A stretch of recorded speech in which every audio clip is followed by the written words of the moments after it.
morning.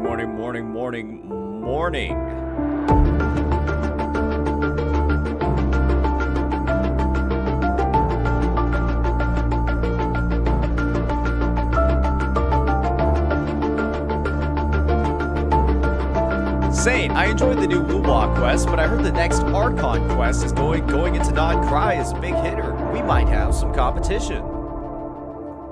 I guess we'll just have to see, Ethan. I'm personally somebody that supports other games having good quests. Yeah, and this is what I think. I bet Genshin's gonna start introducing a story skip mechanic. I bet you they will. Yep. It's gonna happen for Non-Cry. Because they're gonna be talking about all these old fucking characters, right? That haven't been talked about for like years. People that quit that game years ago might want to play again, but they'll be like, damn, I'm not trying to play 20 hours of story, brother. Then they'll add the skip button. I think it's gonna happen.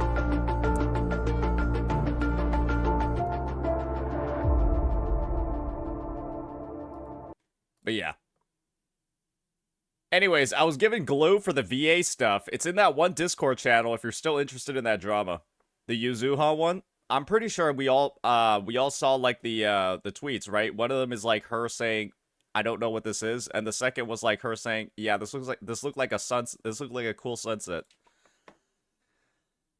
Or is there more wild shit that has occurred in regards to the Yuzuha situation? Holy shit, what's even in this glue thread? I low key, I'm not gonna lie, I haven't been keeping up with this. Oh, we have Sarah rage baiting. Oh, we got Sarah rage baiting, huh? Ooh, this is a good one.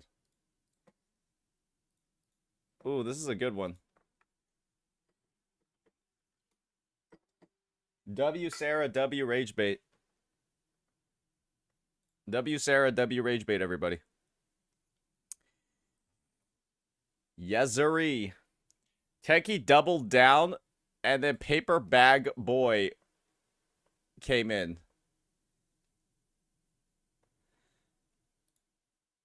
Clip of Techie doubling down this morning. What is this one? Yeah, what'd you guys think of this? What'd y'all think of Kimberly Turney posing the Zemla Zone Zero character in front of a lesbian flag? What'd y'all think of this? YouTube stream not up? It's up now. Gotcha content creators divided.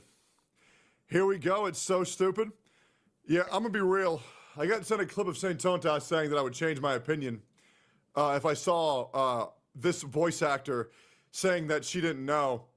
No, my opinion doesn't change at all. I think if you're a voice actor and you made an accident of posting an image in front of a character in front of a fucking flag and you're too retarded to look up what the flag means, you're retarded.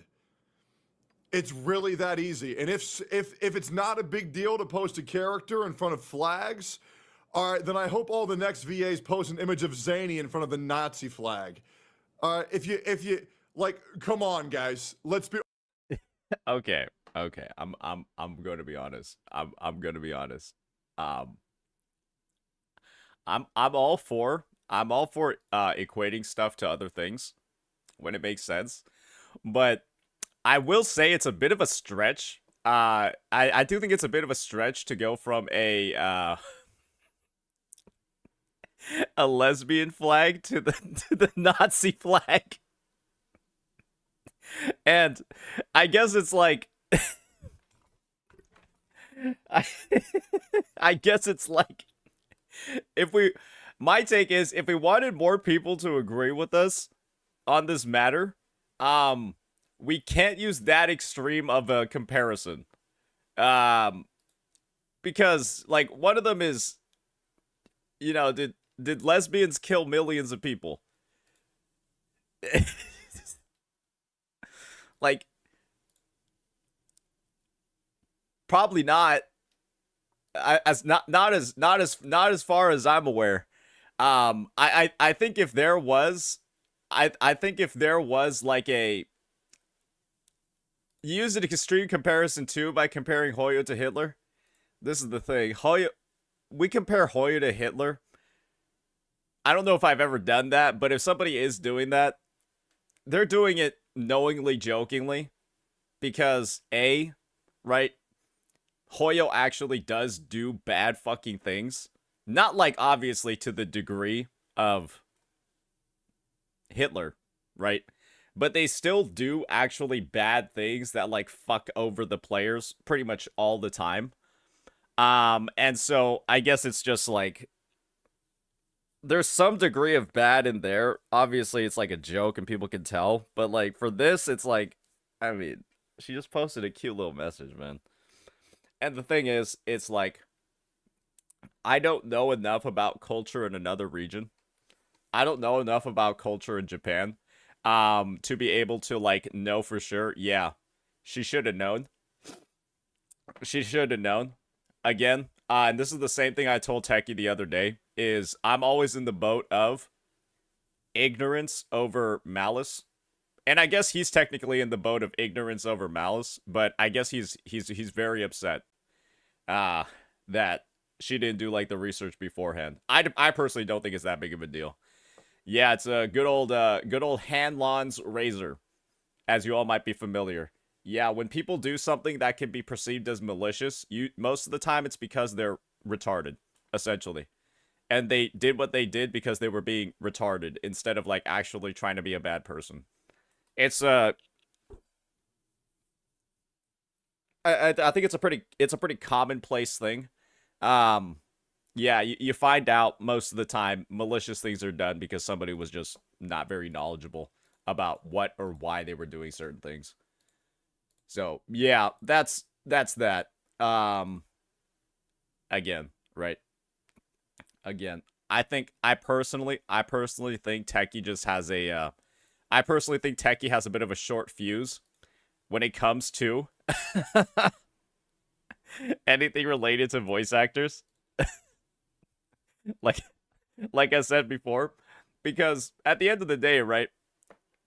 The worst that it could be in this situation is that somebody posted something that they weren't fully aware of.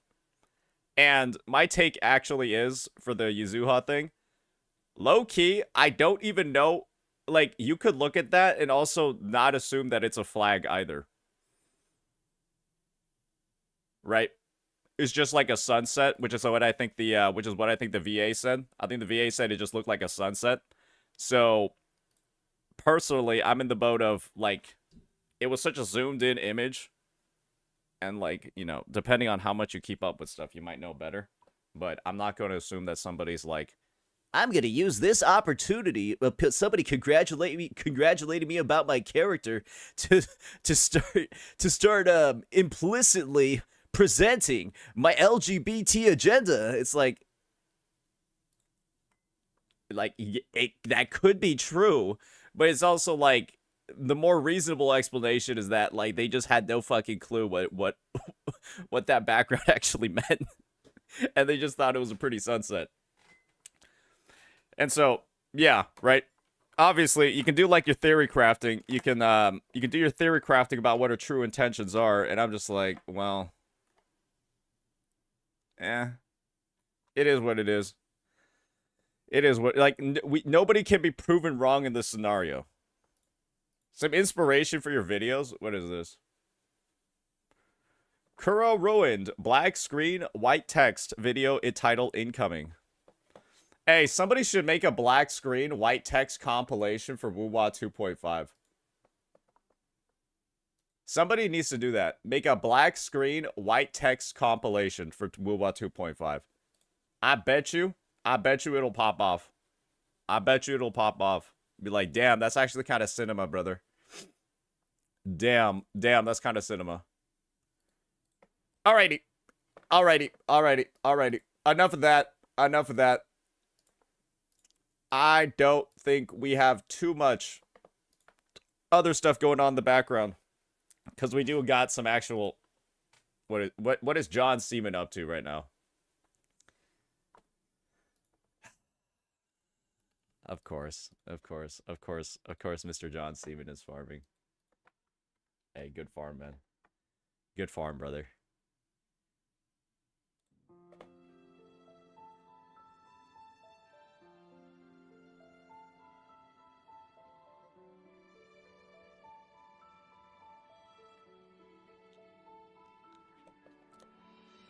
The above one takes too much development work. Who's gonna give a shit about this, right?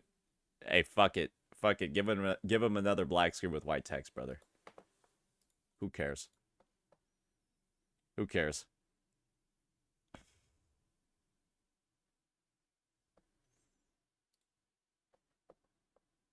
I really like this new area they added for the quest.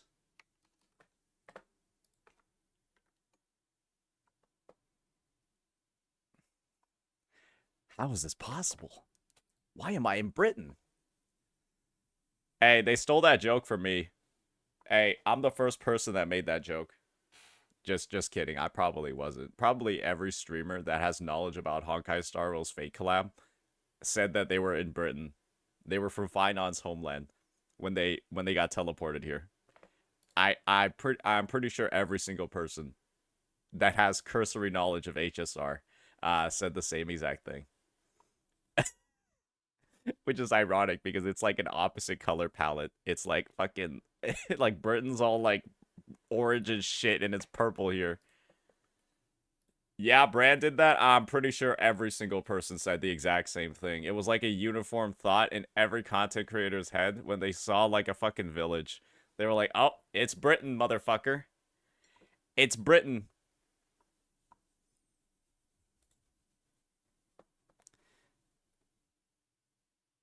Some creators' rating.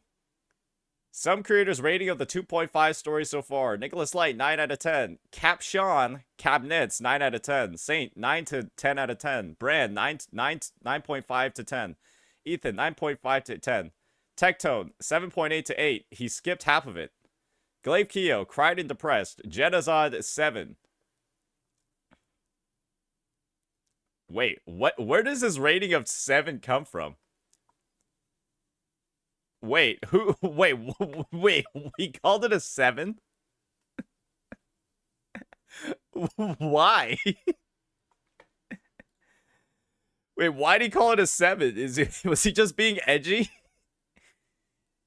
He said 5 was mid. He rated it as a game story, not a gacha. Oh, does he always do that?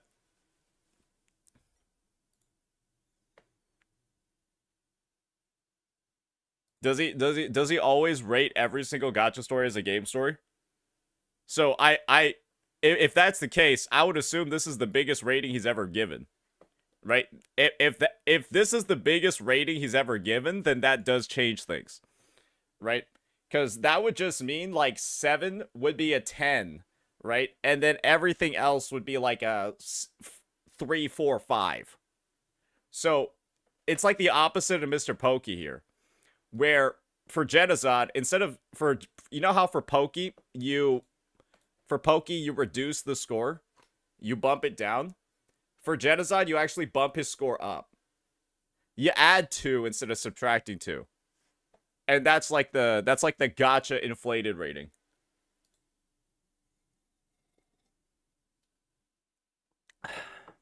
Right? That's what probably makes the most sense, right? He said he liked 2.4 more? Oh, 2.4 must be a 9.5 then.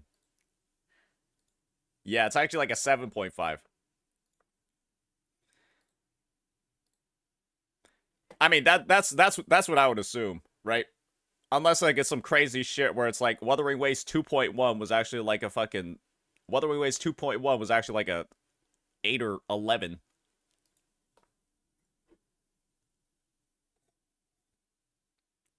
Here's the clip. How do people just have these clips like ready? Were you like fucking? How do you even have this ready? 7 out of 10. But this isn't a 7 out of 10 where this is a 7 out of 10 where 5 is average. I'm gonna give it a 7 out of 10 where 5 is like mid. Okay, what does that mean? I feel like I just got riddled. I just got riddled. Wait, what does that even mean? Wait, 5 is not average, it's mid. Wait, is it? Doesn't mid literally mean middle, so it means average? That's what I'm saying. I as far as I'm concerned, like I assume mid, or I assume most people understand that mid is short for middle, and middle is also like a term for average. Cause like, I mean, if you want to use like median or something, sure, but yeah, the median's also in the middle. I know they're technically separate things, but yeah, we're going by a number rating scale. So yeah, the median would also be the middle. Or the median would also be the average. Yeah. There are tons of mid animes that people rate a 6 to 7. That's why he's saying that. That doesn't make it make more sense, I guess. That doesn't make it make more sense. I guess it's like, I guess there are different points of views you can make on why you want to rationalize different number ratings. In the same vein, right? In the same vein, you could have just used the same exact reasoning that it's a 9 and a 5 here doesn't mean like average, it means like above average, or it means like below average. And so I'm rating the story a 9, with 5 meaning that it's actually below average. Right? It's like, there's a bunch of different ways that you can approach it. I guess the answer is that when you have like all of that additional wireframing about what all the different numbers mean, it's like, okay, I don't really know like what the actual rating is. Right? Because if you're saying I'm rating it a 7, where 5 is actually average, then I'm going to rate it a 9, where 5 is actually below average. And it's like, okay, there's still technically, it's like the same reasoning both ways, right? And it's just, I guess it's just more confusing. So, yeah, I don't fundamentally know what exactly is, being rated over here. Jenna might just not be an emotional guy. Can you keep up? I'm gonna be real here. I don't know where emotion, where emotion comes into that. I don't know what it has to do with that. Gonna be honest with you. All right, let's make sure we eat some of our food this time. My question is, if 2.5 was a 7, what would you consider a 10? Don't ask me that question, bro. That's a question that, if you had an answer to it, I would question how you did. Improvise. Drop some fucking echoes, boys. Come on. Loading. Astral modulation. My compliment.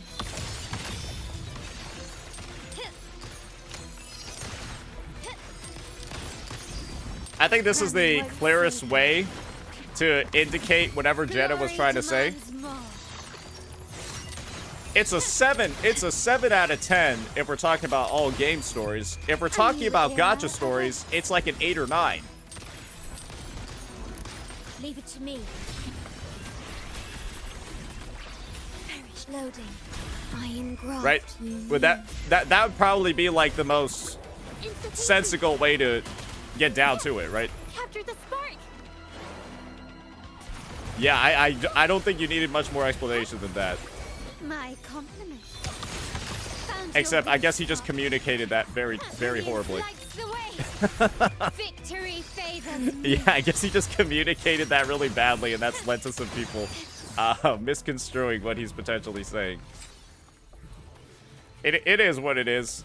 Hey, communication is something that we all develop skills for as we get older and older, ladies and gentlemen.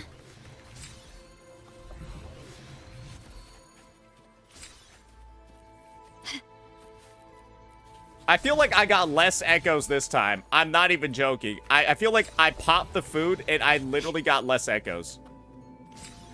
This is actually, that's actually bad. I feel like I didn't get anything. Decide whether it's for show. The food, I don't even think the food works, bro. Low key, I don't even think the food works. I got 13 with no food. How many did I fucking get, bro? Oh god. Oh god, we're gonna have to do some work on this, buddy boy. Oh, we got 1 havoc damage though. Hey, hello. Hey, hey, hey, that's what. Oh, ho, ho. Hee hee. All right, come on, give me crit rate. Motherfucker, that's pretty good. Ooh, buddy boy. Ooh, buddy boy. Would you look at that? Oh, we're cooking. We're cooking, amigo. Ooh. All right. Now we just need a 1 cost. Now we just need a 1 cost. I don't have any tuners, though, so we might be in a bit of a situation. Like, I literally have no tuners.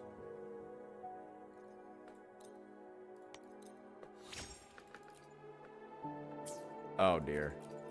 Dude, this is actually illegal how many non-usable pieces I have.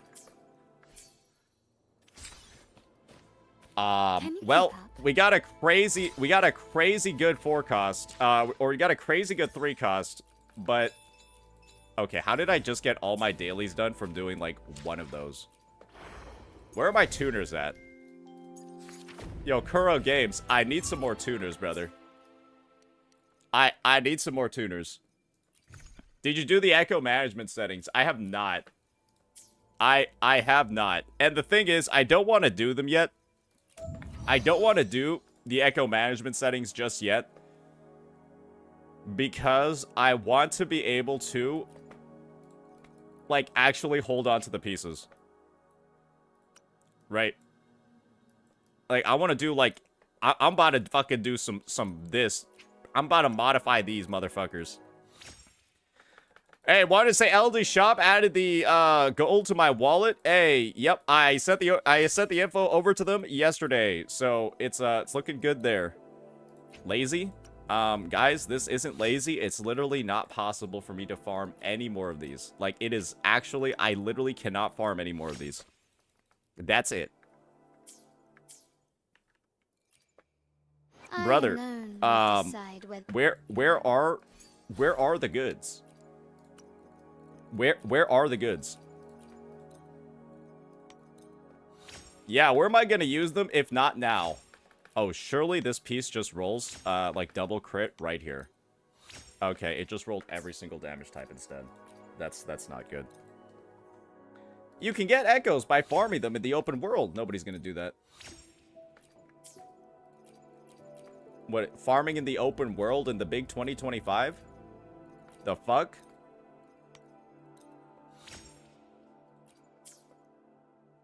If you put Freezing Frost on Phrolova, could she be buffing the Carlotta element? Absolutely not. Oh no, I'm out of tuners. Alright, let's go farm some Tassin Fields. Pipe maintenance?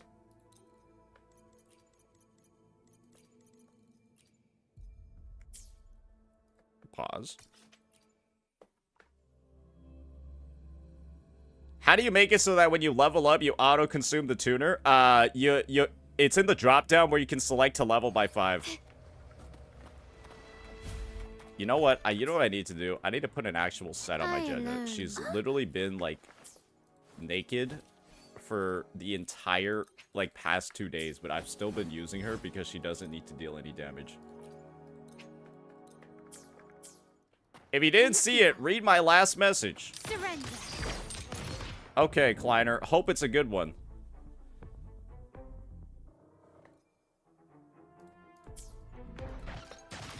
You can adjust the auto-lock settings to not discard. Leave it to me. Neat. Loading. Does anyone have some absolutely insane auto-lock settings? Alright, I guess it's worth looking at it.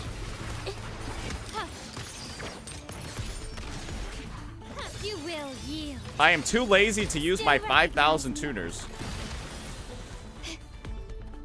The fuck? Alright. Can you keep up? Take this. Worry not. What do you think about Phrolova gameplay-wise? She's cool. Into the painting.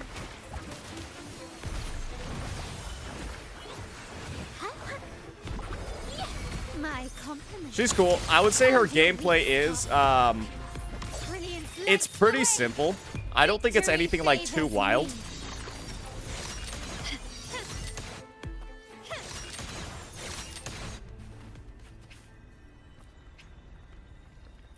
Oh my gosh.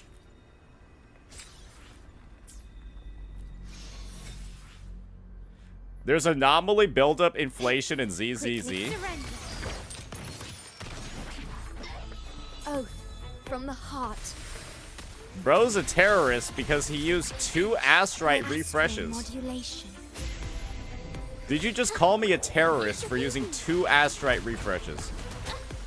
Witness the art's true form. That's literally 120 astrite. My compliment. Improvise. Take this. The stage is set.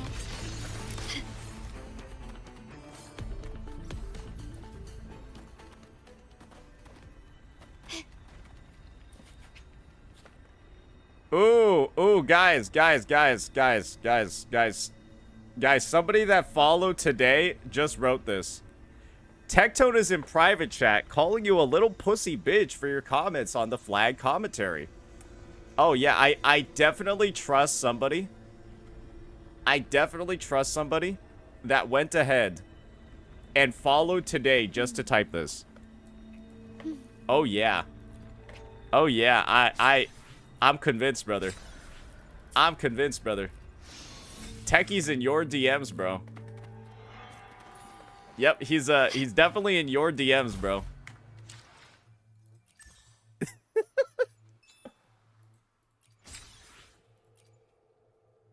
Here's a good video on echo sorting settings. All right, Drakes. All right, Drakes. That's strike 1, buddy. Looks like someone's about to get their account. Looks like someone's about to get their account removed, bucko. Oh.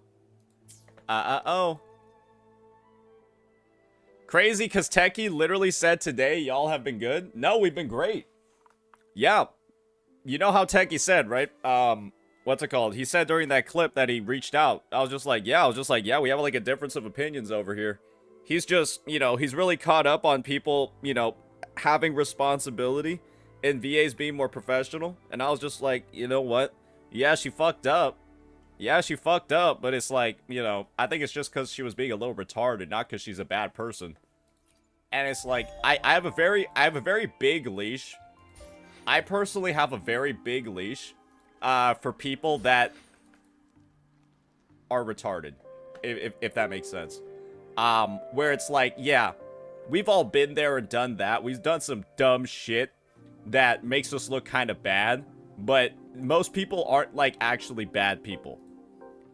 Yeah, most people usually aren't bad. They're just like really dumb sometimes. And not checking something, right? Not checking something and not knowing what something means is like not that bad. Right? It's like, okay, you didn't know something. It's not that you knew something and then acted stupidly on that information. It's like not knowing something. And it's like, okay, I'm like, what? Am I gonna like fucking piss out against somebody for that? It's like, no. No, because there's plenty of things that I don't know, right? There's plenty of things a lot of people don't know. And it's like, you know. You wouldn't want to get shit on for something you didn't know about, right? Because that's one of the things that actually, that's one of my pet peeves, right?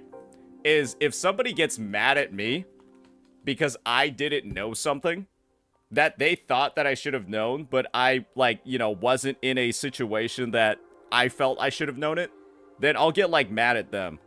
I'll be like, go fuck yourself. I'll be like, oh, you expected me to know this? Well, I didn't. Go fuck yourself. That's kind of my take on it. Because if I thought I should have known about it, I would have known about it. So that's why I keep that same energy with other people.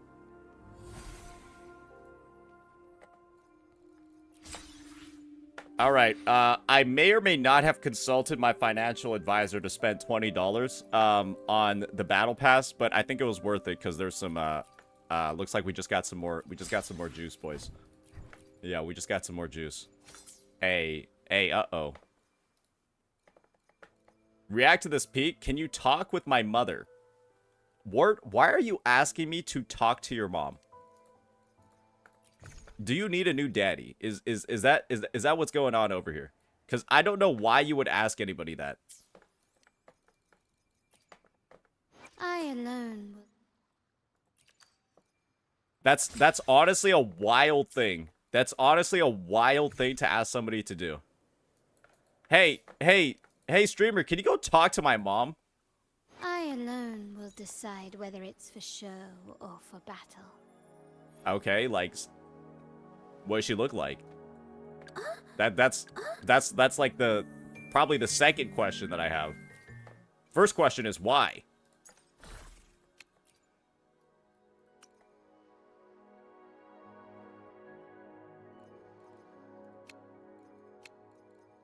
All right. Dude, I'm out of one costs. This is vile. Oh, wait a second. Oh, wait a second. No! Yes! No! No!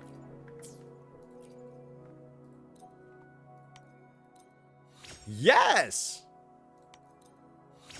Yes! Come on, come on, come on. Crit rate and crit... Bro. Hey. Phrolova kind of tanks hits. She kind of tanks hits. What if we just... Honestly, this isn't even like that bad of a piece. And if I manage my crit ratios, I think it should be perfectly usable. Anyways, getting back on into it. Ah, boy, oh boy, oh boy. Oh boy, oh boy, oh boy. Looks like we gotta do some Hecate farming, boys. Looks like we gotta do some Hecate farming. It should be fine if you lack one crit roll. Well, I guess it's time to farm my 4 costs now. Alright. Alright, madam. It's time for your daily destruction. We all want your belly button lint. Okay, I'm not... okay. Alright. Let me delete that from my mind. I'm gonna pretend I didn't read that statement. Yeah, I'm gonna pretend I didn't read that. Swiftly. Surrender.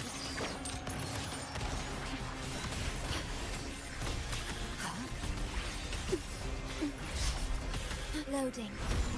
Bro, do you start off this domain with literally 0 energy? I swear that shit... I swear you do. Found your weak spot. You will yield. Still recognize me? Like, come on, man. Why are you doing that?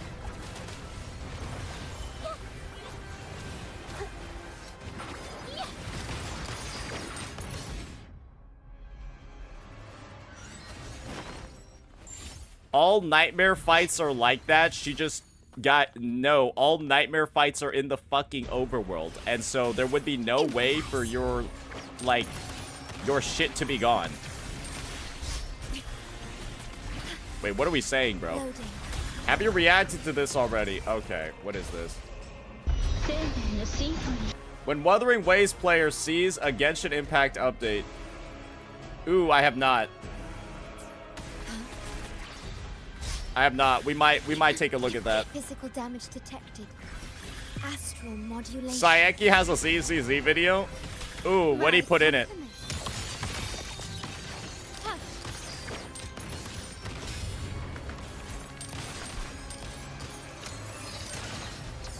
Yeah, we're working on our first impressions video for Phrolova right now, so we gotta actually get a working set on her, which is an issue. Yeah, we might be using some modifiers, boys. Brilliance lights the way. Victory favors me.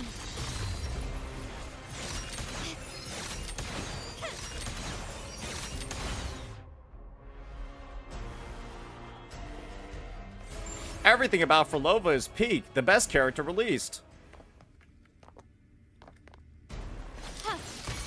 Leave it to me. Guys, the number of simps that I've seen in this community is insane. Loading.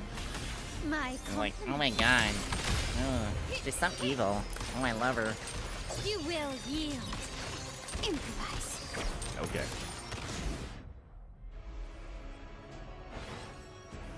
I saw in your VOD yesterday you frying all of the L Rover spammers yesterday. Yeah? Bro, it's like everyone's like, oh my gosh, why didn't you abandon the world just so you could make sure that you fulfilled your promise to this one random girl that you met on one day out of your entire 10,000 year existence? Wait, why didn't you throw everything away so that you could like fulfill your tiny little promise to her that you would just see her again? My compliment. And it's like, bro, this is like asking. I'm trying to think about like an equivalent person in the lore. This is like asking, this is like Superman saving a random woman on the street, and then she like gets obsessed with him, right? Cause she got saved one time by Superman, and then like because Superman never came to see her again, she turns into like a terrorist, and you're like, oh my god, why is Superman so evil? Why is Superman so evil? Why didn't he see her again and stop her from becoming a terrorist? And it's like, wait, was it his responsibility? Wait, why are you blaming Superman for her being mentally insane? Leave it to me. The fuck? Nah, don't blame somebody else's mental illness on like if somebody's mental illness is causing problems, what you gonna blame the people not catering to it? Capture the spark. What, you gonna blame the people not catering to somebody's mental illness? My compliment.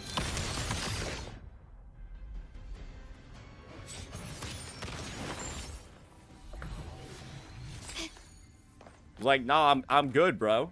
Like, it's literally not my responsibility. Don't get mad. Victory favors me.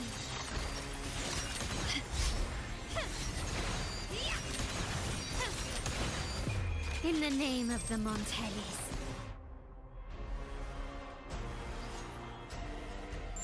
Oh my god, she's evil because of him. No, she's evil because she can't regulate her own emotions. What do you want? The fuck? Leave it to me. She's evil because he didn't see her again. In war with time. It's like, oh, okay, if meeting one guy a single time is enough for you to like become a terrorist. I wonder where the problem originates from here. Ooh, I wonder where the problem actually is here. Can you keep up? Quickly and swiftly.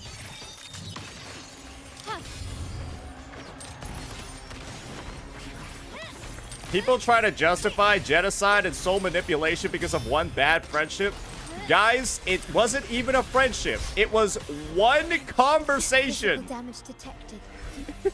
Like, people are out here acting like Rover was like fucking meeting up with her for like multiple years. It was one conversation. Loading. My compliment. Like, we're out here like Rover was like playing her for the greater half of a century. Like, bro, we're talking like bro was out here like baiting her for 500 years. Surrender. He had one conversation. Glory demands more.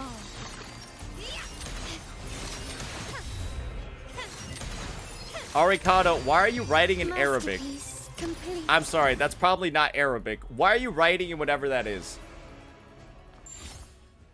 Can you keep up? Because all I saw in there was Final Fantasy: A Realm Reborn. Or all I saw was A Realm Reborn. Leave it to me.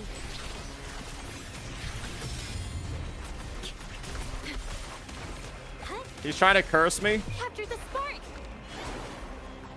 Infra. Huh? Here comes a helper. My compliments.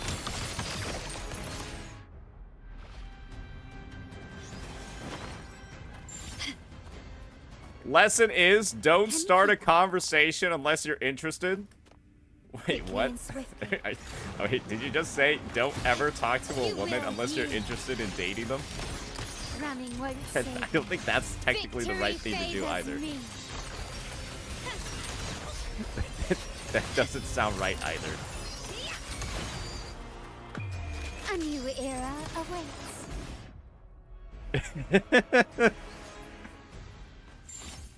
Alright, surely I get a piece here.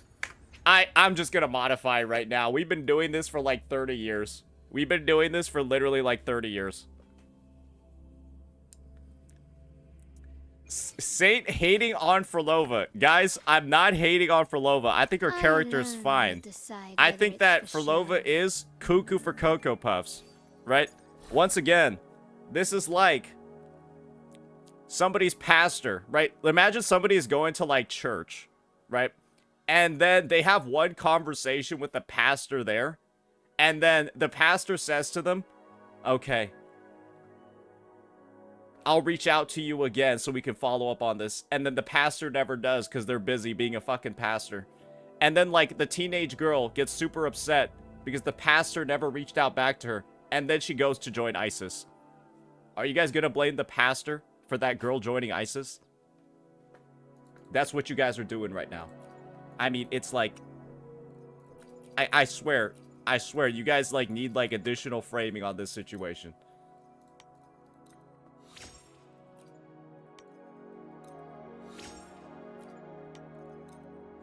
Come on, double crit. Oh, that's not good.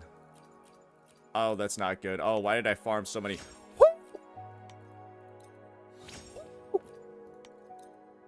Woo!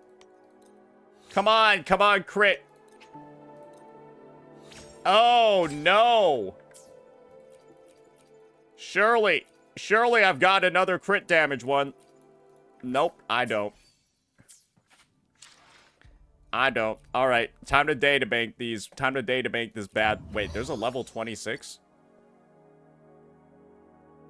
What echo do I still have left to collect, motherfucker? What is... There's an Empyrine Anthem 1 cost that's... Wait, what 1 cost am I missing? I've never collected a calcified Junrock or an Arrow Prism before? There's no way I have those in my inventory. I have those in my inventory. What the fuck? That's a bug. Hey. Even if it's a bug, hey, I'll take it. It's a bug, but I'll take it. Hey, that's 50 tuners. That's 50 tuners I can just drop in and just like fucking and get, bro. Hey, I'll take it, man. Hey, I'll take it, bro. Wait, why do I have 44 modifiers? Where'd those come from? I've got too many to care.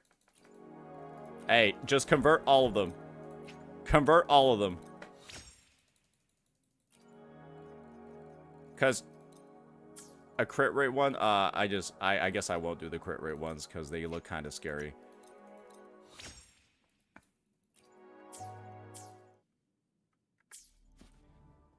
I alone. Come on. Come on, bucko. Let's do this.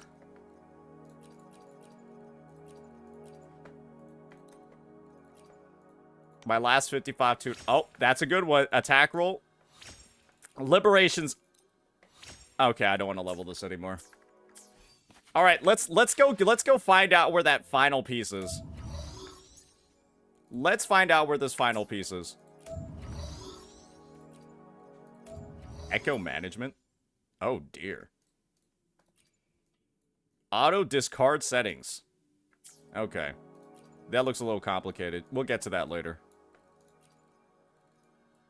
Let's first find out where this fucking...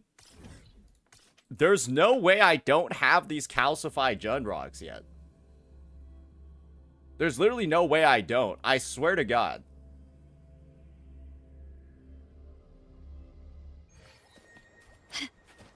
This was added in version 2.1.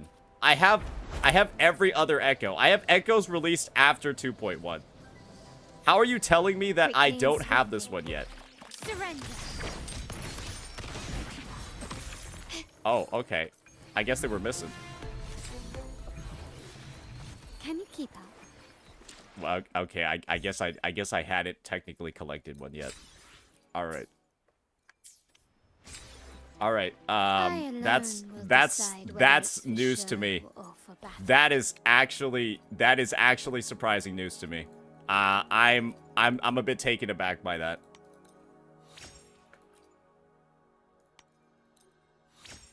Oh God. Oh God. Oh God. Oh yes. All right, a resident. Oh God. Come on. Wait, this could be it. This could be it, boys. I think that's enough to warrant going all of the way. We'll save this one for now. I know that there's like a graveyard of pieces in here. Yeah, all of those pieces that I tried rolling over here, they shall be used right now. They shall be used. It'll be so good when I get back all of these tuners right here. I'm about to discard. Wait, I should keep that one. I'm about to discard so much shit right now. Oh, I'm already maxed out. All right, where are those tuners at? Fuck. Okay. I surely have a shit ton of tuners. 15, cool. Flat attack, cool. Defense, not that cool, but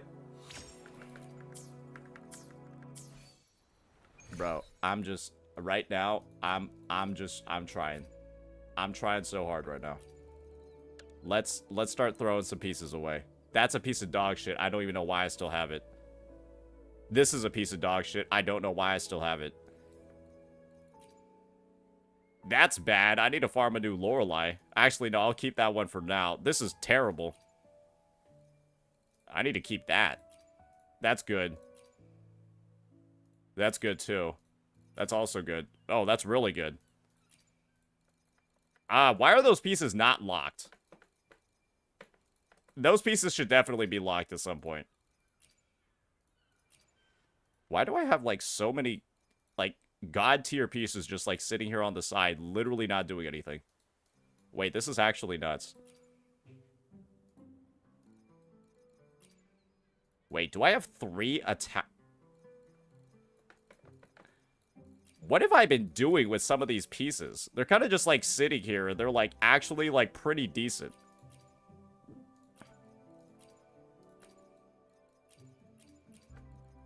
All right, this should be so much.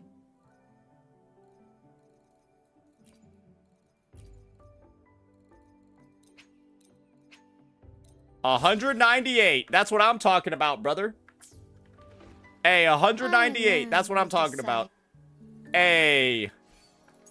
I knew I still had some left in the tank. Okay, do I really need to go? I really need to go modify more. It was that bad. It was actually that bad. Good thing we got like 40 of them. I thought Phrolova was the one that gets redemption, but it's actually Fenrico. Actually true. Yeah, Fenrico is the real gamer. Is the real gamer of the story. He manages to just turn into a statue. Though I will say, Yeah, it was pretty clear that the guy was just like fucking corrupted in the brain.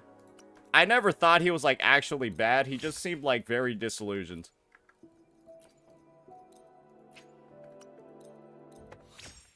And yeah, I guess he literally just got like Dark Tide implanted into his fucking face, and that's why he turned evil. Right? Like he had like fucking AIDS on his face. I alone will He didn't even lie in our first meeting with him. True. Brother. Come on. Oh, brother. Oh, brother.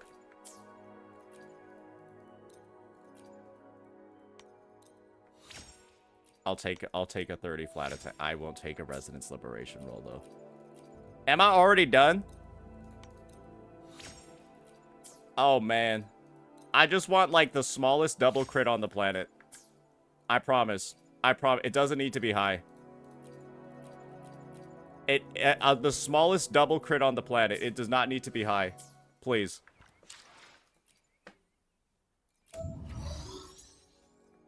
Yo, okay, I'm about to just use the crit rate ones. It's not like it matters. This set gives 20% crit rate anyways. You're never going to use the forecast on it. Guaranteed. You're never going to use a forecast that's crit rate on this set anyways. There's no universe. Unless you're like a lowercase g gamer, you're not going to use it. So we're just gonna we're gonna do everything. We're doing everything. I alone will decide whether it...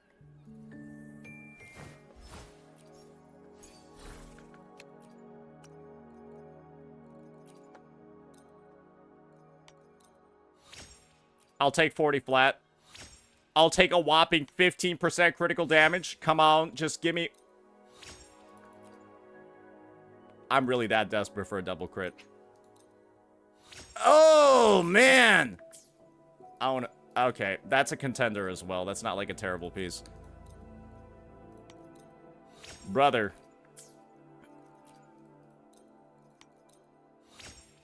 I'll take a fucking liberation roll. I'll take a Mineral Martin piece. Okay, I need to stop. I need to stop there with that one. That one is actually a piece of shit. Wait. Yeah, wait. This could roll crit rate.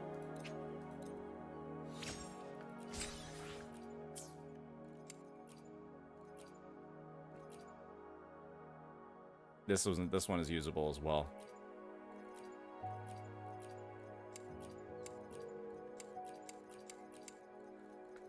Oh, brother. Oh, brother.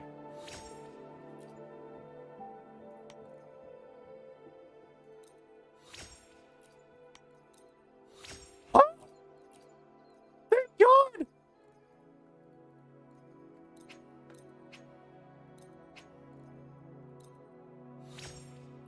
It's done, lads!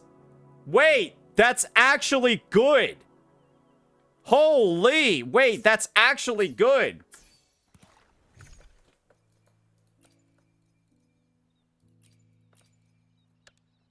I didn't even realize that piece was that good.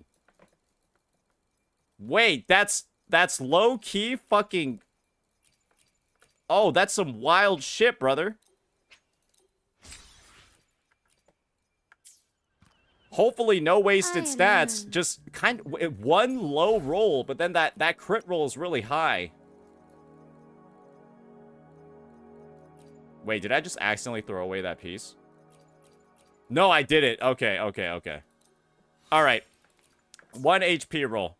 Very cool. All right, we got the double crit Hikari. We got this bad boy Tambourinist. We've also got the most Giga Copium. We got some Giga Copium. One cost over here. And I do think that the set is now usable. Yeah, the set should now be usable. Holy moly, ladies and gentlemen, we have fucking did it. We have fucking done it.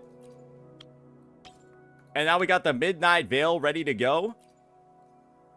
9.3, 17.4, 8.7, 15, and 8.6% attack.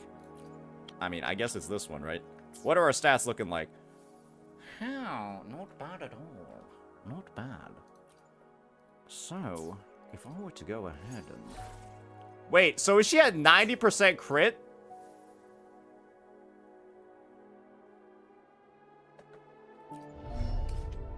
Wait, she's at 90%.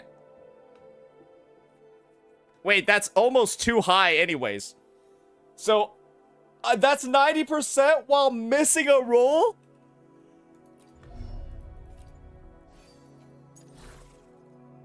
Wait, I'm missing a crit rate roll and I'm at 90%.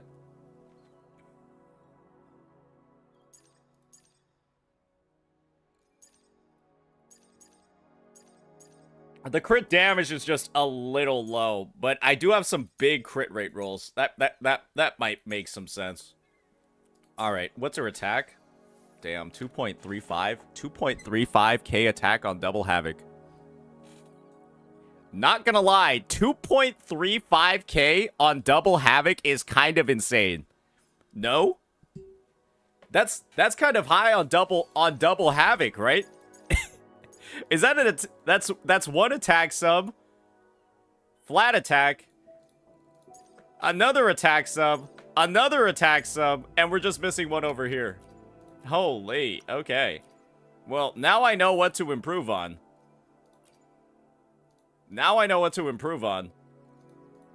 That's kind of crazy. Yo, what if this rolls like 21% critical damage? I gotta see. Ooh, okay. Unfortunate. All right. That's not happening. That is not happening. Okay. Alrighty. I think we're ready to finally start doing our first impressions for this new unit.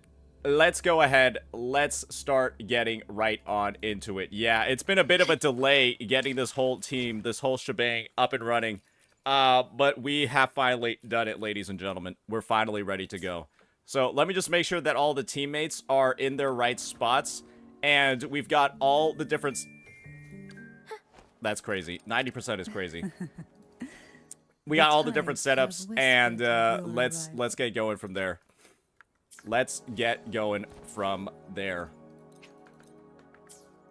Okay, no, that's not your weapon. You're using this thing.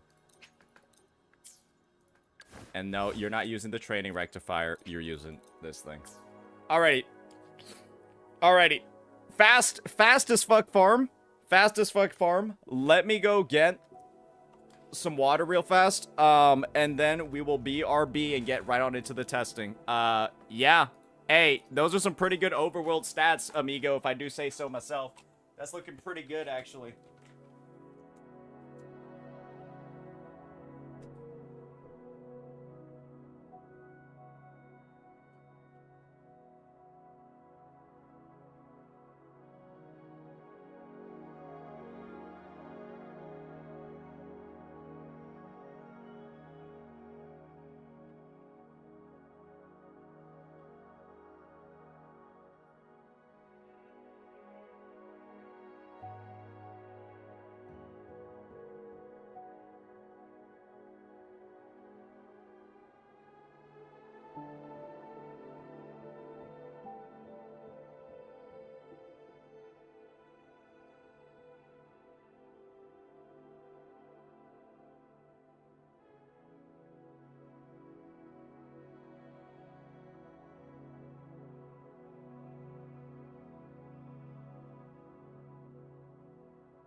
All right.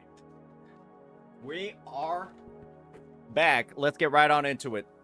90% crit rate. That's some solid stuff. All right. Let's get on into it. And let me just turn my music volume lower. And let's get it started. Alrighty, ladies and gentlemen, we have finally gotten ourselves ready to go for some first impressions on Phrolova. I've got a variety of different weapons, I've got a variety of different teammates, and I'm ready to finally start doing some in-depth testing. Because, well, the building journey for this character has been a little bit rough, especially due to the fact that all of her materials for her level up and her echoes are story locked until kind of like closer to the end of the quest. And so what we're looking at over here is my Phrolova on her new set. This is not buffed at all. She just has 90% crit rate, ready to go in combat. And what we're looking at over here for the investment is we're going to have Dreams of the Lost, right? I've got Nightmare Hecate with double crit attack. I've got Havoc damage bonus, Nightmare Tambourinist with some pretty good crit stats as well. And I will be sharing this 3-piece Dreams of the Lost set with Midnight Veil to get that 10% Havoc damage bonus. And yeah, that's what we're looking at over here. I actually have one piece that's missing crit rate, so this build could even get better. And her crit rate could go to like 95, 96, 97, 98%. So that's something to keep in mind. This build actually can get a lot better, but this is what we're going to be using.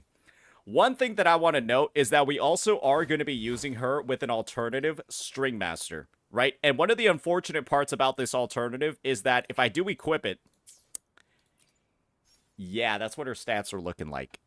So do keep in mind, if you do have String Master, you can miss up to maybe even 3 crit rate rolls. And you will be, like, good to go. Because right now, I am actually literally overcapped on crit rate. So, yeah. We'll be testing her out on her weapon first. And we will be testing her out with her best-in-slot teammates. The first one over here is going to be Rosia with 130 ER. She's going to have her signature. And then we're going to have Cantarella over here on Empyrine Anthem. Pretty good set if you're not willing to farm another Midnight Veil for her. And then she's going to be on String Master. And then she'll be on Lethian Elegy when we actually do the swaps. So yeah, that'll be that. That's what we're looking at over here. We will also be trying her out with some additional teammates, right? We're going to be replacing the Rosia with a Dan Jin, a Havoc Rover, and we will, of course, be using a Shorekeeper team as well. We're also going to be trying out some additional team comps too, including some other heavy attackers on the roster that we'll be using for Phrolova's very, very, very cool outro skill to work with, too. So, yeah, that'll be that one, ladies and gentlemen. Why don't we go ahead and get on into the tower and see what these clears are looking like. We will also be investigating some of the concerns about our weapon potentially being too strong. So, yeah, let's go ahead. Let's get it started over here against the Sentry Construct and see what this team's clear time is looking like. Oh, all of her abilities are also maxed out as well. The team is also well invested on the skill side. I think the only skill that we don't have maxed is her Resonance skill. That one's at an 8. So, we're just going to go ahead, right?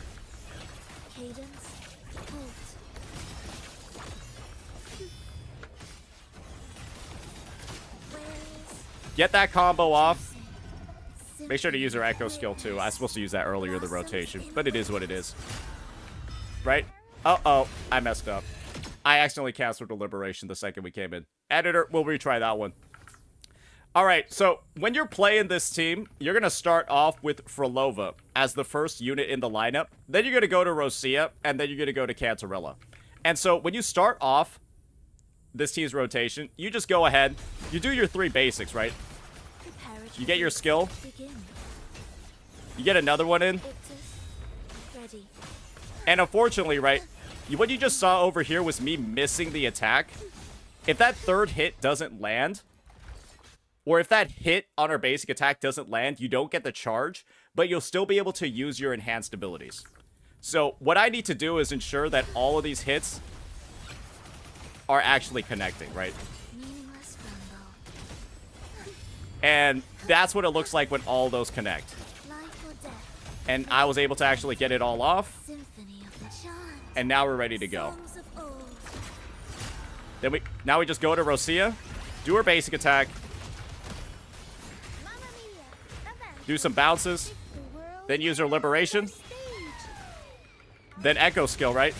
Then go over to Cantarella. Basic attack, E, Q. Use Elusive Dive. Use your magical box. Press E again. And then just kind of like go to town. Perception Drain. And then go over to Phrolova. She'll do her enhanced skill. Oh, I got hit, so that combo was interrupted.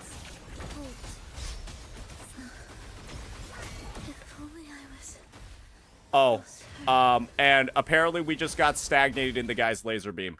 So, that's a little unfortunate. Phrolova's attacks will actually freeze the enemy. And I guess if they're in the middle of a Kamehameha, the Kamehameha will also get frozen as well and you'll die. So, do be on the lookout for that. Stagnation can be a dangerous mechanic in this game, especially if the enemies are in the middle of an attack animation.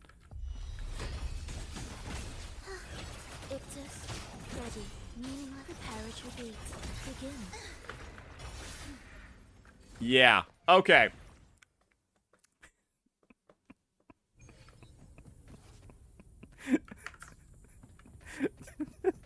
I can't believe his laser beam got stuck. Okay, final run. Cadence, halt.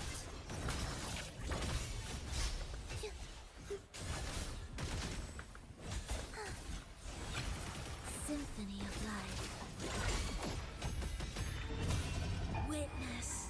You got a little bit of variation you can do in her combos. Just make sure that you get her liberation off, and then you're able to actually rotate through your team.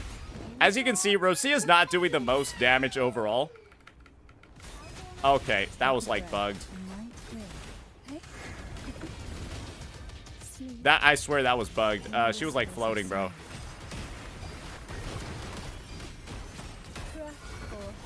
Annihilation. It is ready. Preparatory beats begin. And you can see the damage is actually quite good, especially on that second Scarlet Coda that we just did. That thing kind of just nuked, right? And he should just be finished off over here. Boom. And then an Echo skill plus a Hikari to come in and do the finisher. And that will be that. As you can see, it's a very strong team. It works out pretty well. There's a lot of synergy over here. A lot of Hikari attacks. And then Phrolova's second rotation in particular is what gets all of those big damage boosts. The main reason for that is because Phrolova's second rotation gets buffed by the number of outro skills that you essentially, or sorry, not the number of outro skills, by the number of echo skills that you're using because of this after sound mechanic. Every time Hikari uses an enhanced attack, which is used when teammates use an echo skill, right? The more echo skills your team have, the more this second rotation actually deals in terms of damage because of how this after sound mechanic works. The main reason for that is because each stack of after sound, which essentially your teammates trigger, gives you more critical damage. And so a lot of built-in crit damage. We have almost guaranteed crits over here. And that's why you're seeing a 323.9 in the stat menu, even though I don't have Shorekeeper on the team. And that is like the crazy damage that's being done. In this team comp, Cantarella is kind of like the strongest unit that you can use, and Rosia is the most replaceable one, because Phrolova already has a lot of built-in CC, a lot of built-in stagnation. Rosia's CC doesn't help particularly much at all, and all that Rosia provides is a damage buff to Cantarella and just one more echo skill. And so replacing her with a different unit actually results in the team performing close to, not obviously the same, but very close to the same. So why don't we go ahead, just get a Dan Jin, and then just put Rosia set on her. You can see the echo skill is in effect. Yeah, we'll be doing that same exact team with Dan Jin instead of Rosia. And then you guys can see what that's looking like. And then we'll do all of these tests again with some slight differentiations on the weapon slot.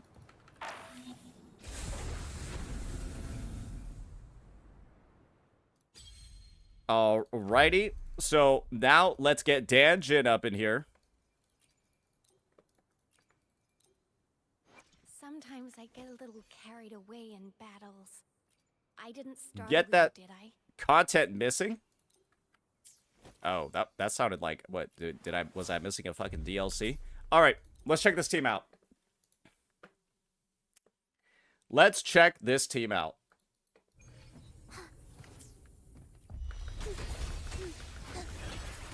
Parachute begin. It's ready. Get that echo skill off, and now we're gonna liberation, then go over to Danjin, right? We're gonna skill twice. Oh no!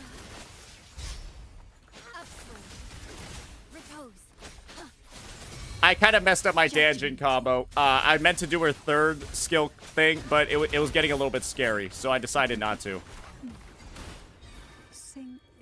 You just want to make sure you use your echo skill, get a forte rotation, and then just like kind of swap to the next character. Danjin does have one of the fastest rotations on God's green earth, if I'm frankly being honest. So Symphony of life. oh, I remember last time this happened. This teases nothing. Where's rejoicing? The soul And as you can see, the damage is like very similar.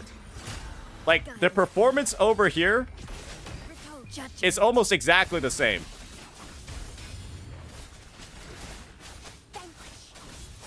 And this is what a better Danjin rotation looks like. Take a breath. A night here. That's what a better one looks like. By sea's venom. And as you saw, the clear times are almost identical. They're off by about 1, 2, 3, 4, 5 seconds.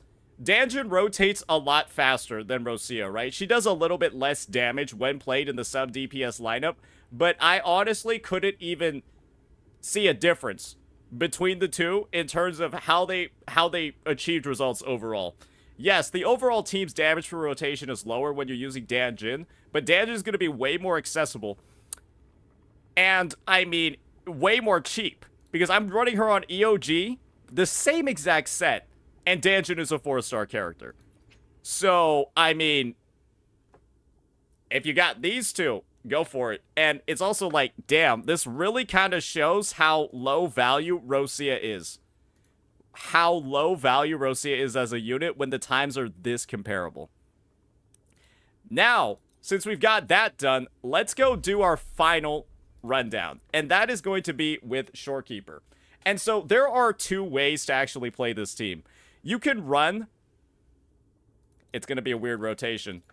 But you can run this combo where you start off on Phrolova, then you go to Shorekeeper, and then you go to Danjin. Or you could just start off on Shorekeeper. So we'll do both rotations and then kind of like compare using time. We're going to start off with Shorekeeper first in this one.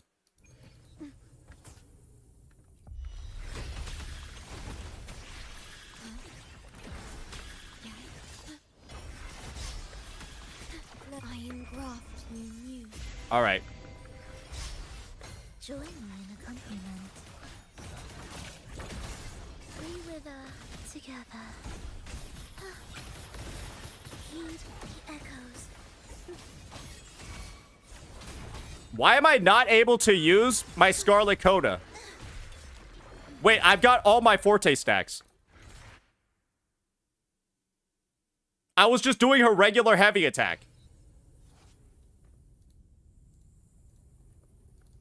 Oh, you got hit? Oh, gotcha.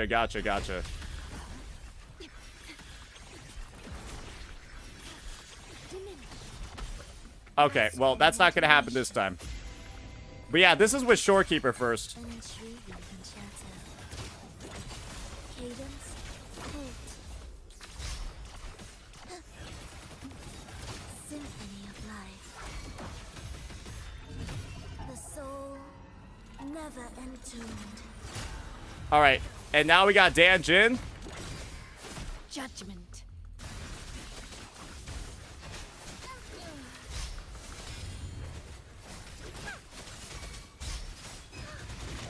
And then we go into Shorekeeper. And you can see over here, right, the damage on our first rotation isn't particularly amazing. War with time. But the second one should be, hypothetically, a lot better. Thus, meaningless preparatory beats begin. Victus, ready. Symphony of love. Witness. Blossoms in wind. Guide my blade. I toast no mercy.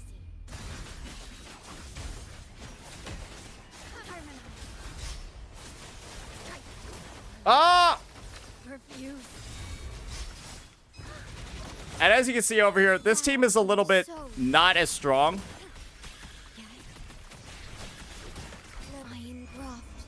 But that's due to the ordering.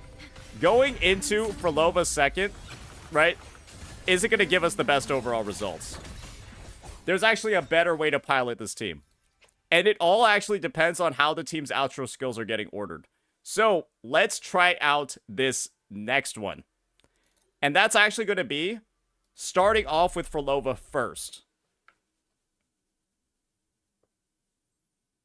And this one's going to be a little bit weird, right? So we're actually going to start off on Shorekeeper. Skill over here.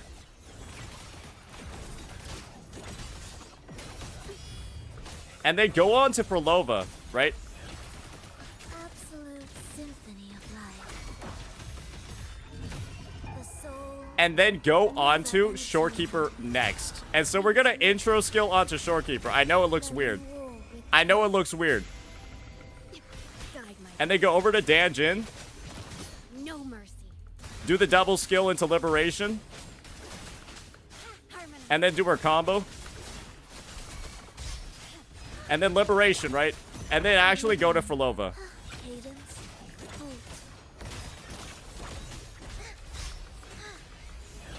Preparatory beats begin. And that's the big burst over there. A nice 200k. Songs of old. And then we're going to go over to Shorekeeper. And then do Ordained. our enhanced intro. Astral modulation. And then that's what this team's rotation is looking like when you just slightly differentiate Judgment. the outro skills.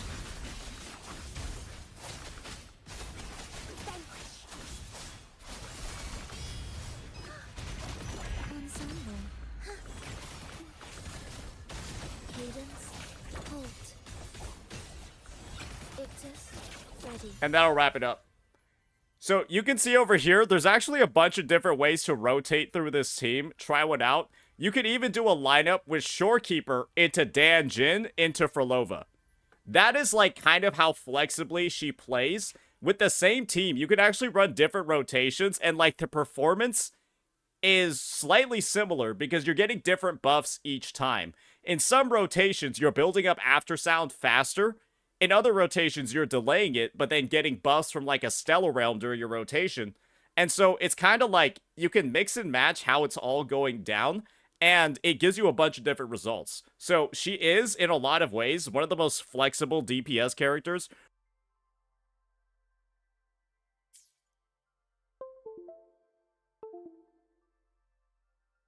Mike back? Okay. So when you're doing all of this stuff, right? We showed off two of her likely most popular teams. Now let's go ahead and see what it looks like when you're using the most, well, let's just be honest here, the most Giga free-to-play of the most Giga free-to-play. And that's going to actually involve this bad boy, this team over here. And what we're going to be running for this lineup is just a good old Havoc Rover instead of the Danjin. Because everybody has Havoc Rover. We've got like an okay set on them. This is one of the worst sets you can honestly have on the unit. And we're going to try out this team. The double DPS disaster, as I would like to call it. Alright, let's get right on into it. So for this team over here, you're going to start off actually on Havoc Rover. You're going to use a skill on them, right?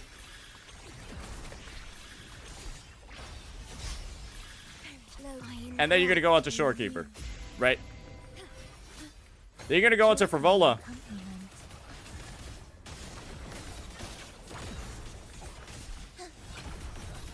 Life or death. No alternative. Okay, our liberation got canceled. It's no big deal. Blossoms in wind.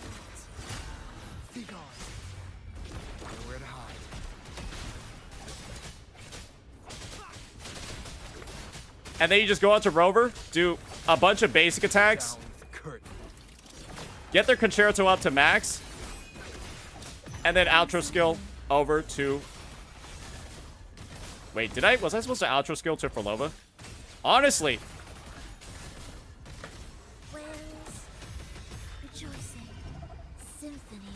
Honestly, the team's not even doing bad.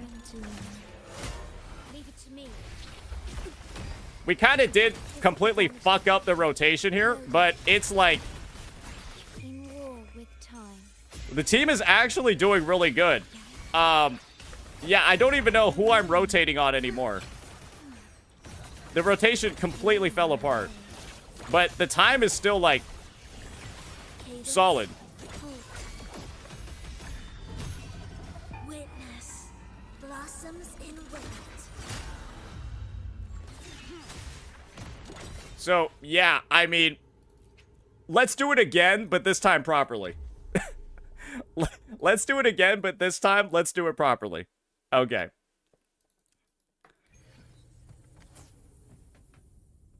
So, let's start off over here. Get off that skill. And let's try it this time. Actually, on fielding Phrolova for the first rotation.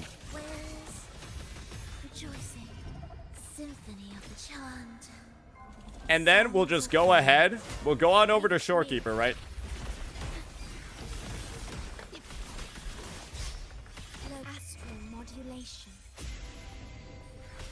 And then we'll go on to Havoc Rover.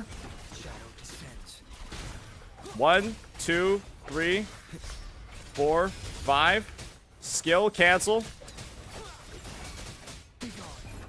Then Liberation. Then use that. And then we'll go back to Phrolova.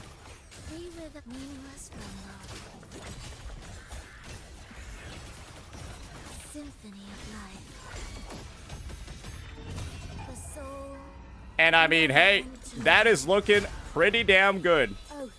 From the heart.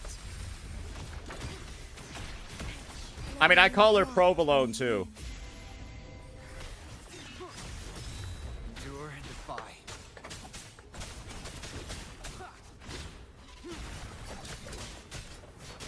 None shall whisper. And that'll just eliminate it as well. So even in this team, you can change around the outro skill orders and still get, like, similar results. That is, like, just the level of, like, flexibility this unit has, because she has benefits from starting off the rotation to build up more after sound, but she also has benefits delaying her first rotation to get the buzz from the team. So it's like the unit is very freeform in what they can do. So now let's go ahead and get on into, well, the big question of the day, and that's going to be her performance on her best teams when she's not using her signature. And so we'll be running one test with her on String Master, right? We'll be running a test with her on String Master, and then seeing how it goes with her on one of the premium teams for her. So let me just go ahead and then pop our Rosia set back on. And give her a try with String Master, and then Cantarell is going to be on the other SIG. And give this a bit of a try. We will be at 100% crit rate, so that's something to keep in mind here. Ready. Preparatory beats. Begin. Okay, we need to restart that one. We unfortunately missed the parry while the guy was in the air, so he's a bit of an asshole.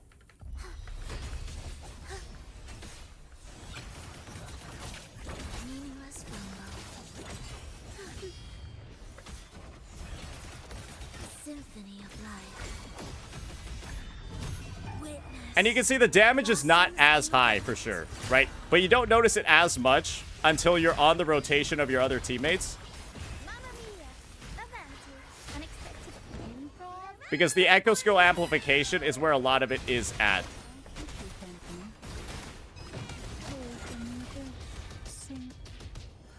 Into the endless deep.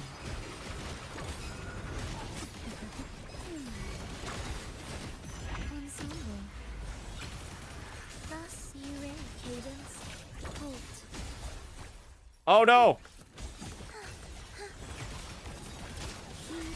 Echoes. Oh shit! As you can see, the clear was going really well, but yeah, that guy with the time freeze with that Kamehameha move is nuts. Her built-in stagnation with that Kamehameha move is crazy. It is ready. Preparatory beats begin. Absolute futility. Life or death, no alternative. Symphony of chant. Oh my lord. Yeah, we have gotten obliterated by that because it's lasting way longer than it should. Mamma mia, avanti. The world is our stage. Feel the tide pull. Come on out of it. Sleep in the whispers of silence. Oblivion, we wither together. Cadence, halt. Absolute futility. Where's We even delayed a lot in our rotation over here, but you can see it's still looking pretty decent time-wise, at least in my opinion. Mamma mia, avanti. The world is our stage. Like, the difference in the timing I'll keep you company. is not like the 41% that I've been like hearing about. It doesn't seem like the timing is that much different with her on her signature. Yeah. I mean, we're just looking at the times over here, 3:55. It doesn't seem like a 40% difference to me, at least in team's performance. It could be a 40% difference in personal damage, but Phrolova's damage isn't the biggest driver in this team, right? Think about it this way. Phrolova's signature might appear like a 40% over standard. It's like a 20%, 30% over Stringmaster, right? But then Phrolova's damage contribution on her team is much less than other DPS units. Phrolova's more like a sub-DPS in some sense, considering her damage composition on her best teams, right? And so the end result is that her having a weapon that's not like her best in slot doesn't impact the team's overall performance as much as other units. And so, like, her being on Stringmaster was like a, what, 5-10 second difference overall, which is actually like a smaller gap team-wise than a lot of other character signatures, at least in my opinion. So her on Stringmaster doesn't really seem to be that much of a concern, because at the end of the day, her team's overall performance is going to be more so based off of how well her teammates are built, rather than her. And so she's not a traditional hypercarry from that degree at all. I don't think we need to run any more tests with Stringmaster because of how relatively comparable those times were. And I kind of bungled that rotation a little bit with the Stringmaster rotation too. And so the real difference is maybe more like 5 seconds. So now we've got a couple of other team comps to go take a look at. And you might be very, very, very shocked by what I'm about to try out over here. Because, well, I mentioned before, right, that she has a heavy attack buff. Why not use a heavy attacker Battlefield is dynamic. Do not let your guard down. with her? Right? How crazy could it be? And I'm going to make sure to actually use the Nightmare Echo over here for this. And we will be putting her back on her signature for fun. And we're just going to see, for people that are, like, you know, trying to have a good time, what actually happens here. So, yeah, let's go ahead. Let's get right on into it and see how this team does. I think it'll be a little bit goofy, but it is what it is.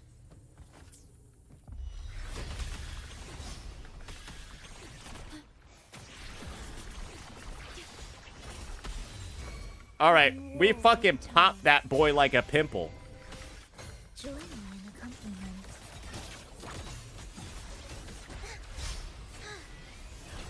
Preparatory beats begin. You're in my way. Life or death, no alternative. The soul Alright, never entombed. Fear no more. Let's see it. Don't you worry.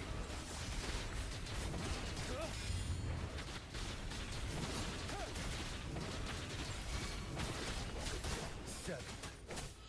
Honestly, not that bad. The team's rotation is really fast.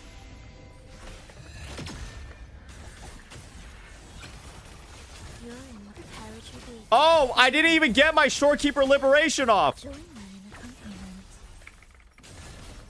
Symphony of life. Witness Oh no, it wasn't that blossoms bad. You're wide open. Break. Fear no more. And so as you can see, it's a pretty comparable time. It's a pretty comparable time to her other teams as well. And so that's just another way you can use it. Probably save like 3 to 4 seconds if I don't mess up the Shorekeeper intro. So that's just an example of how she can work. And now for the last team that I'll be showing off that's in the bit more of like the creative category. It's actually going to be this lineup with like Phoebe, with Phoebe and like Spectro Rover. So it's going to take me a second to get that team ready to go gear-wise. Let's just go ahead and do that. Let's just go ahead and do that.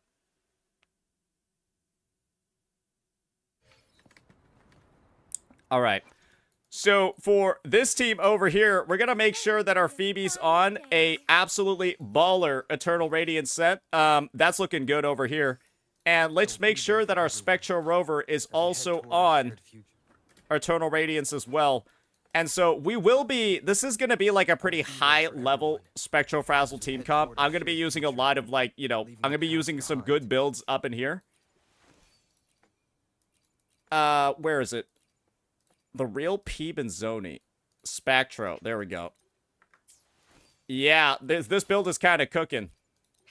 Yeah, we're going to be using them on Blazing Brilliance as well. This build is kind of cooking over here. So, let's give this a bit of a try.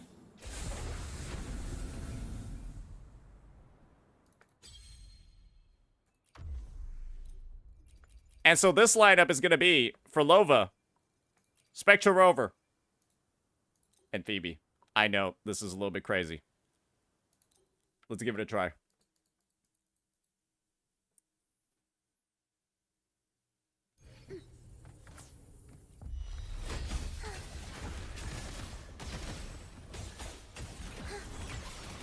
Okay, I need to restart that one. That was like, my third basic, like, just went nowhere.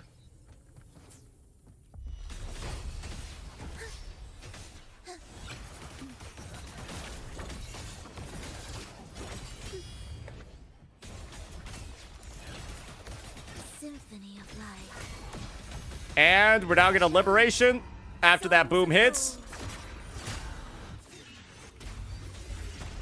Moment of resonance. Hopefully this helps. And now we're gonna go in. And then just like fucking unload, boys. It's time.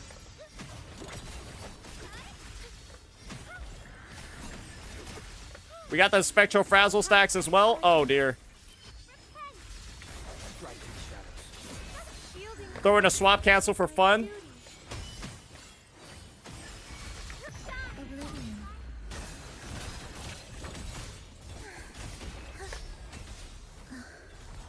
Okay. Feel nothing. Cadence. Halt.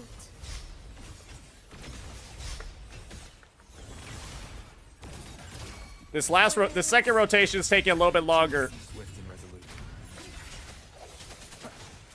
Moment of resonance. Hopefully this helps. Sentinel protect me. Answer me. Crystals. Give me. Yeah, this guy's a bit of a doozy. Together we This team is okay. I'm pretty sure I can like actually. Your weakness. The unfortunate part is like the Sentry Construct kind of like makes Phoebe's rotation take a very long time because The unfortunate issue is that, like, this unit has to, like, stand still to get off her heavy attacks.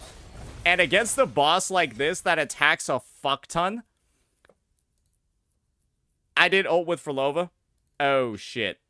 Yeah, maybe that's why the clear was a little bit slower over there. I would say this team comp is kind of enemy dependent, like with Phoebe. And the team's rotation kind of takes, like, a bit longer. And you can probably speed this one up a lot with swaps. I'm personally of the opinion that I don't like playing this combo in particular because A, you don't really have that great of a healer in Spectral Rover. They're you know, they can do a lot more, you can do a lot more healing and have a lot more safety with the different support. And I would say the two kind of like are already pretty conjoined as a duo and they can perform just fine. This one is like, your rotations end up taking a lot longer. And I would say you can definitely try it out. But this team gets a lot better with swaps, for certain. A lot better with swaps. And you can probably also change around the team ordering so that Phoebe actually gets the heavy attack bonus. Let's actually try this one more time. Changing around the ordering. When we start off on Spectral Rover, and then we go over to Phrolova, and then to Phoebe.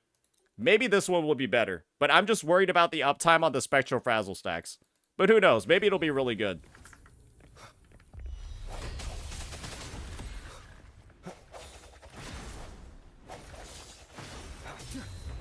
Okay, this is like the worst shit ever. Sense your weakness. The hour is upon us.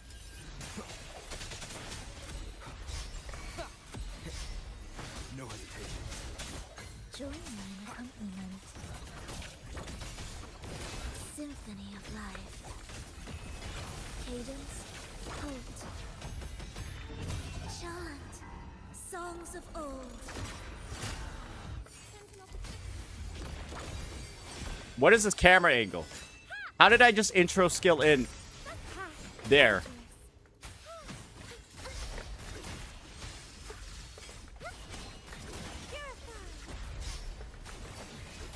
Is my Phoebe, like, literally dealing 0 damage? Swift and resolute. The end has come.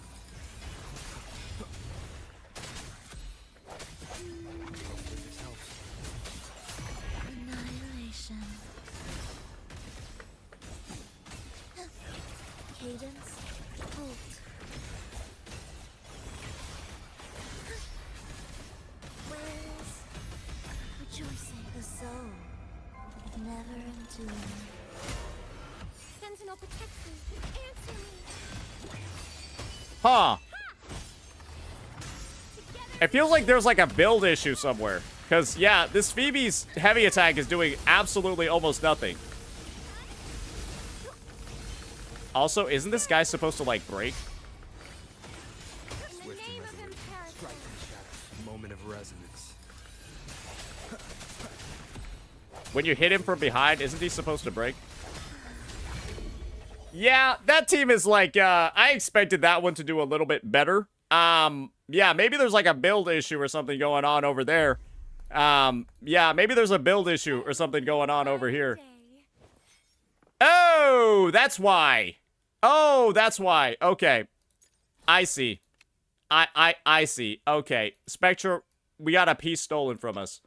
We had a piece stolen from us. That's why. Okay, she was missing. I was like, wait. Okay. Okay. All right. Editor, we're just going to cut out all of that footage. All right. Now let's give the Spectro Frazzle team a bit of a try. Yeah, that was a little bit awkward. I was like, wait a second. This Phoebe is doing no damage. She's missing so many crits. Yeah, unfortunately, this might be one of the worst starts for Spectral Rover you can literally have in the game. I don't even know how you end up hitting your heavy attacks on this shit. Hopefully this helps. Join me in accompaniment. Ictus, ready. Preparatory beat. Begin. Life or death. No alternative for soul. All right, we're getting this rotation off way faster now.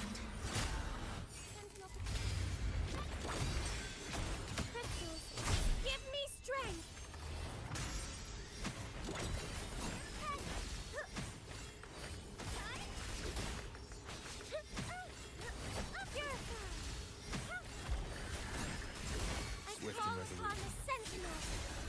And the unfortunate part is that you can't really, like, swap to Rover to, like, build up those stacks.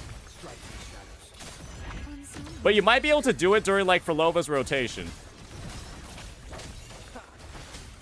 Like, you see over here, I'm, like, keeping out the Spectral Frazzle stacks. That might be what you have to, like, do. Thus you fall. Heed the echoes. Symphony of witness. This is probably, like, a very high-level team that you obviously need some practice on to be able to, like, use effectively. But I think that this team, with a lot of swaps, actually has a ton of potential. Like, while you're doing Phrolova's rotation, you're, like, swapping over to Rover, doing all of that stuff. Because the main thing about this team that you want to make sure of is that Phrolova's outro skill, right, which has that built-in heavy attack bonus, or that heavy attack amplification, that one is actually on Phoebe. Because, of course, right, Phoebe does heavy attack damage. And so you just want to make sure that you're constantly getting value out of that throughout the team. So this is a pretty usable team comp as well, but it might be one of the hardest ones to play for all three characters. Because if you're not swapping, I don't think it performs that well. Especially because it's hard to maintain those Spectral Frazzle stacks over time. So, yeah, I mean, that is going to be Phrolova on a bunch of different lineups. Some people are asking for Camellia. If you're trying to use Camellia, don't. It's not good. It's not good. Camellia's field time is way too long. And you only have one echo skill for all of that field time. So just don't even think about using Camellia. I'm being entirely serious with you. They're like two of the most anti-synergistic characters possible. Because Camellia has like a 30-second field time, and she's using one echo skill across that entire thing. Because casts of Nightmare Crownless don't count. So they're like, the two are like oil and water. Can we do it for science? No, I don't want to do it just to show you how dog shit it is. It doesn't work. Don't even try it. If you are, you're just griefing. Yeah, there's tons of videos with her and Camellia. I'm sure there are. You can go watch one of those and see how bad it is firsthand. Yeah, just go do that. But yeah, that'll be that, ladies and gentlemen. That's our overall review of Phrolova. That's our overall review of her character, her potential, all that good stuff. I would say, when it comes to whether or not she's a must-pull, the answer is absolutely not. This unit is one of the most fun units to play in the game. This unit has a lot of potential to mix and match with team comps, but she is one of the most, like, unnecessary units I've ever seen in the game. From the perspective of, she doesn't, like, bring anything wildly new to the table.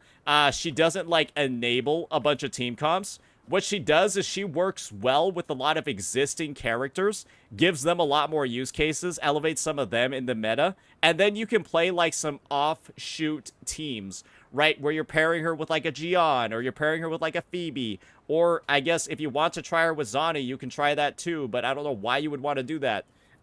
Because she doesn't have Spectral Frazzle in her kit.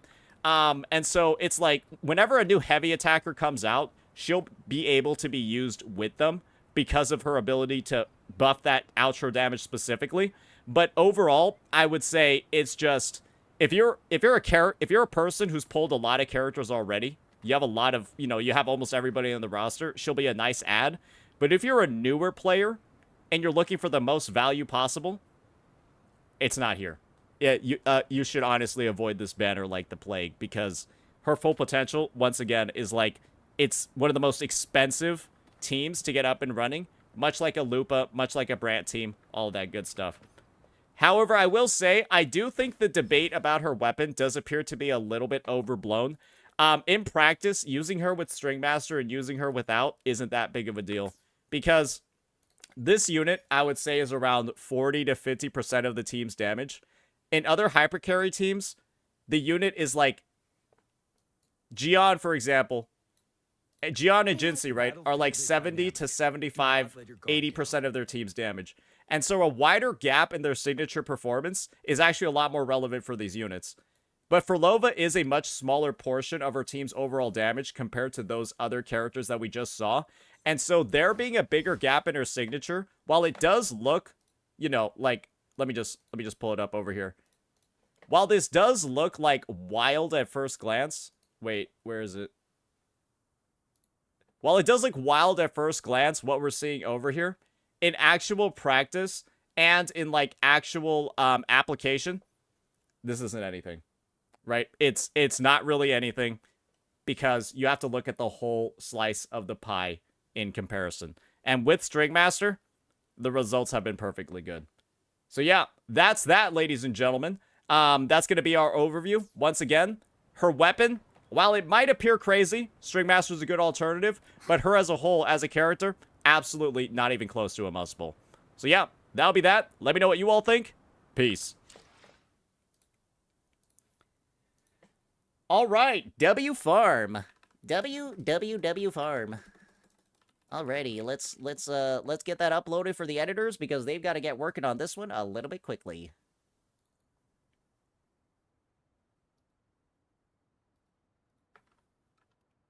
Phrolova first impressions. We're gonna have 2 separate recordings for that.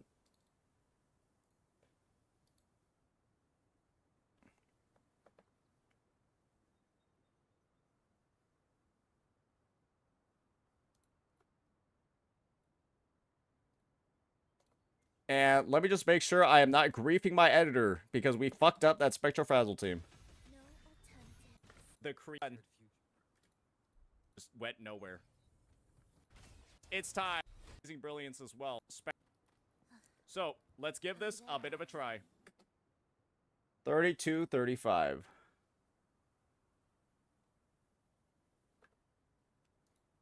Okay.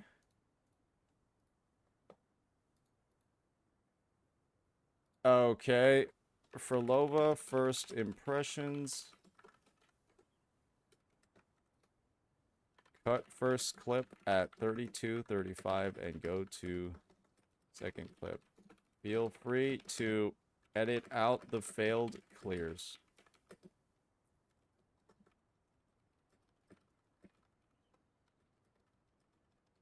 Get this for afternoon. That'd be awesome. All right. We're all set. We're all set. We're all sorted over there. Is Phrolova's ult counted as a coordinated attack? No, it's not. It seems like it's a coordinated attack, but it's not, unfortunately. It's got like, it's just considered echo skill damage. Yeah, it's just considered echo skill damage. Alrighty. Alrighty. Alrighty. Alrighty. What else do we have over here? Ooh, I got some pulls. There was something else that I wanted to do. Ooh, alrighty. Yep, I was gonna release some separate videos. One regarding her weapon specifically.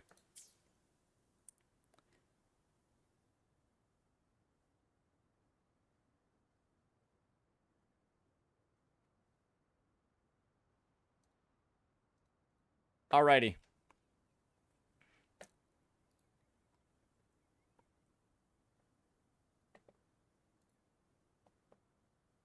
Alrighty.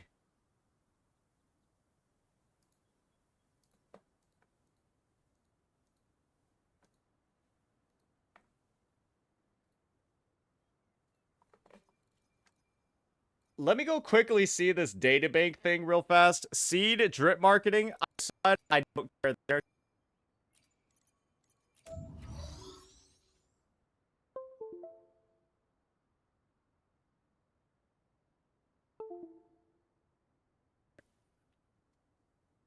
Oh, sorry. Is Mike back? Yeah, Mike's back. So, Nando posted a picture, or Nando posted the drip marketing for Seed. Yeah, she looks like shit, bro. I'm gonna be honest. She looks like a deformed version of Firefly.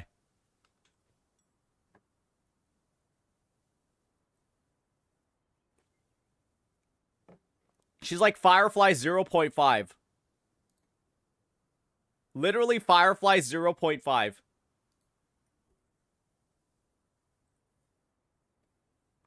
Honestly, the worst design ZZZ has shown off yet. Bro, she looks fucking terrible. Foot character. Okay, but this is a nice segue into my next. She looks so bad, bro. Mike.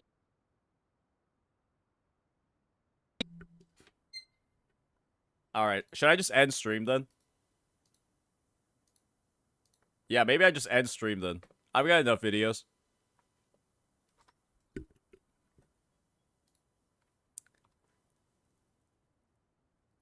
Oh, you don't want me to do that? Stop bitching then, pussies. Deal with it. Yeah, maybe it's time for the bad Mike era. This is gonna turn into a Tyler 1 and Dantes stream. Yeah, would you like that? Imagine how hard the reacts would go. It becomes a subsidiary Tyler 1 stream.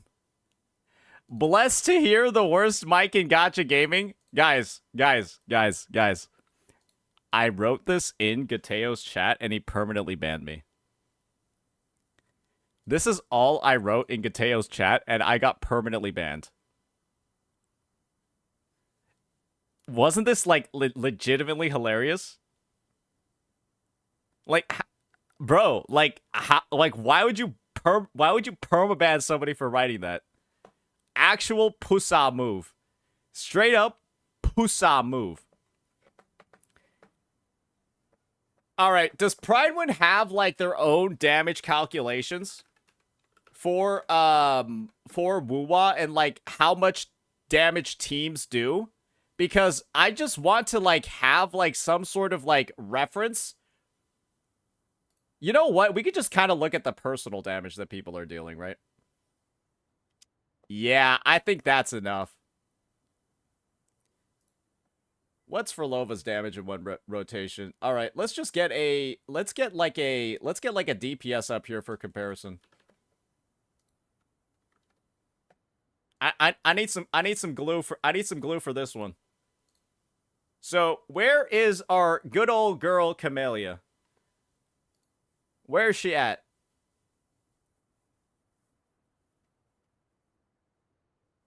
Camellia in one target scenario, 15.5 seconds. Okay, what is even going on over here? Why is Phrolova's literally 67 point?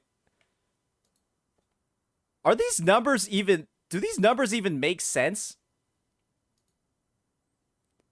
Phrolova does not deal that much damage. Wait, she does not. At a baseline, she's not dealing like 200k more damage than Camellia in three less seconds. I feel like this one doesn't make sense to me.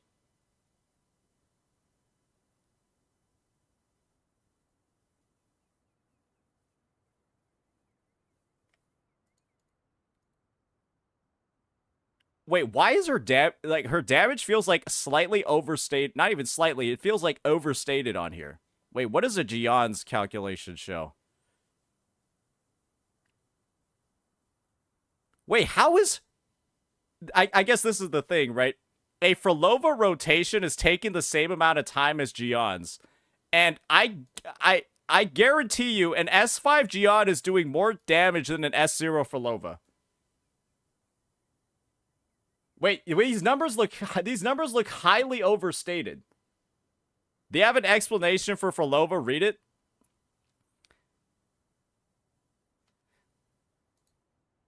Okay. These are the same. Okay, all calculations assume the following. Hikari is already spawning in.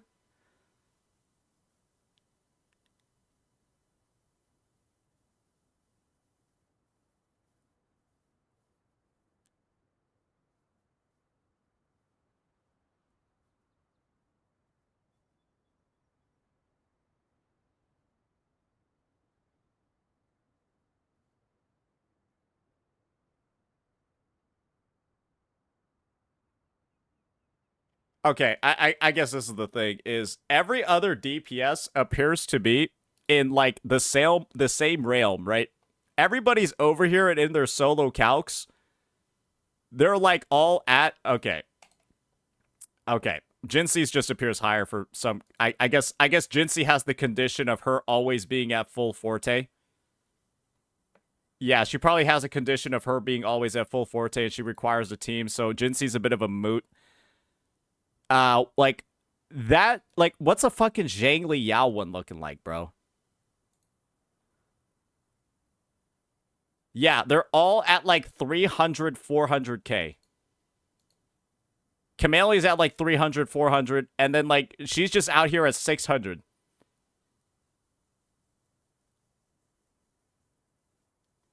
What about like Carlotta? What does Carlotta's or like Cartithia's say? All right, Carlotta's looking similar to Jancy, at least solo.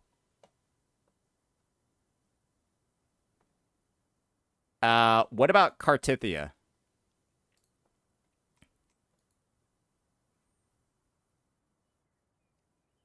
Would you look at that? Would you look at that? Yeah, everyone seems to be in the 300 to 500 range. And it's kind of like I'm like just a little bit confused as to where the fucking 600's coming from. Yeah, this is wild, bro. This is a little bit wild, man.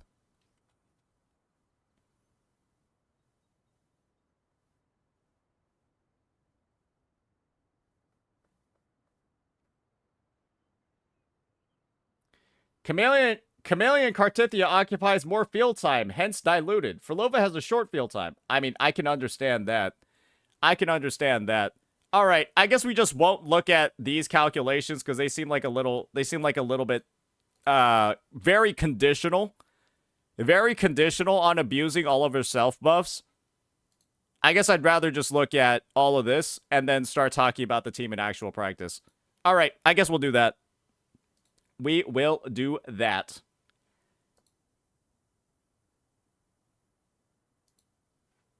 If you want to review or test out an S6 Phrolova, yeah, we might do that. We might do that today or tomorrow. I was right all along. What is this, Revert?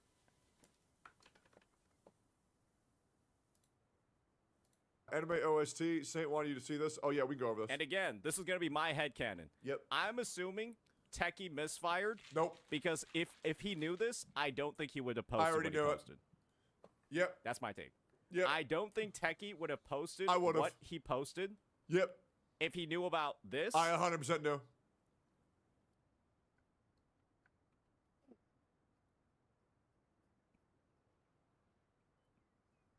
Oh, bro. This is the thing. It's like, well, if he did know, then why'd he word it like that?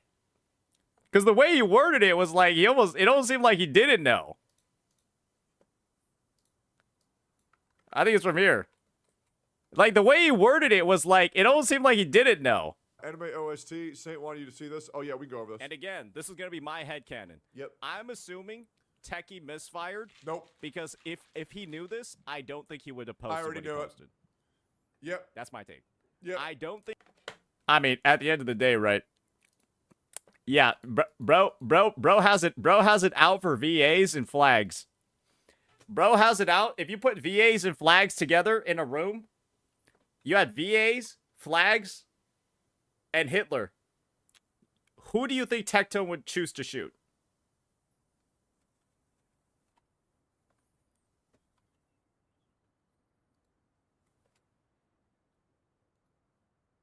It's a hard question. It's a hard question. It's a hard question. I don't know the answer to it either.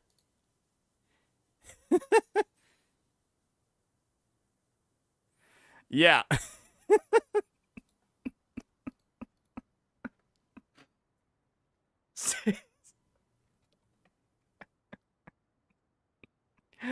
All right. Yeah, I mean, I don't care about this. We just literally have a difference in opinion. We just literally have a difference in opinion about how we approach certain things. Okay, so that's all covered. Now let's get into our Weepon video regarding this whole issue.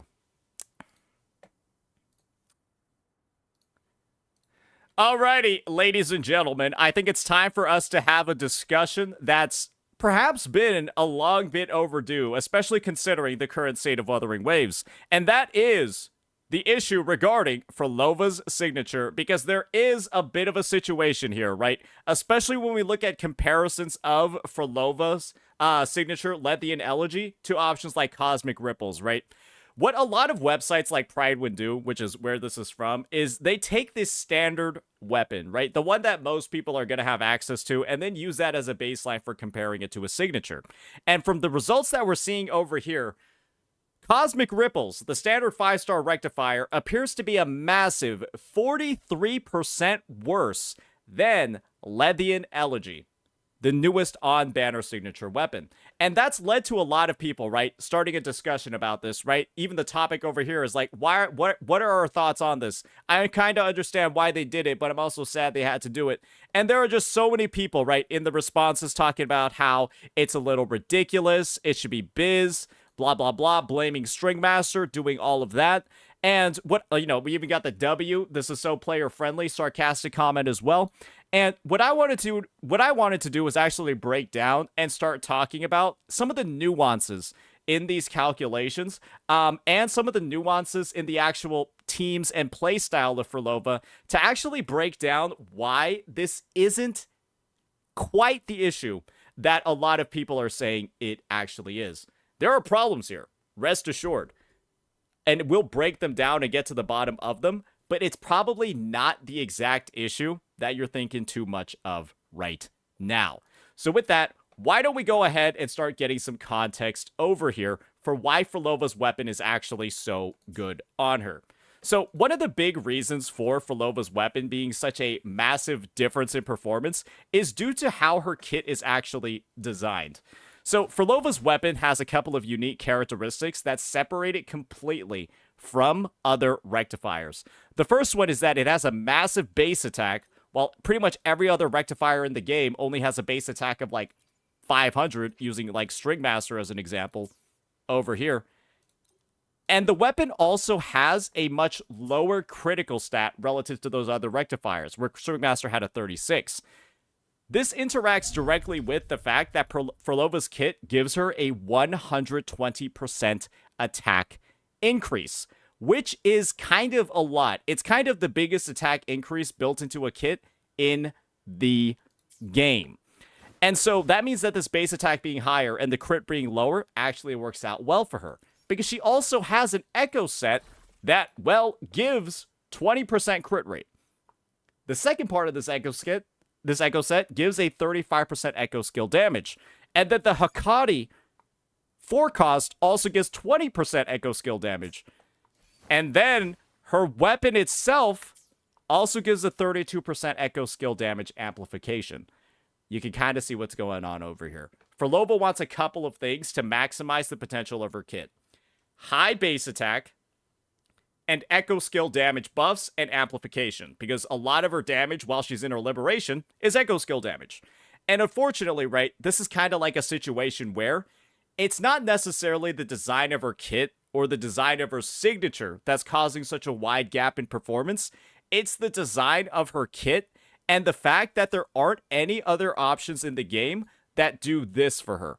There are no other rectifiers that have a high base attack, and there are no other rectifiers that interact at all with echo skill damage. She's also a unit that wants no ER at all in her rotations because, well, she has no energy requirement to use her liberation. Those are all the characteristics that I have in mind, right? And that's why her weapon is so good. That's why it's 43% better than the standard rectifier. But is 43% really the end-all be-all? And the answer is, it kind of isn't. And that's because of how bad the standard rectifier actually is on her. Let's think about why her weapon was good. It had a high base attack, it has echo skill damage, it has lower crit stats, which are made up for with her echo set, and you don't need too much, right? This is the situation over here, is that the attack over here is very, very low on this weapon. It's only 500. The attack percentage is 53.5, which we don't really need because we already have 120% base. We have a 120% attack bonus, and then we have a massive ER main stat that's doing literally nothing. We also have a basic attack damage bonus that's doing literally nothing. This weapon has a somewhat kind of entirely useless main stat over here. And we also have an entirely useless weapon effect as well. That's the big reasoning over here for why these numbers are looking like this. It's because her weapon naturally fits perfectly with her, and the design of her kit makes the standard rectifier literally one of the worst options in the game on her, because it's diluting a bunch of stats that she already has that she can already use. And she gets almost nothing out of any of its effects. And so this 43% over here, it's not really a 43% because her signature is broken. It's a 43% because the standard rectifier is just that fucking bad on her. And you might be just looking, right? And you're like, oh, well, Saint, all right? But Saint, look at Cartithia, right? Cartithia has a specific weapon. Look, Cartithia's weapon. And let me just pull her up. You're just like, look. Oh, look, guys. Where is she? Cartithia's weapon is unique, too. It gives HP percentage. No other sword in the game gives HP percentage, but the gap between Cartithia's weapon and Emerald of Genesis isn't that high. Look, look, look. She's just the most she's one of the most recently released DPSs. Look at this. It's only 27% better than Emerald of Genesis. But Phrolova's is 43. You want to know why the gap is lower over here? I'll tell you exactly why the gap is lower over here, ladies and gentlemen. It's because Emerald of Genesis, when you look at it, right, has a 24.3% critical rate main stat. Yep, that's why. Because this is literally one of, if not the best, standard weapons in the game. This crit stat is insane. And it also gives ER, which Cartithia can actually use. And so even if she doesn't benefit from the attack because she's an HP scaler, or its effect because she's an HP scaler, 24.3% crit rate is still 24.3% crit rate. And she doesn't have any built into her kit. And so it actually makes it really good on her. This character has no need for an attack percentage main stat because they already have so much of it.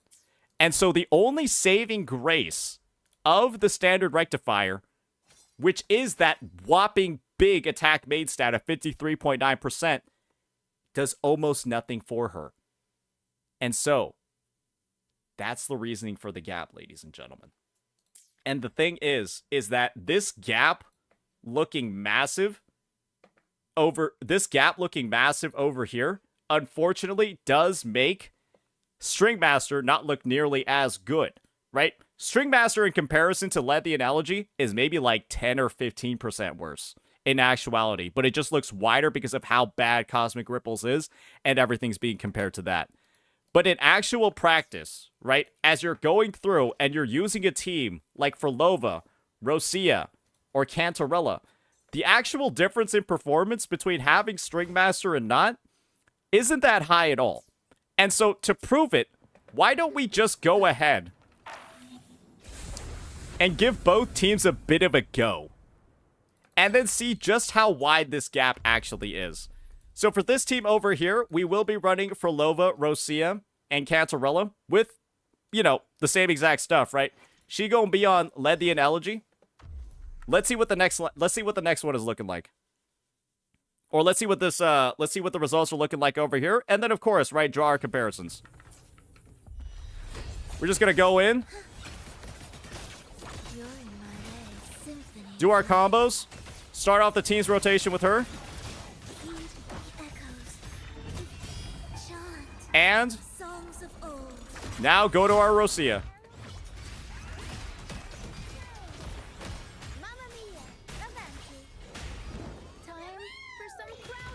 And we'll just be using the times at the top, right?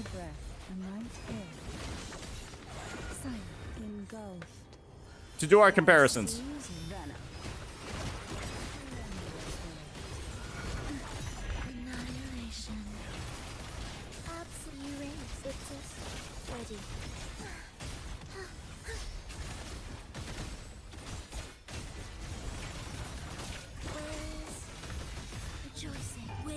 Oh, I think we might have missed a crit over there. Missed a crit at 90%. That wouldn't have happened with String Master, boys. And we kind of have to extend our Rosia. You know what? That was a bit of a rough run. We missed a crit, and we also missed one of Rosia's bounces. Let's try it again one more time. Symphony of life. Mr. B. Life or death. No alternative. The soul never. And let's go for it.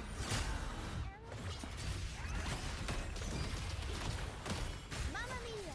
Avanti. Improv. Performance. I'll keep you company. Hey? Sleep in the whispers of silence. Come on out of the curtain. Oblivion. Meaning let the poetry begin. Cadence. All right, and now let's see what this Scarlet Coda crits for. That's the damage that I'm looking for. That is the damage that I'm looking for right there.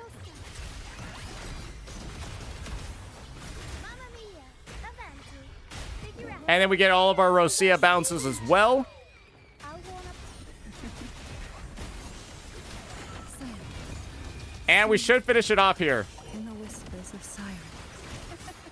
About a 54, 53 second clear on Lethian Elegy. Now, let's go ahead and see what the clear looks like when we replace some of the stuff going on, right? And do recognize that this TOA buff that's presently happening, right, is actually making Phrolova's signature a little bit better than it's supposed to be. Or sorry, no, the TOA buff isn't necessarily mattering as much. It doesn't deal 800% echo skill damage, it just deals havoc damage. So yeah, let's try this one out again by changing out String Master for Lethian Elegy, and then Cantarella's just gonna use Lethian Elegy.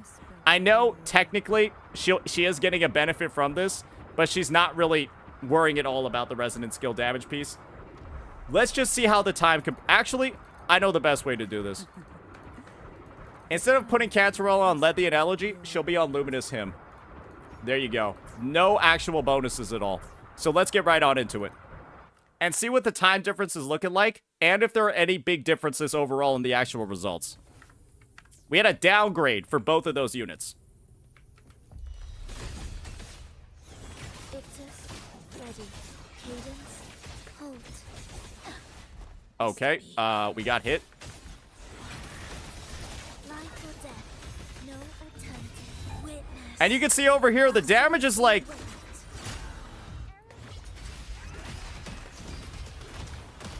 Mamma mia. Like, I recall killing the enemies at the exact same pace. I'm gonna be honest here. Engulfed. It almost seems the same. Seas venom. Who will sink into the depths? Riptides play near. Oblivion. Symphony of life.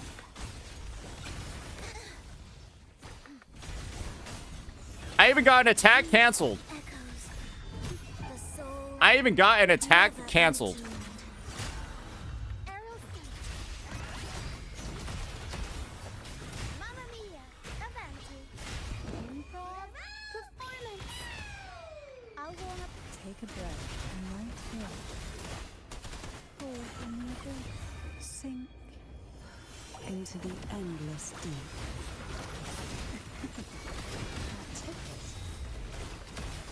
Ensemble. And honestly, I'm pretty sure I save about 3 to 4 seconds if I dodge as well as I did the first time.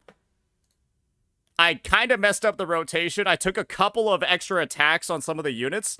And then the actual time difference in the clear is like 2 to 3 seconds. The actual time difference in the clear is like 2 to 3 to 4 actual seconds in practice.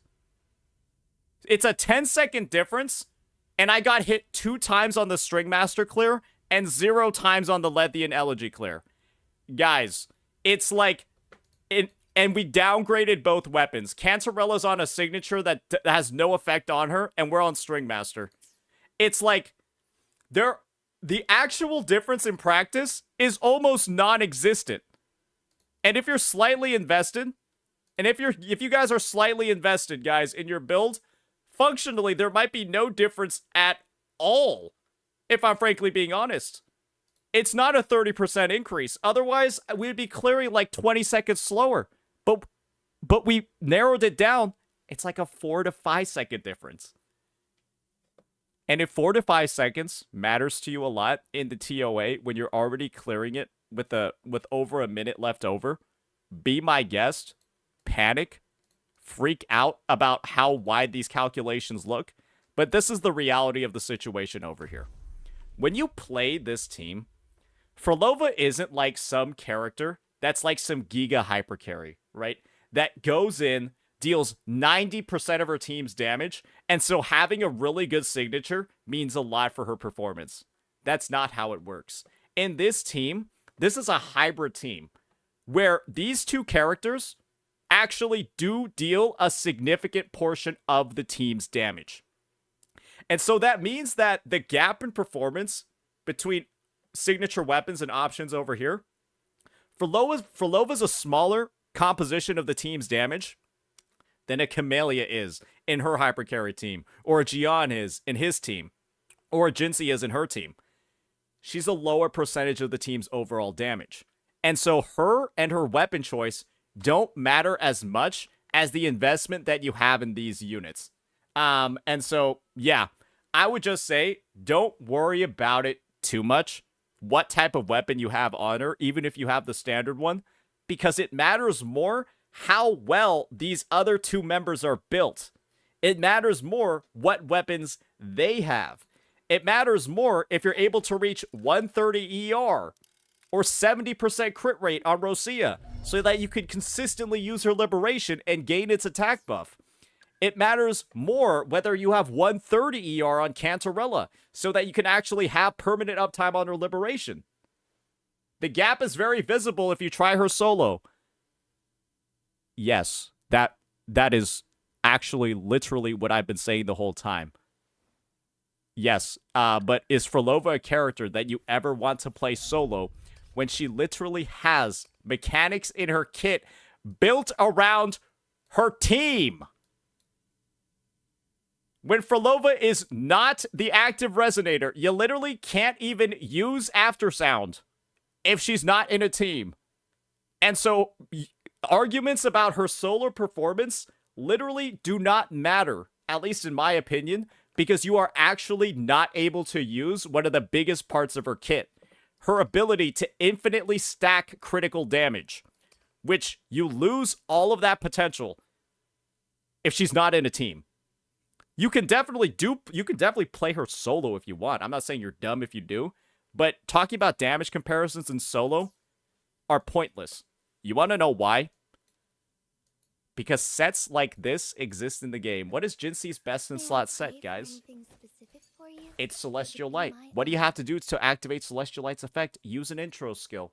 How do you use an intro skill while you're solo? It's like the game and so many of its existing systems aren't actually designed for you to be in solo content because some characters literally don't work.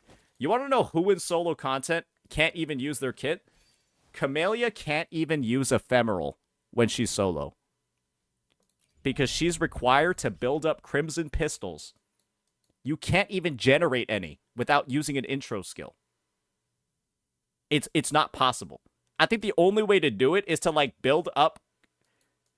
Oh, sorry. She can generate pistols. It's just that her Ephemeral is always going to deal 0 damage because she won't have the pistols built up in the first place. So yeah, I would just say the whole like thing about the signature, stuff like that. Phrolova's a character where if she's the only character dealing damage in the team, like you try to run her on some lineup where it's like, if you're running like this with her, where all you intend on doing is buffing her damage, yes, her signature is going to matter a lot more, but this team already kind of sucks. She works a lot better with like a tertiary damage dealer like a Dan Jin or even like a Havoc Rover. in her lineups. And if you're ever playing her in a hyper carry setup, you kind of aren't using her correctly. Or at least you're not using her to her full potential. You can definitely do it. But I'm just saying, these triple DPS teams that you can run, they're going to do a lot better for you. And that's kind of like the way she's meant to work. And it's a good twist, I think, on the design of the overall game. However, there does still need to be a statement made. I'm over here, right, talking about how it's not that big of a deal. There does need to be a statement made about the fact that her kit has been this intentionally designed in the first place to synergize so heavily with Echo's skills. I'm of the opinion that if you're going to introduce a new type of damage like this, you need to also have the accompanying support for it to make a lot of sense for those not able to pull the signature. And Kuro Games already did this, right? When they released Ocean's Gift, which was the Phoebe 4-star weapon, where if you dealt damage to enemies with Frazzle, you would gain a Spectro damage buff. Honestly, at this point, if you deal damage to enemies with an Echo skill, gain a Havoc damage buff, right? Very easy to add a 4-star weapon that kind of really helps alleviate the issue for Phrolova over here. I think that having a version of this that's dedicated around Echo skills and perhaps even Havoc damage would be a good stopgap for a lot of players. Because once again, this number looks high, and then simply having a 4-star option like Ocean's Gift would make this look a lot less bad, if that makes sense. Because you would just have something that's better than Cosmic Ripples at a baseline, and it would help out a ton, I think, in the community's perception of the character. And of course, right, they've already done it once with this whole Ocean's Gift thing. I think Phrolova deserves like her own permanent event. Maybe we have some fun in her La La Land that she set up, and then we get a 4-star weapon for her there. I think it maybe just should have been released in this patch. And it probably would have, again, it would have helped a lot with the overall perception of how this weapon actually works. Because this bonus is way too unique to work on most other characters, and none of the other weapons really work that well on her other than Stringmaster because of how specifically her kit is designed. So I think that there's fixes in both directions that need to be made. But at a baseline, I think we all need to come to the realization that this isn't nearly as bad as some people are saying. So yeah, that'll be that. Hopefully you all have gotten the full picture from this. Let me know what you all think. Peace. All right, what's going on in my chat, boys? Why are people freaking out? Why are we fighting, guys? What have we resolved it? Have we resolved it? I saw like some 07s. I was like in the middle of recording, so I was just like, I don't even want to deal with this right now. Are we done? Are we done? Do I need to talk about anything? Thank you. By the way, I'm livid right now.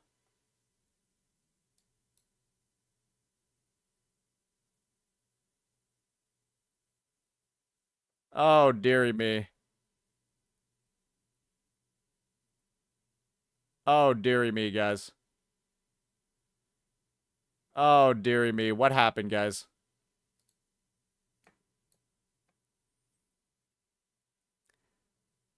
Ah.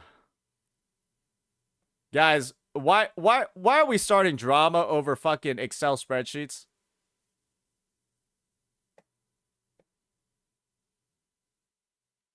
Why are we starting drama over Excel spreadsheets? What happened? What happened? Roach released the Kraken? Why'd Roach release the Kraken? What? I was over here talking about weapon calcs. I was over here talking about fucking weapon calcs, and then people are yelling at each other in my chat. Oh, dear God. There was World War III in chat, but then Roach Nuke. I literally read that, Kleider.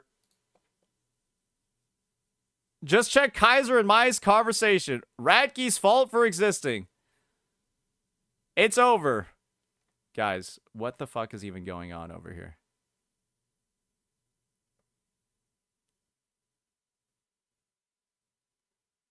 Oh my God. Oh my gosh.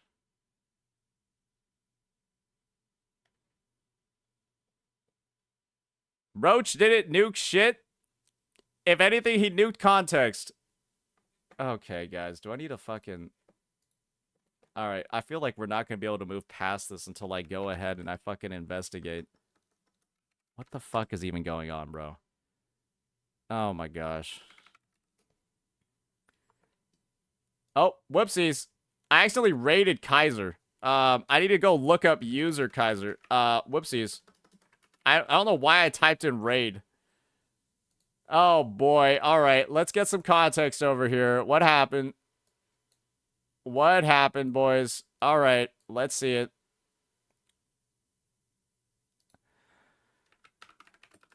Oh my gosh, why are you guys fighting? You guys have known each other for like over 6 fucking months. Why are you guys all fighting? Why you guys all freaking out on each other? What the fuck? You guys have literally known each other for like, you guys have literally interacted across 6 months in this fucking chat. Oh dear lordy. Okay. Let's see what we got. Your mic is tweaking. Okay, okay, okay.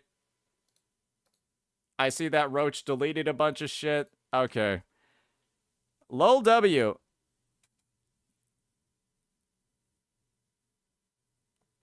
Okay, so Kaiser and God Tier were talking about fucking calculations, and it ended up with somebody getting timed the fuck out. What were you guys sending to each other to get this mad over calcs?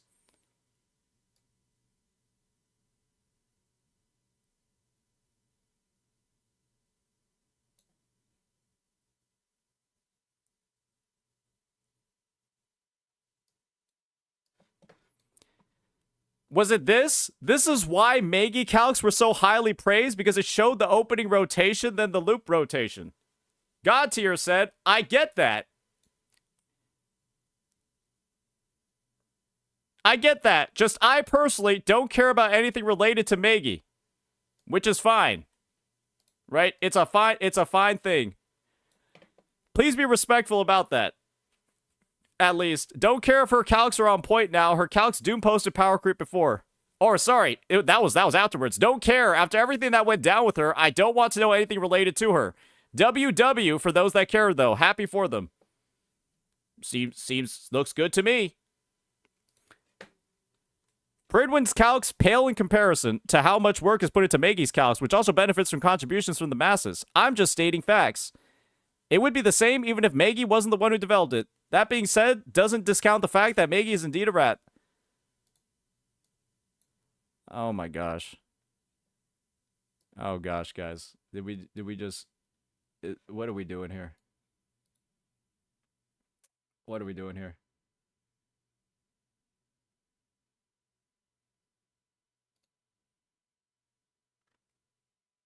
All right, how about this? How about you guys? How about you guys just chill? How about you guys just chill?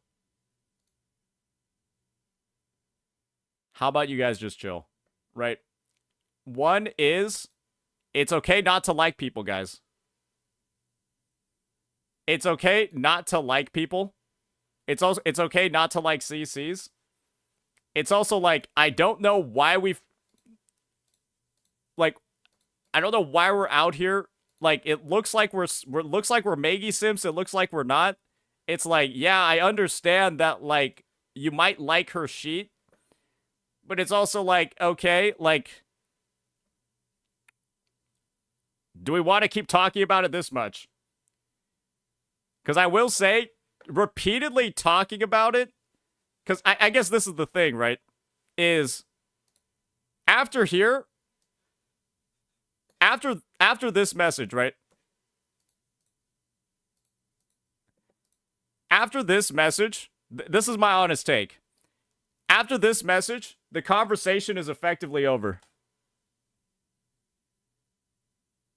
After this message, the conversation is effectively over. Any response after this is like, it's because you want to talk about it. So, Kaiser's response to this is because Kaiser wants to talk about it. And I guess the thing is, that's him wanting to, like, defend Maggie a little bit. Right? Which is just a matter of like, okay, like if you want to do that, sure, but it's also like that's going to get people responding to you. Are you our parent? Yeah. But I can yeah, cuz I can ban you. Just like your parents put you in timeout. You wouldn't want that, would you, Revert? And so I can literally make you behave. I can literally make you behave. So maybe I am your parent. Because I can tell you to do something and you'll do it. Because you're scared of the consequences. If you don't.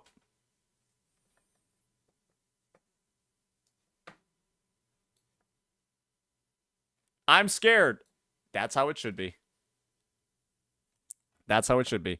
So yeah, guys, let's just chill. Let's just chill.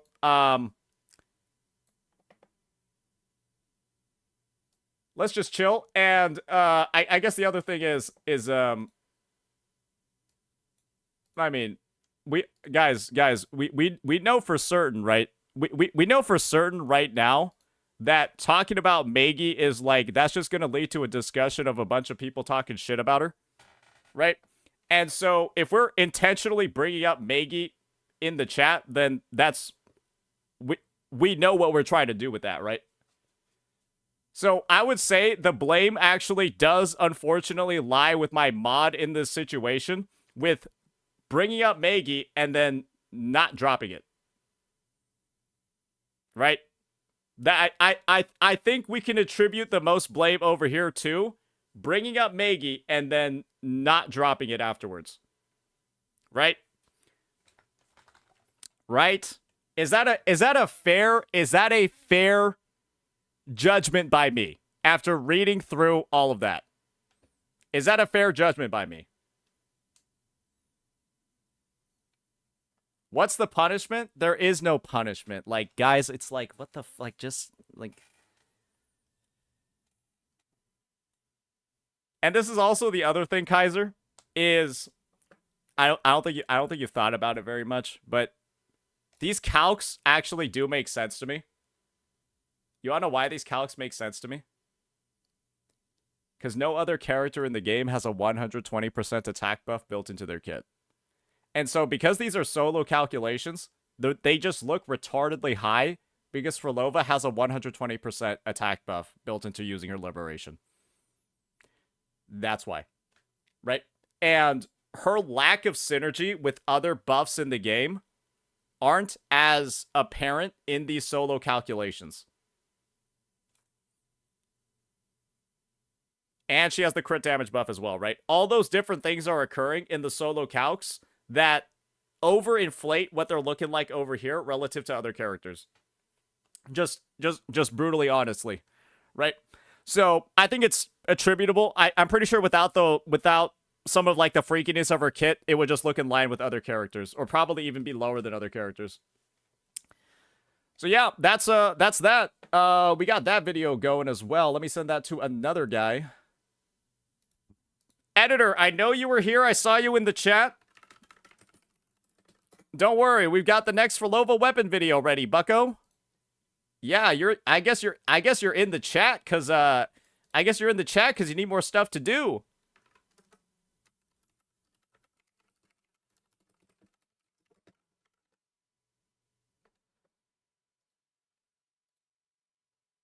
Yeah, this is a no break zone, bucko. Let's take a look at these calcs. Is that the ZZZ runtime? Is that the number of black screens with white text in ZZZ?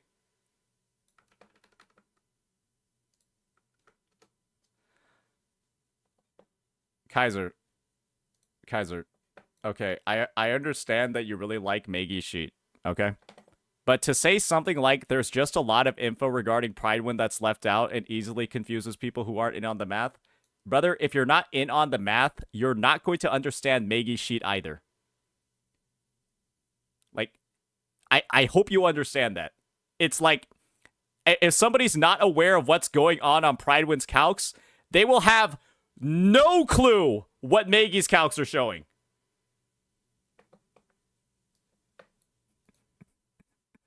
Jesus Christ, I haven't just taken a look at Maggie's sheet. Well, I guess this is the thing, right? You're talking about, like, the value and the use of Maggie's calcs. 98% of players have no idea what is on her sheet. There's a reason why. When her sheet was fucked up, and has been fucked up, right? Where she's, like, literally overinflating DPS by shortening rotations. Guys, nobody called it out in over a year. The game had been live for over a year, and nobody called out stuff that was wrong with her sheet since day one, because that's how little people understand it. That's what I mean. You're greatly overestimating, like, the reading comprehension of the player base. Or, like, the mathematical computing ability of the player base.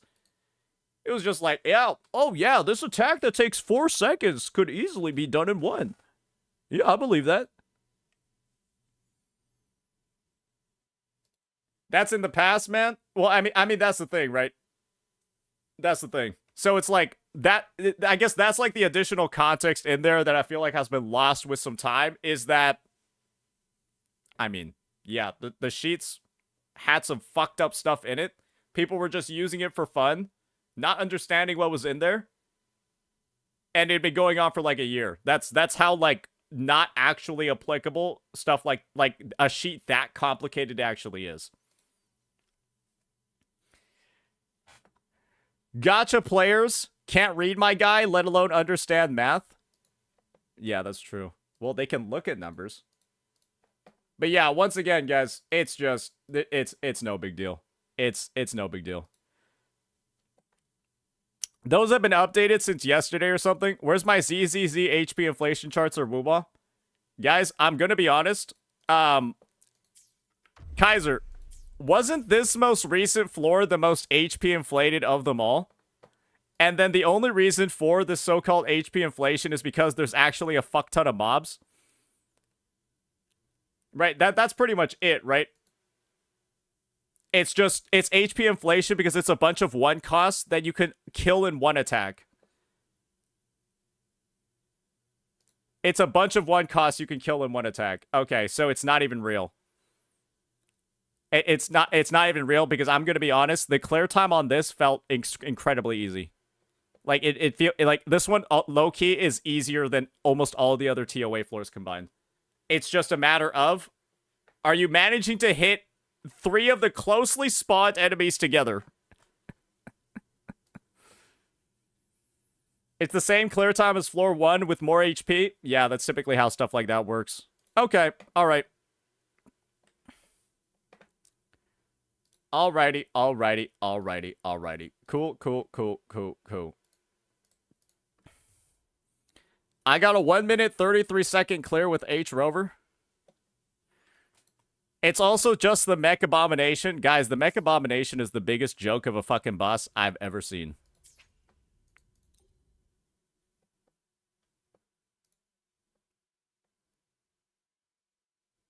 Oh, one thing I forgot to do was a Weewa clear. Yeah, one thing I forgot to do for the first impressions vid is a Weewa clear.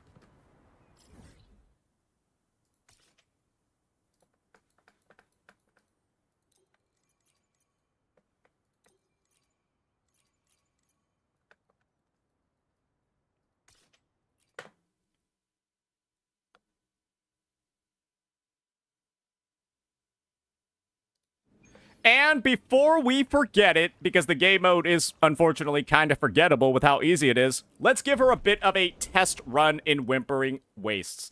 I'm kind of the opinion that it doesn't really matter what you use in this game mode because it's gotten much more achievable. So why don't we just go ahead and, like, I don't know, slot her on, like... Honestly, God forbid, none of the gold things actually work for her. So we'll just slot her on, like, some random doo-doo stuff. And kind of just, like, go from there in terms of, like, the token. And just see how she performs on the first side. And for this test, yeah, she will be on her weapon. I don't think it's going to matter too much. You're going to be overkilling the hell out of these guys anyways. So, let's go ahead. Let's give it a bit of a go.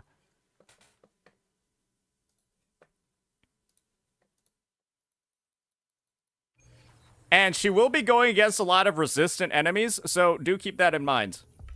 If you think the clear times on this look bad, Symphony of life. Thus, you fall heed the echoes. The honestly, soul she's still doing a decent job into some of the resistance.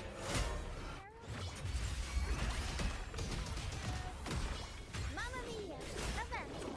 I'll warm up the crowd. I'll keep you company. Surge of deep. Come on out, little girl. And unfortunately, right, Meaningless cadence. on the first side, it's a little bit rough to use her because her team will sort of like We wither, squirrels. have some issues getting off their full rotation. But once you get into like the second one and beyond, Aerial scout. it works out decently, right? Mamma mia! Event! Figure out. We seem to be getting a decent time. You can use her on the second floor for certain, for like a better overall experience. Sleep.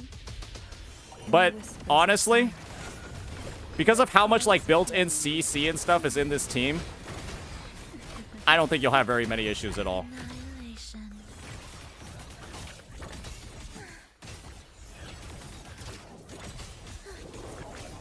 It is ready. Symphony of life. The soul. I don't think the score is going to be particularly high, but it is what it is. Mamma mia! Event! The world is our Oh, did I mess up and not liberation? Oh, I messed up and I didn't. Dude, I keep forgetting to liberate on this character sometimes. All right, all right, all right. Let's do it again. cadence? Halt. Symphony of life. Heed the echoes. Chant songs of old. Aerial scout. Mamma mia! Event! I'll warm up the crowd. Okay, we are able to get our liberation on Rosia in the first rotation, which is nice. Come on out, little girl. And we can get it on Cantarello as well. That's pretty cool. Seas vanish. Playing with. Oblivion. Absolute futility. Symphony of life. And yeah, the AoE on Phrolova's abilities is like kind of insane. Eternity. And she does have some pretty good burst as well. Songs of old. Aerial scout. And you can see over here, we're kind of just clapping the shit out of these things. For some crowd work. Getting a pretty decent score overall. Nothing like too wild because of, again, all that Havoc resistance. To sunken depths. But it is what it is. Into the end. Right, you see these Roshrooms over here? They all got Havoc resistance. Ensemble. Symphony of life. Wails. Rejoicing. Witness. But yeah, she absolutely blows this shit up with this team. Aerial But like I've been saying before, guys, when it comes to Whimpering Waste, you can kind of just play whatever you want in this game mode. You only need an average of about 2,000 something points on each team to get everything you need out of it. Nothing too wild here. By seas venom.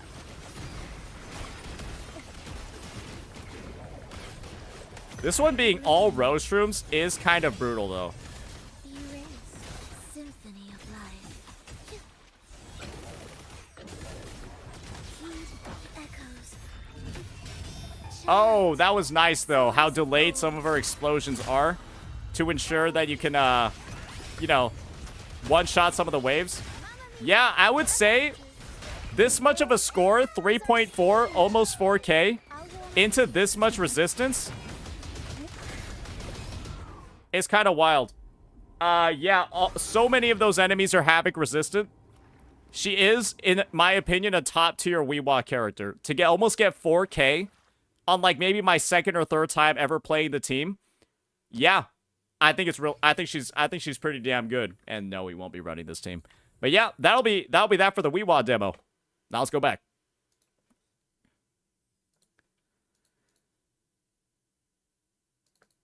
Okay, let me go add in that last one for my editorial so I don't I'll see if he can squeeze this bad boy in.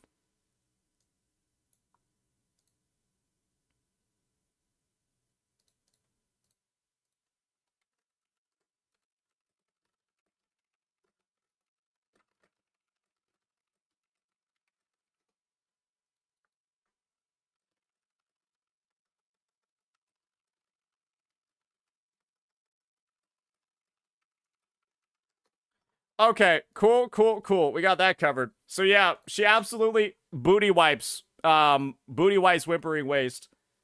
We got a new post on the Rise in Reddit. What is this? Phrolova and others before deserve better chance to show their worths.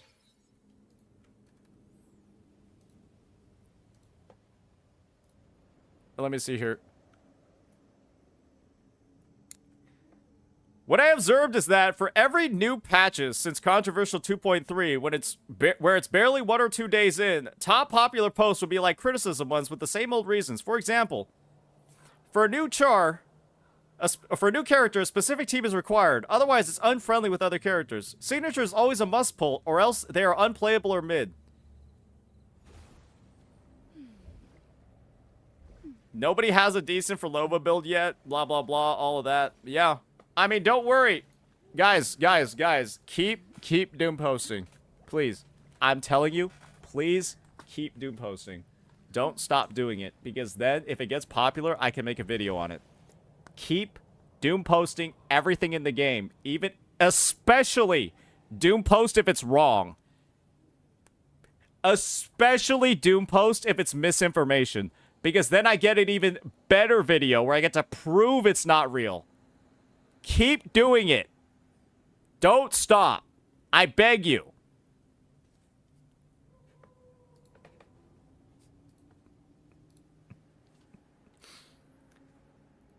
Gotta get those numbers up? Why do I gotta get some numbers up? Go fuck yourself. Why are you getting 5K like that? Hey, what, you want a cookie? Loser?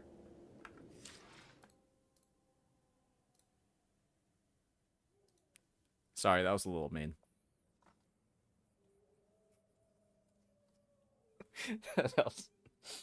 that came off a little bit meaner than I was intending to.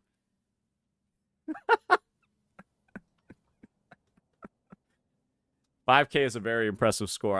I'm extremely happy for you.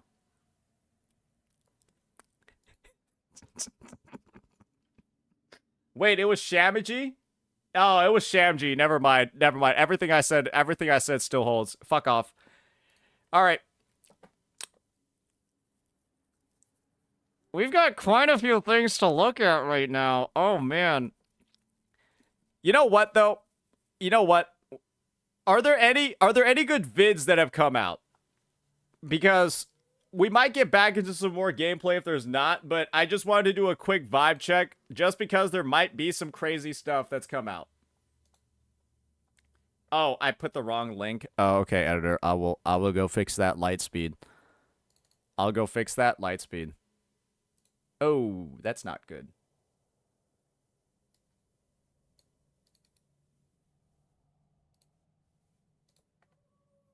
Oh, that's not good.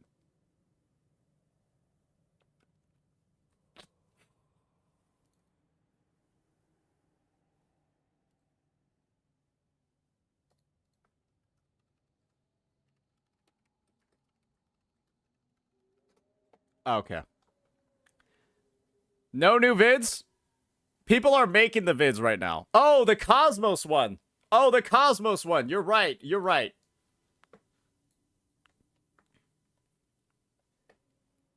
All right. We'll watch this, then I think we'll get into some Dreamy Deep. But first, I gotta go take a piss. BRB.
Alrighty.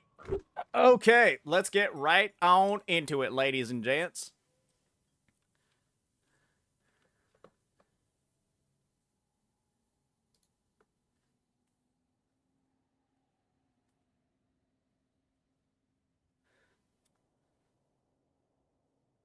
Let's get right on into it. Alrighty.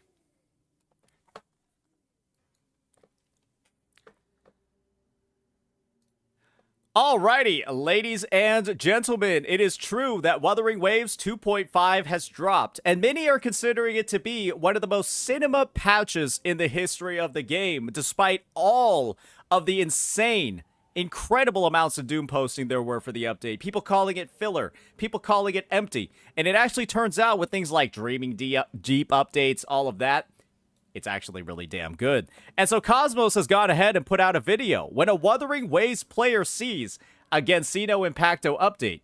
So why don't we go ahead and see what this one is all about. It's always cinema, and I'm certain Wuthering Waves players do have some thoughts to share, especially after all of the unnecessary backlash there was for the pre-release of this patch. Let's get right on into it. We got a banger 5 minutes ahead of us. Why is this running? Is it meant to sound this shitty?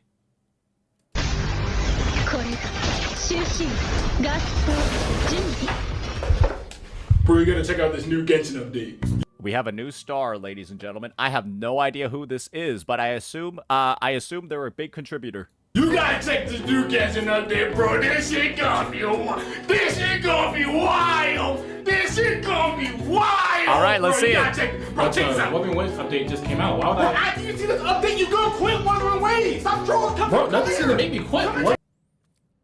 I want to know if there are any people that actually have quit Wuwa because the Genshin update looks so good. We always hear about Genshin players quitting Genshin because the new Wuwa update came out and it's really good. There are always videos and statements about that. I don't think I've ever seen a, like, legitimate, actually, like, sound piece on the opposite ever occurring. It's always, like, a parody. It's always satire. It's never actually, like, a legitimate video. It's because it just doesn't happen, right? If it does, please send me a link. Please send me the video. I want to see it. I want to react to it. It's been a year and a half.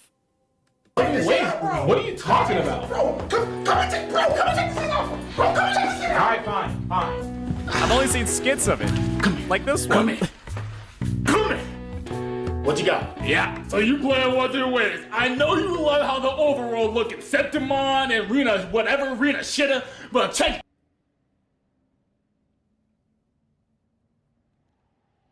Okay.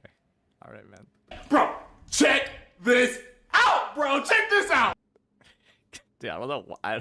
It's like it's like a fucking like first, second, third grade joke. I don't know why Rina Shitta was so funny. I'm sorry. Check this out. Tell me I don't look crazy, bro. Bro, look at how vibrant the colors are. Look at how everything looks. It looks immaculate, right? Bro, this shit is for kids, bro. Thank you. Thank you. Thank you. I sometimes saw all the people like fucking jerking themselves off over the fucking 6.8 update. They were like, "Oh my gosh, there's so much content in this patch. I get to play Splatoon, shoot my glue everywhere." And I was like, "Bro, this isn't even the game. This is a bunch of this patch is just it's Hoyo 44 minigames. That is the update. It's like fucking Mario Party in the game. There's no actual Genshin in here. I've been saying that the entire time. It's not made for Genshin players. And all I saw from these Hoyo CCs, right? All I saw from, like, you know, I saw, hey, I'm gonna call it out. I saw Brand doing it. I saw Doro doing it. I bet Ziox and Tuano were doing it too. This patch is loaded. This patch is insane. There's so much content. What's the point of it being a bunch of content when it's like not even like, it doesn't even look like content that's intended for the actual players of the game? That's been my take the entire time, and I'm glad I'm hearing it again. Or I'm glad I'm hearing somebody else actually say it. I don't know what you're talking about, but you can clearly see with all this shit going on the screen, this shit is still for kids. I don't know what you're talking about, bro. This is Mickey Mouse, Disneyland, Funland. This shit not for adults. I played this game when I was 19, 20. I'm 26 now, bro. I grew up. This shit did not grow up. I grew up. Oh, you're not really that much about the over. You're a story nigga. That's what you are, bro. What?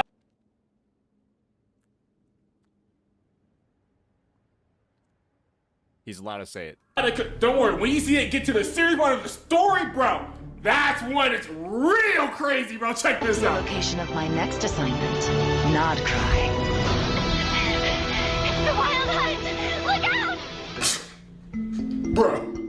Bro, you're telling me that's for it, bro? Do you see it? Do you see his face, bro? Do you see his face? You can't tell me they taking this shit seriously, bro. You trolling me, right? You trolling me. You kind of right. They probably could have had UFO table animated, but they were gonna anime. But you probably don't even care about the story because you be skipping the story. You played one of the waves and got a skip button. Do I got a treat for you, bro? They added this thing called one-click time skip, bro. Fuck these devs for doing that.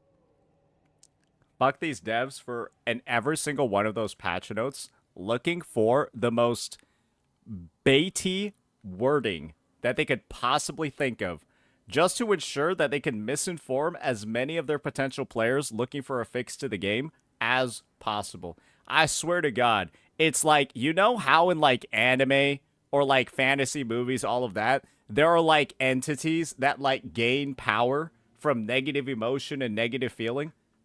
Honestly, like fucking how tacit discords are formed, I swear to God, that's how Hoyoverse gains energy. That's how Hoyoverse powers up.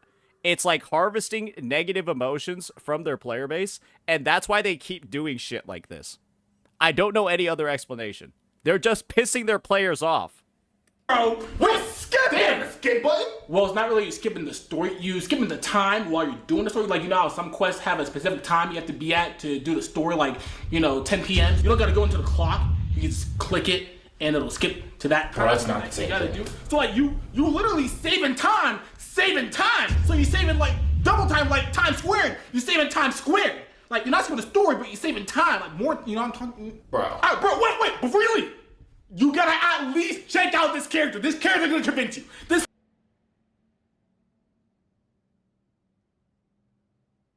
character is gonna convince you to play the game again. On the way, it's gonna convince you to play. Commencing task. Okay. I mean, that's cool that they got that. Like, Wuthering Waves don't really be adding 4 stars into the game, so it's cool that they added a 4-star into Genshin Impact. I really like that. I don't know.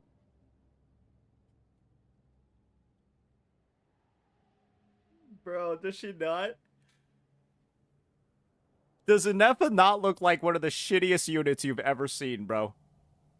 She genuinely looks like one of the lowest quality, shittiest units in the history of the game. And this is like their intro to Nod Cry. I have been telling people, right, that after they revealed all of the lineup for 6.0 and beyond, they showed the Barkas, the Alice, the whatever, Lynn Reedhart, whatever her name is. She has like a last name, which is like no other Genshin character does, but she's got one for some reason. Why not just release one of those? Like the ones that don't look like shit. It's like to hype up this new region and to do the intro, they chose the least appealing unit on the roster. Bro, that's a 5-star. Bro, that's not a 5-star. What are you talking about? No, bro, that's clearly a 5-star. Well, why would that be a 4-star? What's wrong? Bro, no, that's clearly not a 5. Do you see how she's bro? You can clearly see in her animations that's 4-star animation technique, bro. That's not a 5-star. You're not getting it right, man. It's not about how she plays. It's about what she does. Bro, she's electro, and you know that elemental reaction where you do electro and water and you fuse them and it makes electro charge? Now they got lunar charge, bro. Lunar charge. You want to know something very funny I saw about this lunar charge mechanic? There was I made a video about this before, right, where I was reacting to Glaives, and then talking about how lunar charge is so bad for the game. It's another character locked mechanic.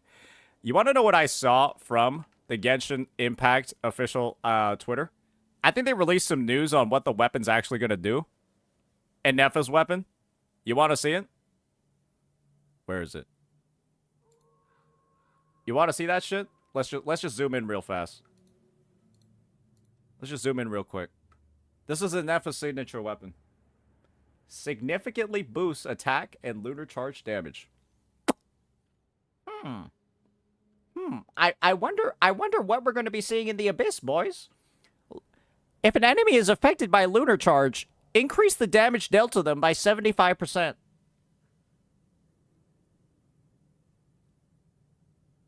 If the equipping character creates a shield while this effect is active, they will gain the electrifying edict effect. All nearby party members deal 40% more lunar charge damage. Huh. Ooh. Ooh. Oh, so you gotta pull the character and also pull the weapon. You gotta pull the character for the new elemental reaction. And also, if you don't pull the weapon, the elemental reaction does 40% less damage. Imagine if there was just like a support weapon that came out in Genshin Impact. It was like a polearm or a sword, and it just said straight up, increase party members' vaporized damage by 80% or 40%. Increase bloom damage by 40%. Bro, they did two. Introduce the new thing, the new elemental reaction, and then also introduce the weapon that boosts it by 40%. This is like if, you know how Nilo, right, is the Bloom character? She modifies Bloom and gives like she gives like super Bloom. Imagine if Nilo's weapon was, Bloom deals 40% more damage across your team. That's what it is. New character introduces a new reaction, and then the new weapon with the new character boosts the new reaction damage by 40%. Brother, I cannot believe this. I legitimately, I didn't think they could get more predatory, but they did. They literally did. And guess what? It's basically electrocharge, but better. So basically what you're saying is that all the electro characters in the past got power creep. See, I knew you'd say that. But no, it's not power creep, because if you have her in the same party, your other electro characters are better too because they do lunar charge. Okay, so what you're really saying is to make my electro characters better, I gotta pay $200 for this bitch. Well, you gotta pay $200 for her. You also gotta pay like $300 for the weapon too. Yeah, unfortunately, the issue with Cosmo in this video is that he made it too early. Because he could have just put in the shit about this godforsaken weapon as well.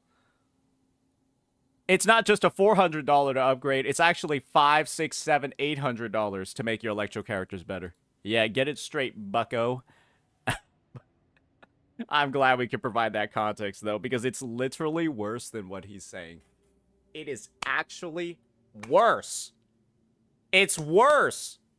And it was already really fucking bad. No, that's not how it works, bro. No. Bro, are you trying to piss me off or something? You know what, bro?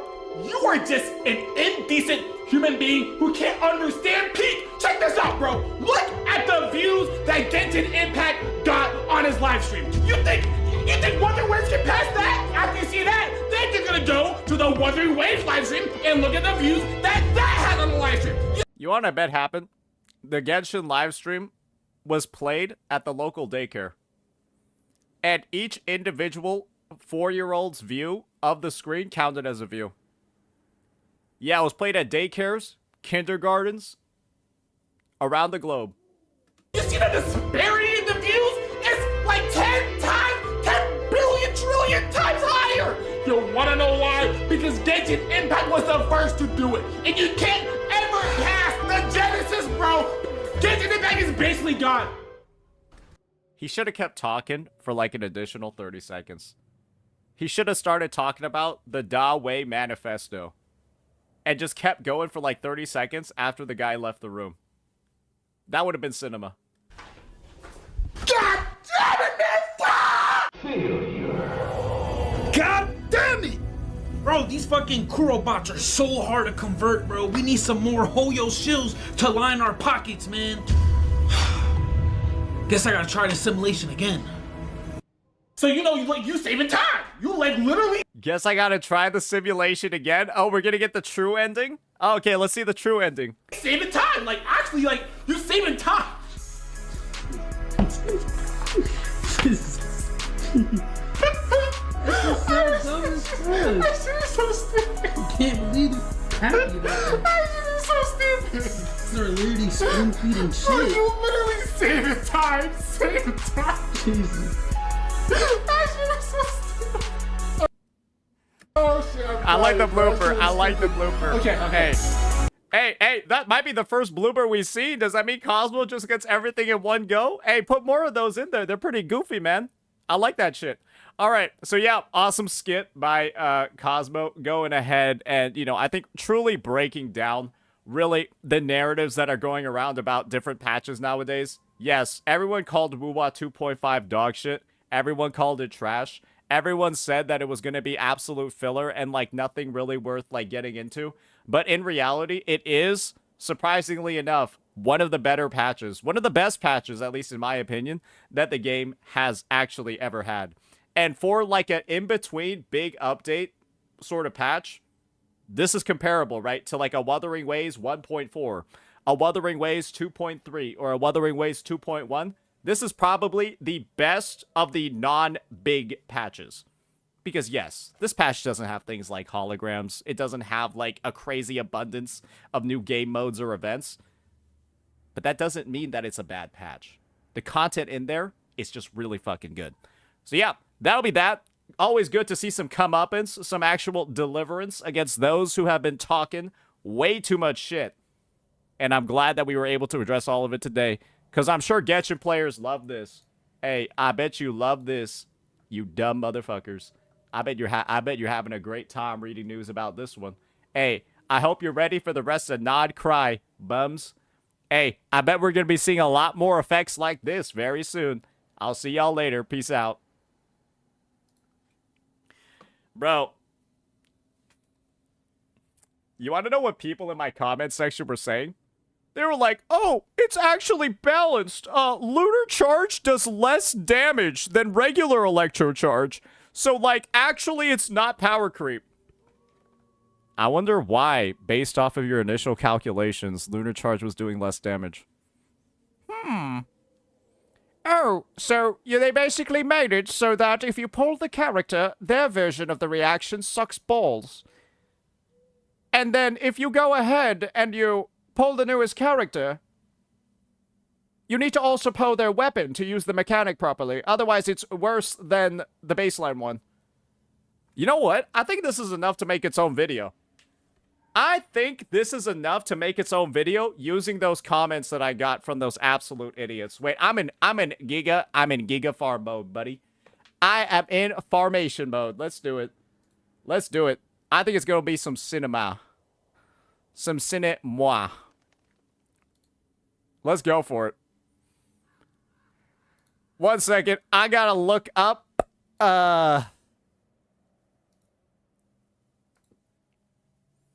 Here we go. Here we go, boys. We got that over here. Let's read the comments over here. Let's see what it's all about.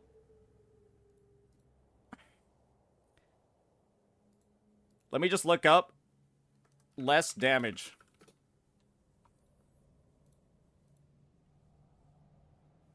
I've got to get some of the comments going first.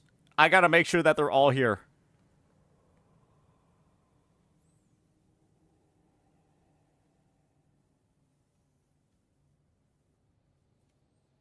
Damn, this video actually had a lot. We kind of pissed off. We kind of pissed off some people with this one.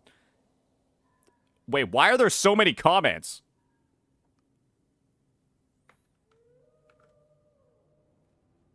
Why did I just become massive?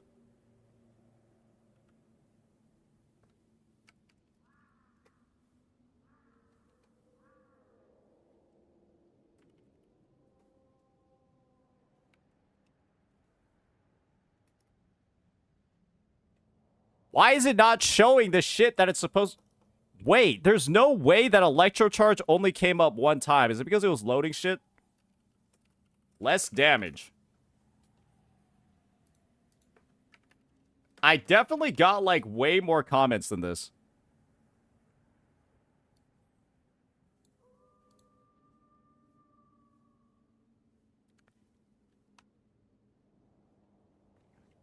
All right, we got him.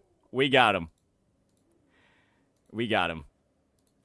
And let me go pull up Nilo's kit as well. We got to have that for reference, too.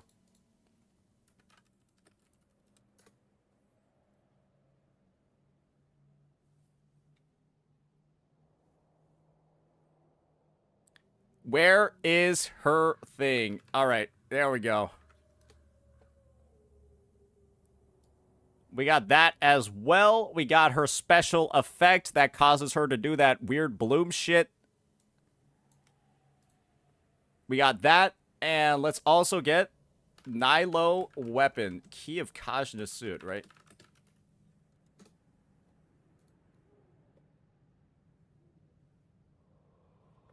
Here we go.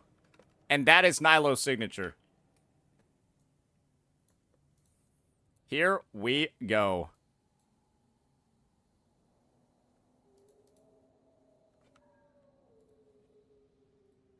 Y'all ready for this? Y'all ready for this one?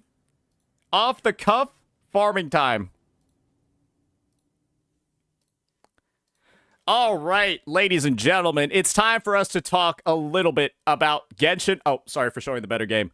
It's time for us to talk a little bit about Genshin Impact and the newest set of weapons that will be coming in version 5.8, because I'm going to be honest here, it's some of the worst and the most predatory design we've possibly seen in the history of the game. It turns out that it's not just kits that are going to add quality of life fixes to the update. It's also going to be the weapons too. It's a 2-for-1 combo. So let's go ahead. Let's start getting right on into it. So for some context over here, these are details about Enefas as well as the new weapon event that we are going to have available. For you to understand just how awful this new weapon is for the game, just read this tagline. It significantly boosts attack and lunar charged damage. And you want to know why this is so bad?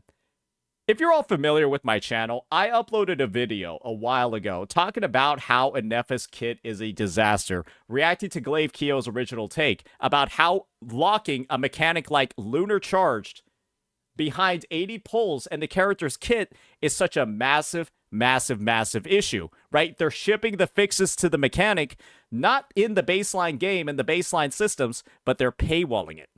And a lot of people had stuff to say to me about my take of Lunar Charge being a paywalled fix. They were saying stuff like, whole video's a waste of time. Lunar Charge isn't even Electro Charge. It's even weaker than it. It's weaker. Baseline Lunar Charge is worse than baseline Electro Charge.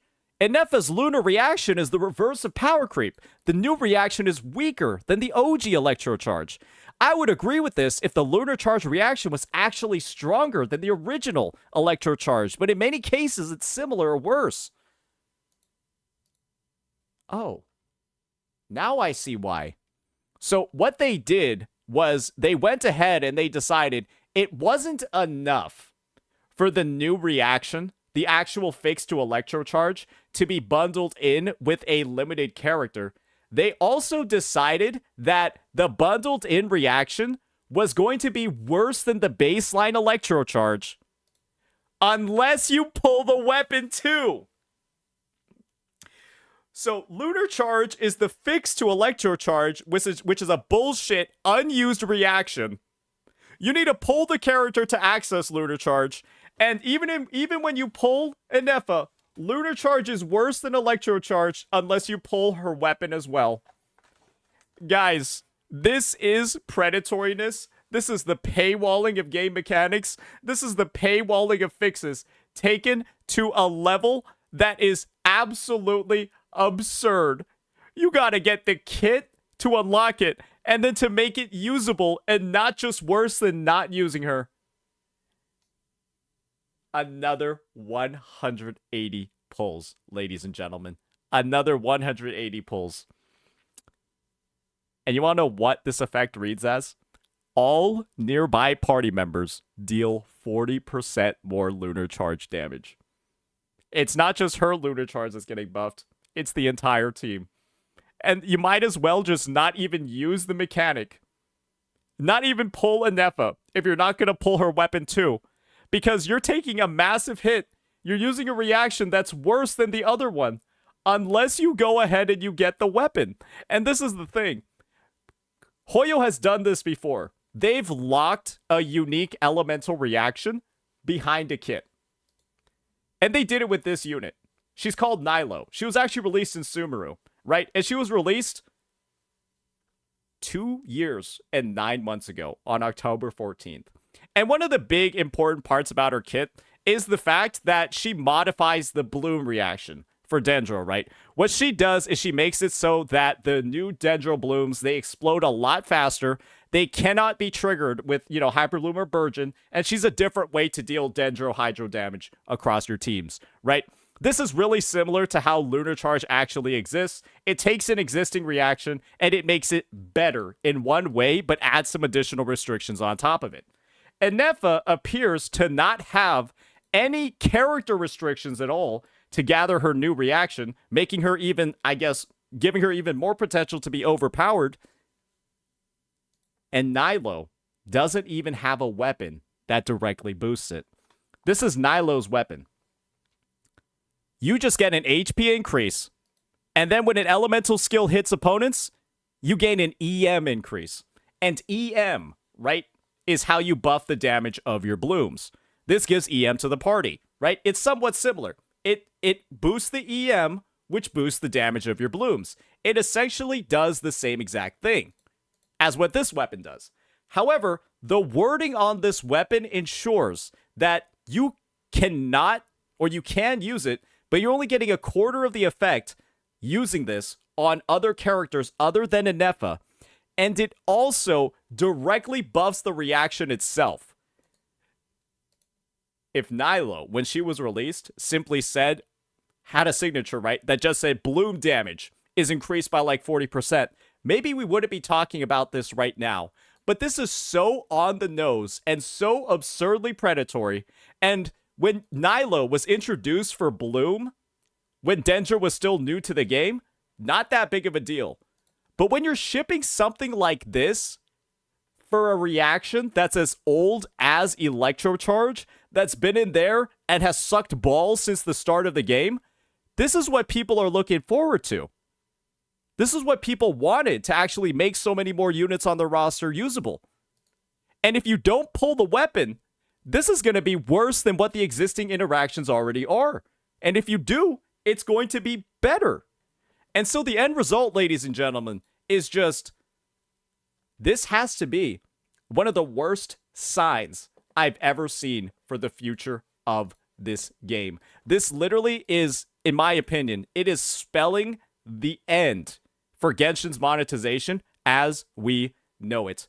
Characters, kits, all of that are slated to be a literal two-piece combo where they will intentionally, at least according to these comments, nerf the character's kit and only make it usable or really competitive with the existing options if you pull the weapon too. And boy, oh boy, seeing something like this where it's directly buffing every single character on your team is terrifying. What do you think is going to be the next thing that comes up? They're probably going to have a lunar melt, right? A lunar vaporize, a lunar bloom, a lunar crystallize. And what do you think those kits are going to look like? Yeah, this version of lunar vaporize that we just came out with, it's actually going to be worse than the baseline vaporize if you use that character. But we're going to make sure to have a weapon. And the weapon effect is going to say, all nearby party members deal 40%, 50, 60, 70% more damage with lunar vaporize, with lunar bloom, with lunar crystallize, with lunar superconduct. And you might as well not even bother pulling the character unless you're going to pull their weapon too. Because this, to me, just reads they are separating out part of a character's kit completely just so that you're forced to pull it to actually experience the real deal. Because I'm going to be real here. Having a baseline 40% nerf on all of my lunar charge damage, unless I have this weapon, is one of the most disgusting fucking things I have ever seen from a developer. This isn't even from the same perspective of like, oh, isn't this comparable to like Spectral Frazzle? Isn't this comparable to like, Phrolova's weapon and all of that? Some people might be saying that. This is literally something that replaces the existing reaction. And if Enefa is going to be in a state where she actually nerfs your team's damage by slotting her in, and the only way to make her an upgrade to a team's electrocharge output is to pull her weapon, that's fucking insane. That is actually insane that they're willing to go that far. And naturally, right, we're going to have to wait for the numbers. We're going to have to wait for the testing.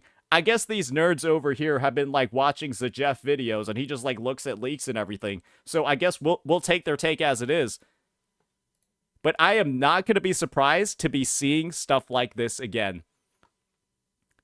At all. Because Nod Cry appears to be the region of the moon. And if Lunar Charged is what's coming up, they're going to be doing it for every single elemental reaction. And at that point, guys, it's clear. These weapons won't be usable on other characters. These weapons will only be usable on their intended unit. These weapons are going to be required for you to make the full use out of the character's kit. And so you better be ready to either save up around 360 pulls for every single Nod Cry release when Genshin Impact gives you 50 pulls a patch. So yeah, enjoy waiting 5 patches to be able to get one character or get a complete character. Or you're going to have to spend upwards of around $400, $500, $600 for every single release. And that's to be able to use the older members of your roster. Guys, realize this. This could have just been a feature update to the game. Lunar Charge, Enefa, all of this stuff. It could have just been a baseline addition to the game. Much like how Genshin Impact has done it before. Where in version 1.3 of the game, they simply just took the entire Geo reaction and reworked it completely because it was not balanced, because it was completely dog shit, because it wasn't strong enough. They just made a sweeping update to the game instead of releasing it in a character's kit and instead of also releasing it as part of the character's weapon. But this is not the direction that this company is going down anymore, because I do believe that Genshin Impact is, unfortunately, and I think it has been in kind of like farming mode right now, where they're not really looking to acquire very many new players, and so they're simply looking to extract as much value as possible that they can out of their existing ones. And so what this means is that you're going to get nickel and dimed for features, updates to the game that were originally free, because they don't care about how many players they're actually losing anymore.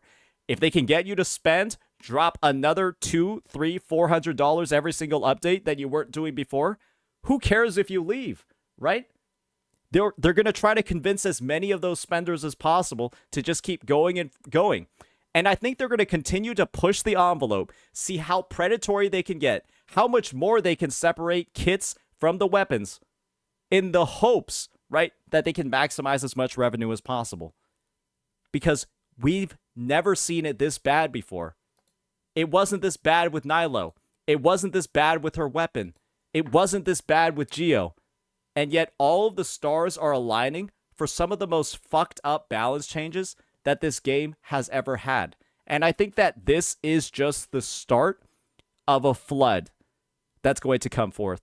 And so my suggestion, again, for every single Hoyoverse player, every single Genshin Impact player, if you want your game to improve, do not pull an Efa.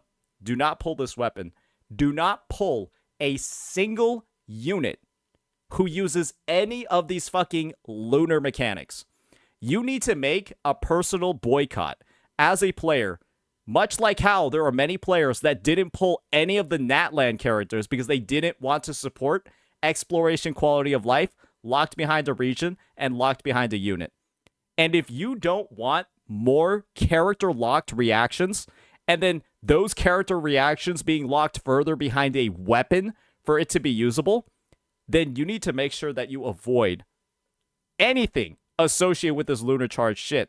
But that's going to be very hard to do for a lot of Genshin players, because you want to know what they're going to do with these kits?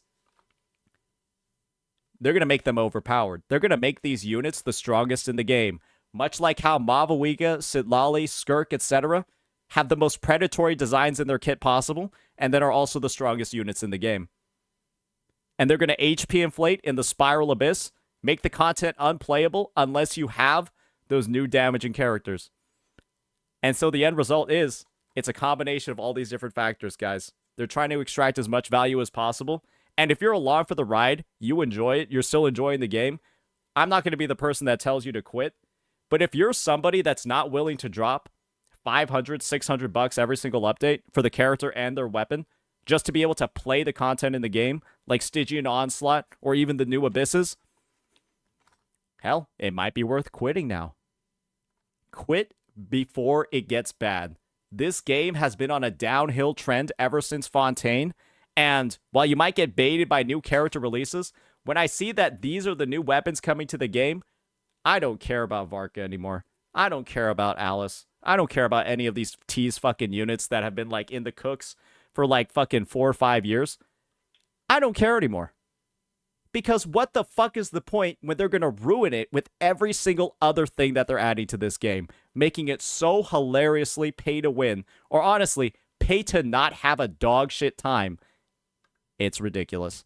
And I think this should be the straw that breaks the camel's back for a lot of players, but it won't. So yeah, that'll be that. Let me know what you all think about this disastrous situation, and peace. So bad, bro. Oh my god, bro. Awful, bro.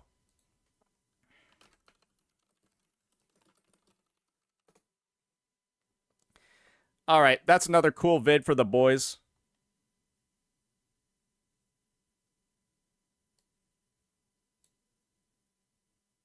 Wait, what is the 60-minute, 33-second? Oh, that's the Cosmos React. Cosmos 2.5 vid.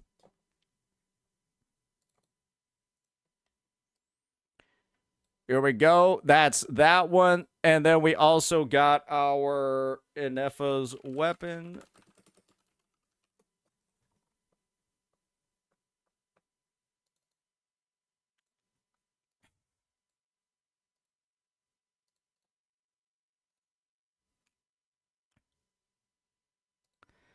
Okay.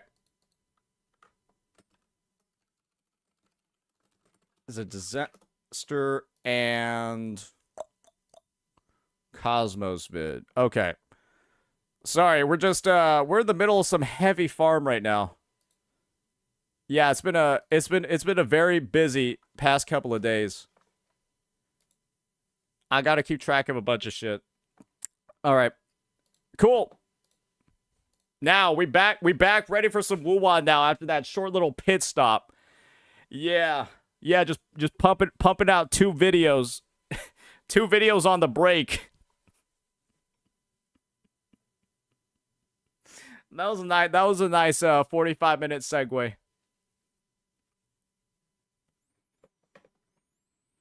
Ain't nothing to do in woo-wah. Are you gonna review the Dreaming Deep? Yeah, I think we're gonna play Dreaming Deep for a little bit.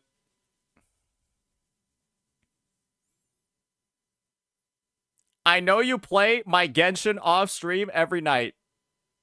Sure, buddy. Sure, buddy.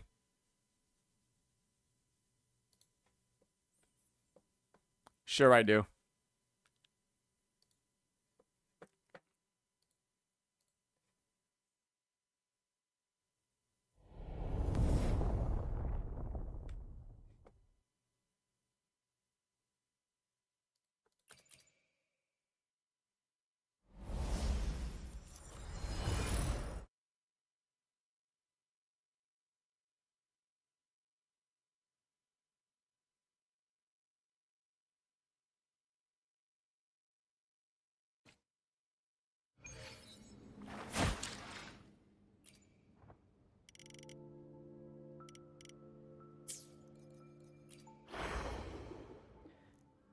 Alrighty, ladies and gentlemen, one of the biggest changes that has been made to Dreaming Deep, or sorry, one of the biggest... Let's just restart the video. Alright. Alrighty, one of the biggest updates that has come with Wuthering Waves version 2.5 has actually been its sweeping changes to Dreaming Deep. A lot of them were teased during the live stream, and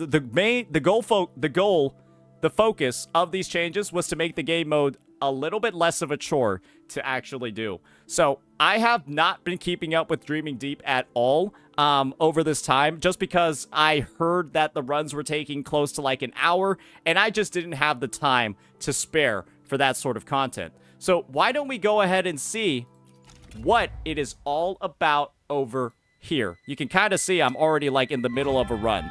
So I think we've got like a bit of a rundown. It's showing you like the time and stuff. It's saying things like 60 minutes, but in reality, I feel like it's going to be a lot shorter than that. So why don't we go ahead, see what this first one is looking like, and then kind of go from there.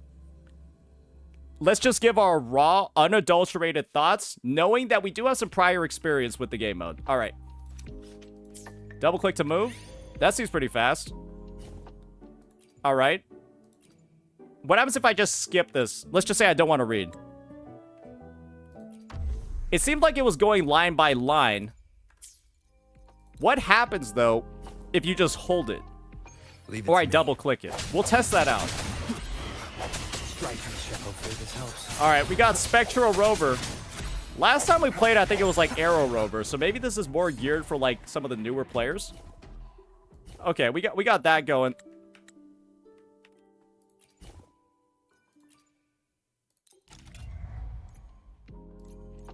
Okay, we got all the buffs and stuff. This stuff seems pretty typical to me. Nothing too wild. It shows us all of like the different buffs that we can coordinate along the team along the side. And our team just leveled up. Okay, what if I just...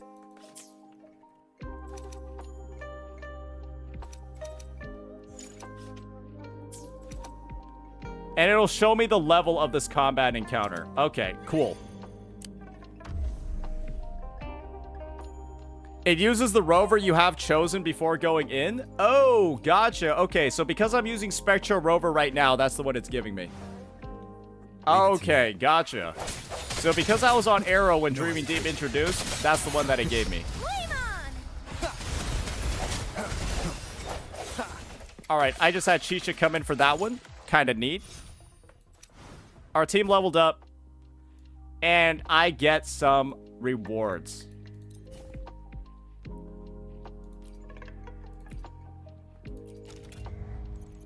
Okay. And we're just getting some Chisha upgrades here, I guess. Picking up some Astrite, doing all of that. Yeah, I mean, it definitely seems like from a UI perspective, everything seems to be tracking a lot better. I would say maybe having like some sort of one-button skip would be the final improvement to make over here. Because right now, you kind of do have to like... flick multiple times for all the different dialogues anyways. And I'm pretty sure people would like an option to just do the entire thing at once. But collecting all of this stuff on the map and moving, definitely a lot faster, a lot more seamless than it was before. I think they had like an individual travel time for each tile.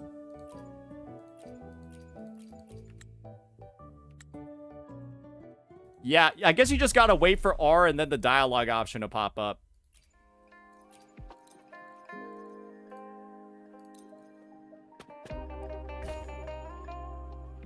Leave it to me. You can use Synergy Burst once your thing is full. Alright. And this is like the special power-up that's available. No hesitation. Hopefully this helps. One more time. Did I just lose control of my character? That was a little weird. Shadows. Moment of resonance.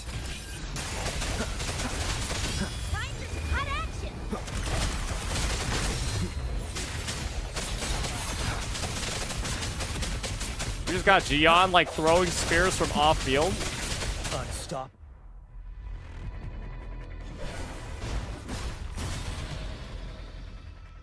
You don't even play. So, did he just come in and then do that nuke and then just leaves? Hey, that's pretty cool.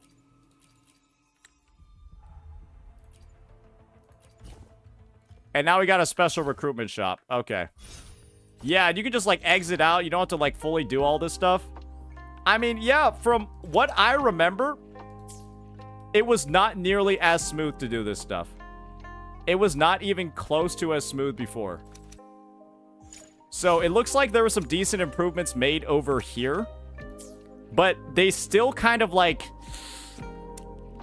I mean, the dialogue does go fast, and I imagine that there are options that you can choose in the dialogue that lead to different things occurring. So maybe that's why they don't skip everything when they're getting that data to show.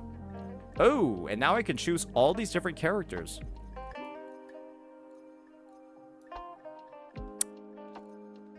So, why don't we test out the mechanic of me trying to fill out the team's bonuses, right? We got the Solaris Best Duo over here. And it appears that you only get points of this one from getting copies of Rover. You got Model Citizen. You got Rebel of the Mercury Palace. Okay, this almost seems like a bit of like a Fool's Troop fashion, or Fool's Troop faction. Okay, all right.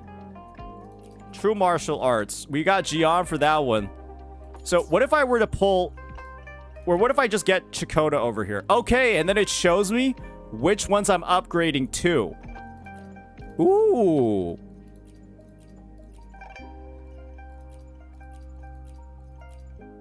Oh, this is kind of nice. I think that this one's real. I think this is really good. I see that I'm going to upgrade 2 of them with this. So yeah, let's get a copy of her. She can move freely when casting her liberation.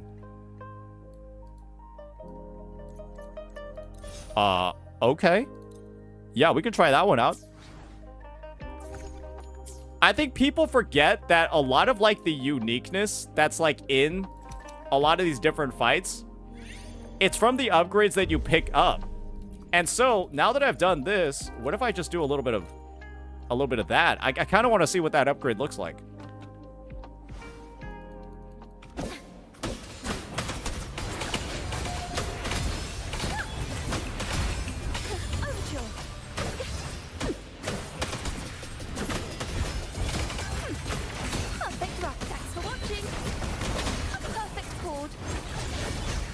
Do these characters have what you have equipped? All right, let's see what this looks like. A poem of finale. Oh, wow. She just starts playing and then can just move afterwards. Lupa joins your team? Inherent skill. Remember my name. Gain special enhancements. The time needed to enter the sprint is lowered. Heavy attacks deal additional damage. Her enhanced attacks deal more damage. Dodge counter. Oh, wow. She has more resources.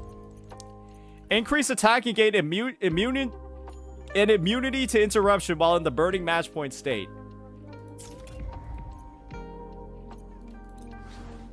Hey. All right. Let's try this out. Let's try this one out then with a tankier enemy. Tuning in. Thanks for watching. Unstoppable.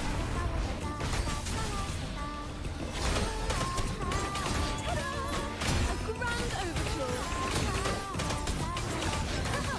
Solo time. A perfect chord.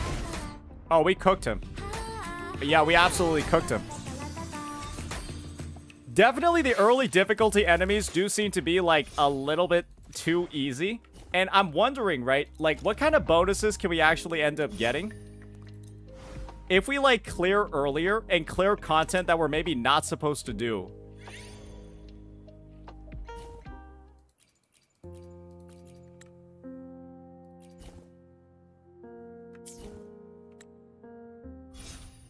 Okay.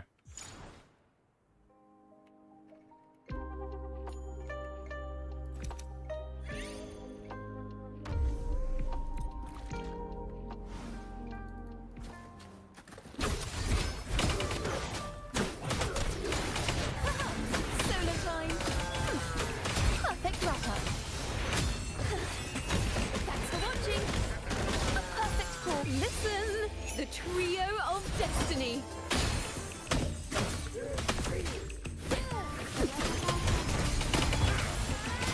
I mean, that's pretty cool.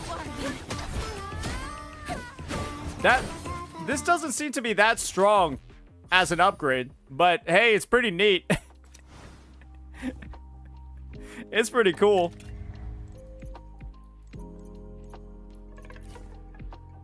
Increase crit rate by 30% and crit damage by 50. Damn, they're giving some buffs to this character, bro. And I assume that this is like the dreamless boss. What happens if we just go try to fight her right now? I wonder what happens. Yeah, it's just level 50. Tuning in. It'll be fine, right?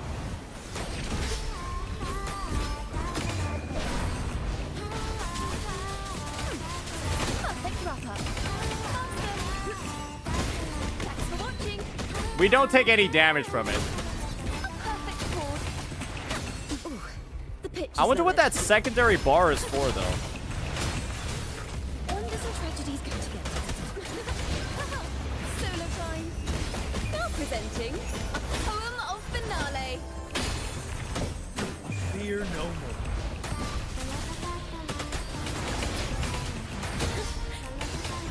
Aim lost. Bro, he just keeps spamming that one attack. Solo time.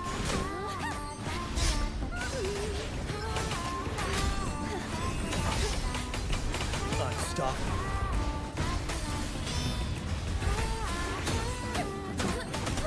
A perfect chord. Perfect wrap-up. Thanks for watching. I don't like using Chakona. Get her. I don't like using her as a main TPS. Give me Gion. And overture.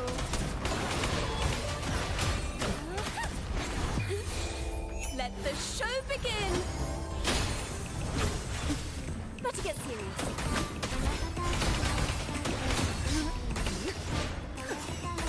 Thanks for watching. Unstoppable. But yeah, I mean, you can still do it, like some of the higher difficulty ones, without too much of an issue, assuming I don't die here.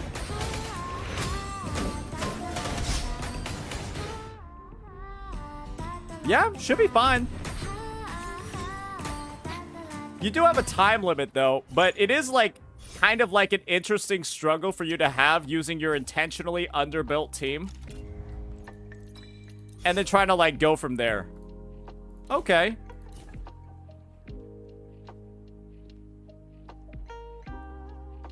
Those will be some good buffs. And I like how they're, like, popping up to show you the effects.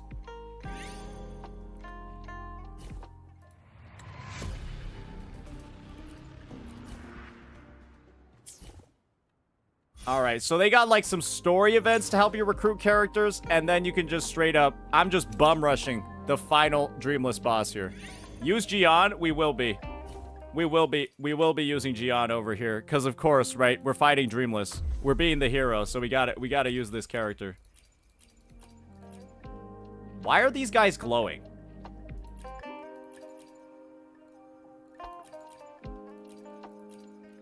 Why are they glowing? Is it because they're recommended?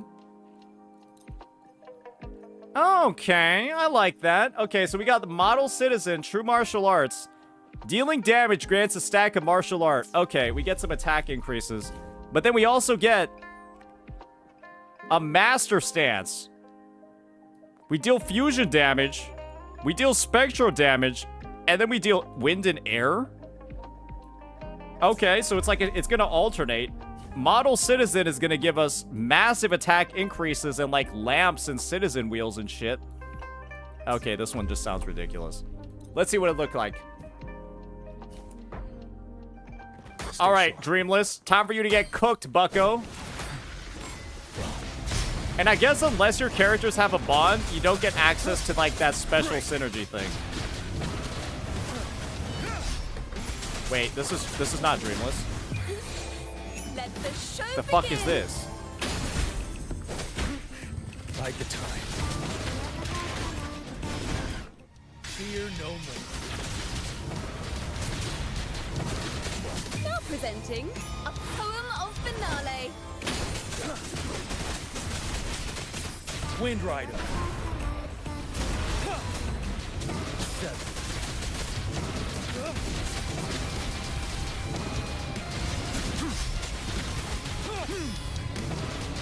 Listen, the trio of destiny.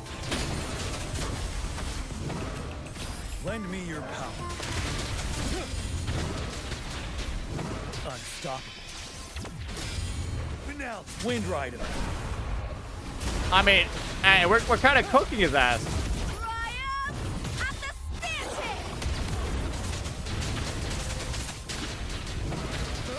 We're dealing no damage, but we're sort of cooking him.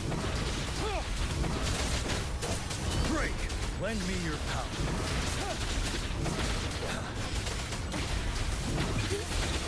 Let the show begin. Wind Rider. Obviously, right? I'm like 30 levels under where I'm supposed to be for this one. Fear no more.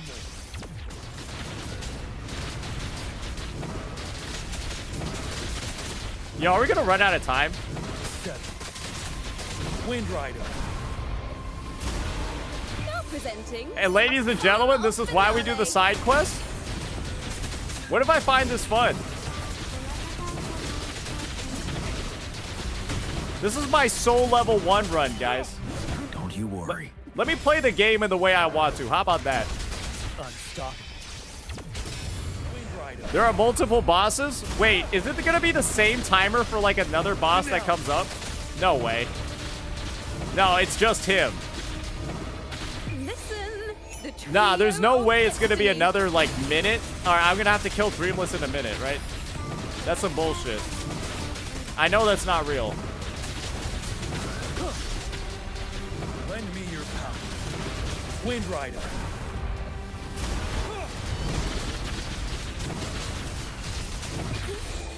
Let the show begin.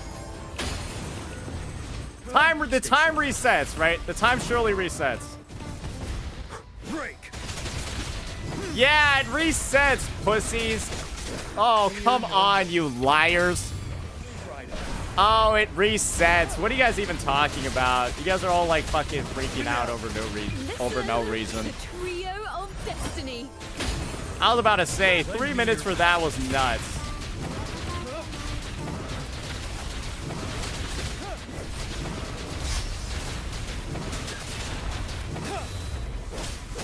Wind Rider. Dreamless is gonna cook him? Why would Dreamless cook me? The fight is on. Unstoppable.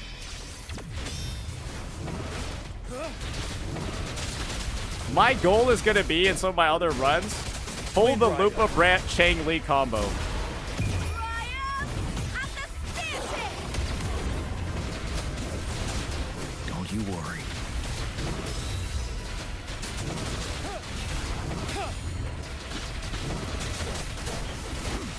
Don't you worry. Fear no more. You're dealing like no damage. Unstoppable. You needed to tell me that. 7. Now presenting. That's what you needed to tell me. Finale. Lend me your power. What is she doing there? Don't you worry. Is she just watching? Help me! I can take it. Listen, the trio of destiny. Wind Rider.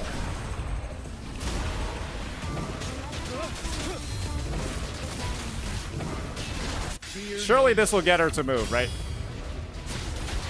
No, now she's just glowing and standing still. All right, let's force her to help us out.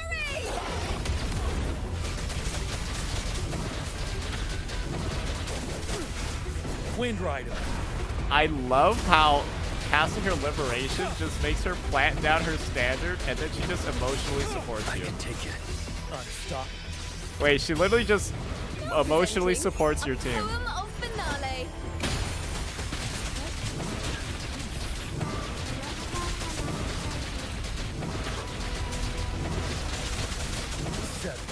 Wind Rider. Bro, she's actually just aura farming. What the fuck?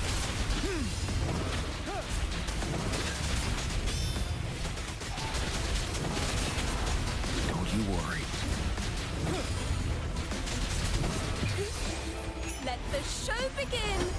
I believe in you, warrior. Wind Rider.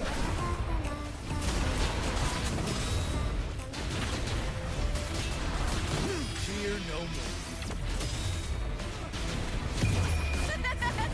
The fight is on! Finale. I'm not gonna lie, I don't know if I can recommend any other player does this. Yeah, maybe it would be faster to speedrun the other modes just so you deal some fucking damage. Lend me your power. This is we're taking like the full 2 whatever. Oh shit, why is Dreamless kind of deal some damage though? Of destiny. Fear no more. Yo, why is she kind of dealing some damage though?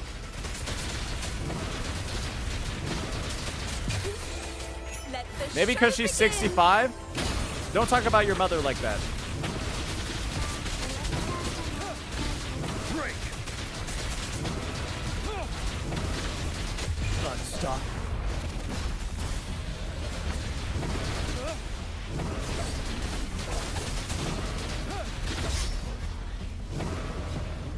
Fear no more.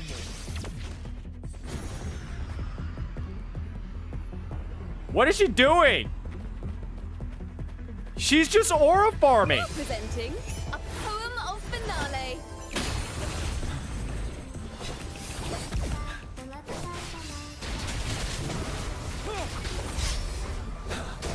She's moved past using a break bar. She was at like a 0 break bar for like a solid minute. Lend me your power. Listen, the trio of destiny. Wind Rider. What did I get hit by? Break. My last breath.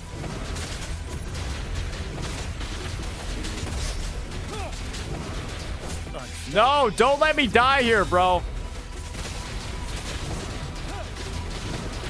Lend me your I've worked literally too hard for this clear to end here. Finale. Wind Rider. Oh, we lost a lot of time while Dreamless was busy fucking actually aura farming us. My last breath. Well, we tried. Yeah, I don't recommend anybody does that. Yeah, just, you have to end up fighting her for like 30 minutes. Yeah, I don't recommend that. I'm glad that we tried it out, though. I'm glad that we tried it out. So, yeah, probably better to steamroll some of the earlier levels, find some sort of balance, maybe activate some more bonds, maybe actually spend all of the astrite that I had available, or the dream fragments, because I'm pretty sure I had like 1,500. I'm pretty sure I had like 1,500. And the reason why that challenge took so fucking long was because I spent about 10 minutes on that last boss and then failed. Yeah. Yeah, about 21 minutes on that last boss and then proceeded to fail. I guess that's kind of like the blend that you need to have here, right? How fast do you want to complete it? How fast do you want to complete it versus, well, how easy do you want the challenge to be? So yeah, I mean, I think the duration and stuff that they're putting over here, it's if you literally fucking read everything. So let's see what happens if I just speed run it. Let's see what happens if I speed run it this time. Let's see how fast we can actually get it. All right. All right, bitch.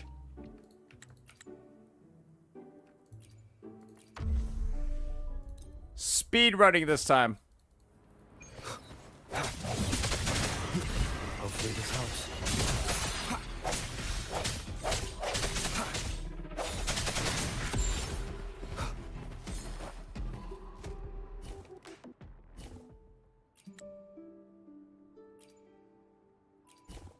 I don't need her. I don't need her. She's useless.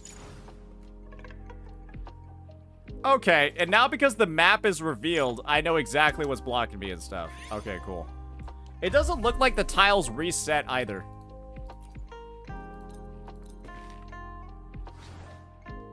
Leave it to me. I sense your weakness.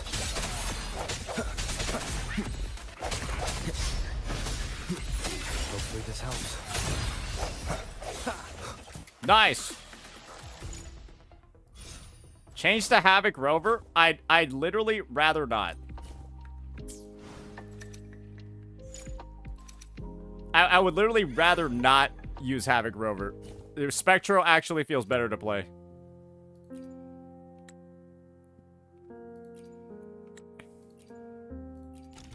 But here we go.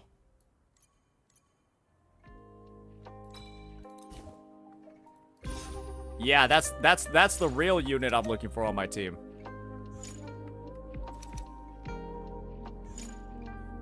Okay. Good old farm over here.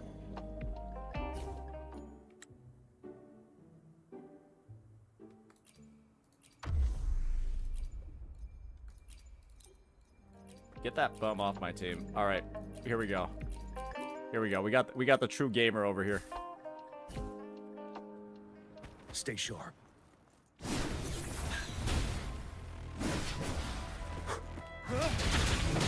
Lend me your power.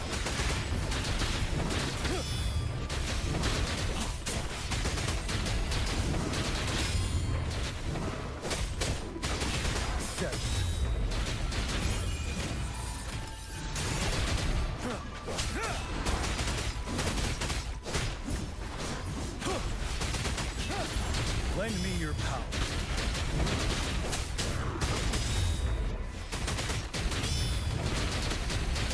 Bro, how long does it take me to charge up one liberation?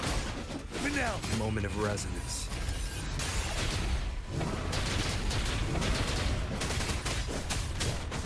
Unstoppable.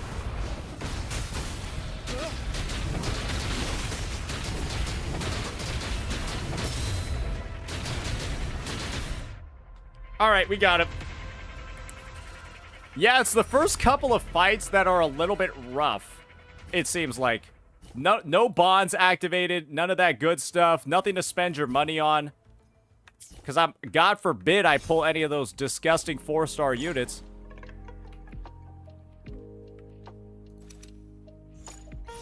But this...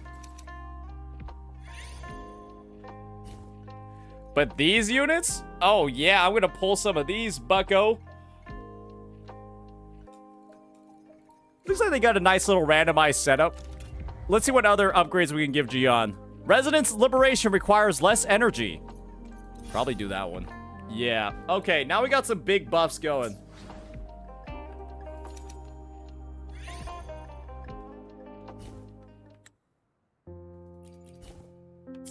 I don't want them.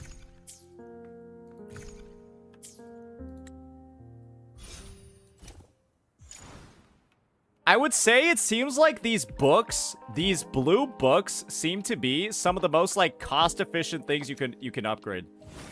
What does this do? Did they just take? Is this like supposed to be like one of those secret fights? Like, it seems like if you do this one, you'll get a fuck ton of rewards. It's worth trying. Wait, this is almost like one of those like Easter eggs almost. Lend me your power.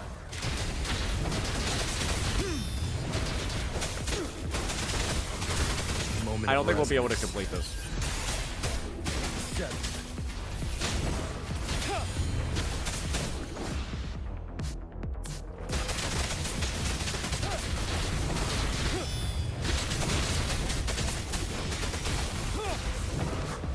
Don't you worry. I don't think we'll be able to complete this. Lend me your power. It may need to be a higher level. I can take it. Unstoppable. Finale. Till my last breath. Yeah, I don't think that's what's happening. Break.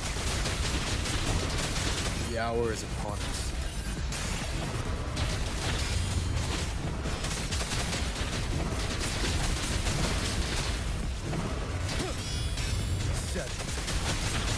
Lend me your power. Yeah, I only have 1,970 HP. I think I'm gonna just let him kill me. Finish me, brother. My last breath. Yo, stop staring and hit me. Retreat to it. Well, we tried. All right, we'll just go back over there and pretend that that encounter never happened. We're gonna pretend that never happened. Erase, Control Z that from your memory. Stop.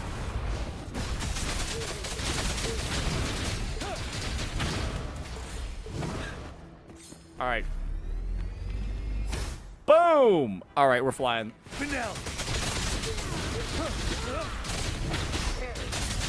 Stay sharp. Lend me your...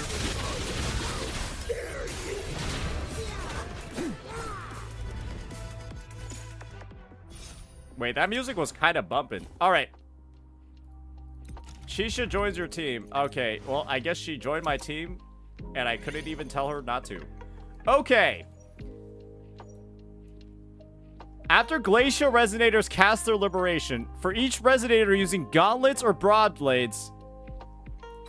Ooh, okay. Gauntlets or broad blades. I think I know who that's for. I don't have any characters. I should probably try to focus more on building up some characters.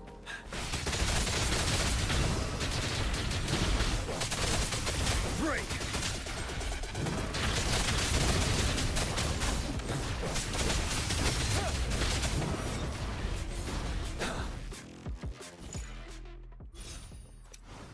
Honestly, if they find some sort of way to put in those mini stages without having as many loading screens in between, I feel like that would be the #1 thing.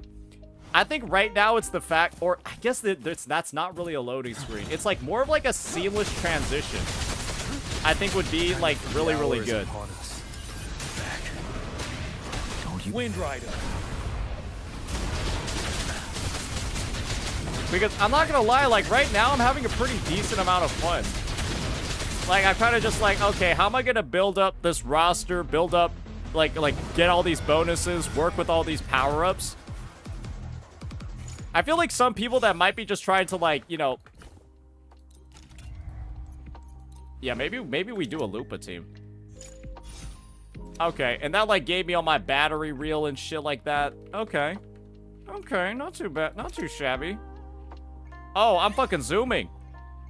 Holy shit, I was cracked out for a second there.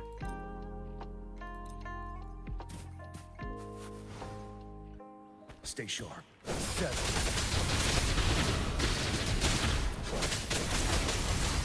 Yeah, I think we're just gonna play it right now. We'll probably come out with like a more like official review of it later after I've experienced more of the episodes.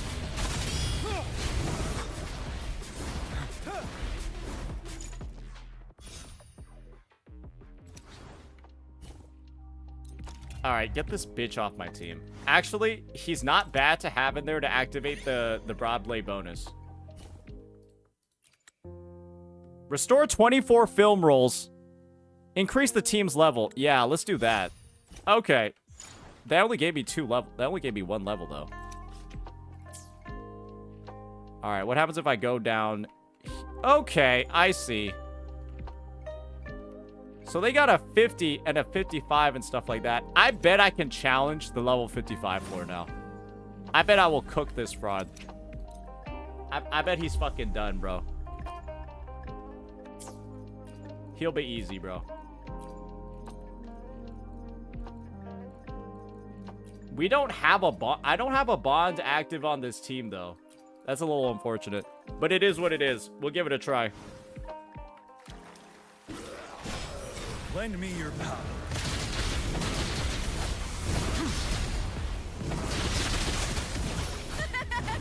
The fight is on!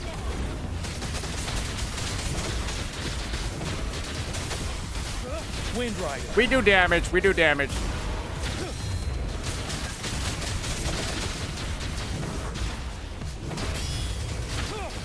Hear the thunder. Fist him. Lend me your power. 7.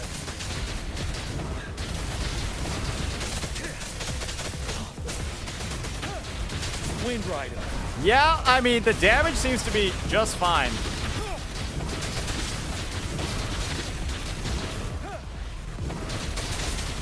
Break.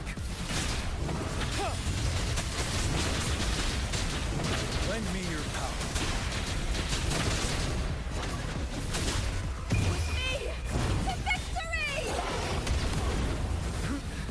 Time to fight back.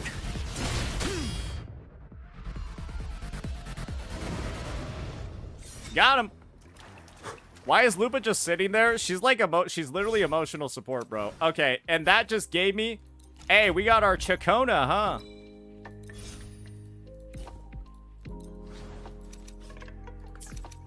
And now we can just, oh yeah, that was meant to be a free farm, brother. We get the skin for free? I get the skin for free too? Oh, brother. So we got Rebel of the Mercury Palace, the true martial arts. She's model citizen, the true martial arts. I guess we're gonna have to get a copy of her.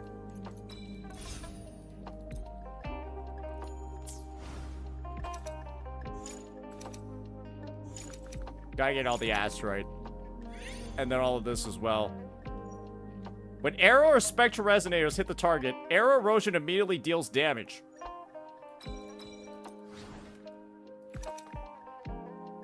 Where does that take me? Ooh, we're back. All right, I think that should be enough to just clear this run. And then we will be replacing, right? Or you will be running that same exact lineup that we did the first time, except we're just a little bit higher level. So let's see how hard this one is. Lend me your power. Wind Rider.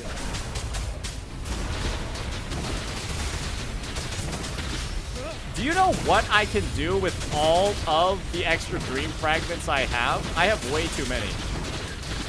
Damn, wait, I'm fucking sweeping this guy's booty. Holy shit, he's getting fucking terminated.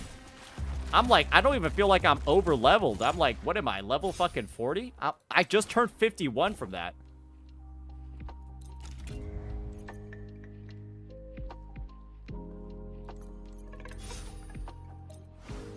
That shit on my account.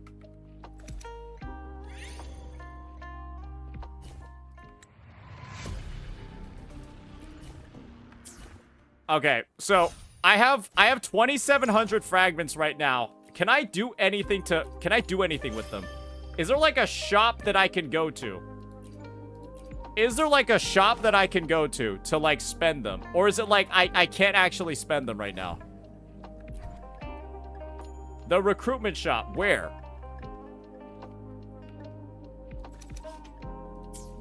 They're not available. It's like I can only buy one character, right? Can I only buy one character? Can I buy more than one character?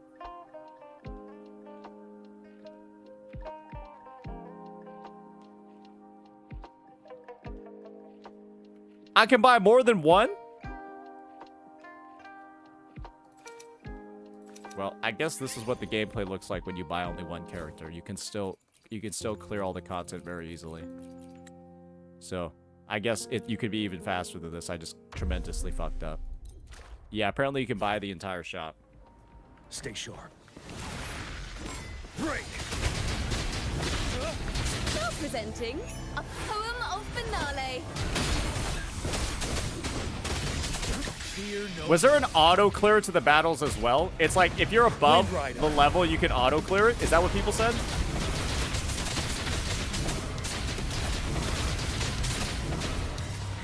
Don't you worry. Wait, is that the strat? Just like over level and then auto clear it?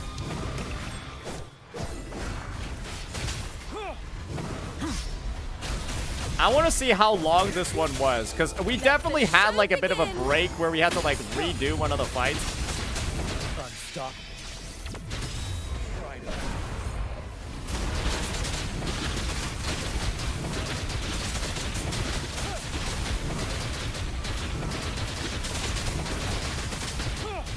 Honestly, if you're looking to practice your Qinglong cancels, this is without a doubt the best game mode to do it. Listen. You will become a literal master of your Qinglong cancels. Wind Rider.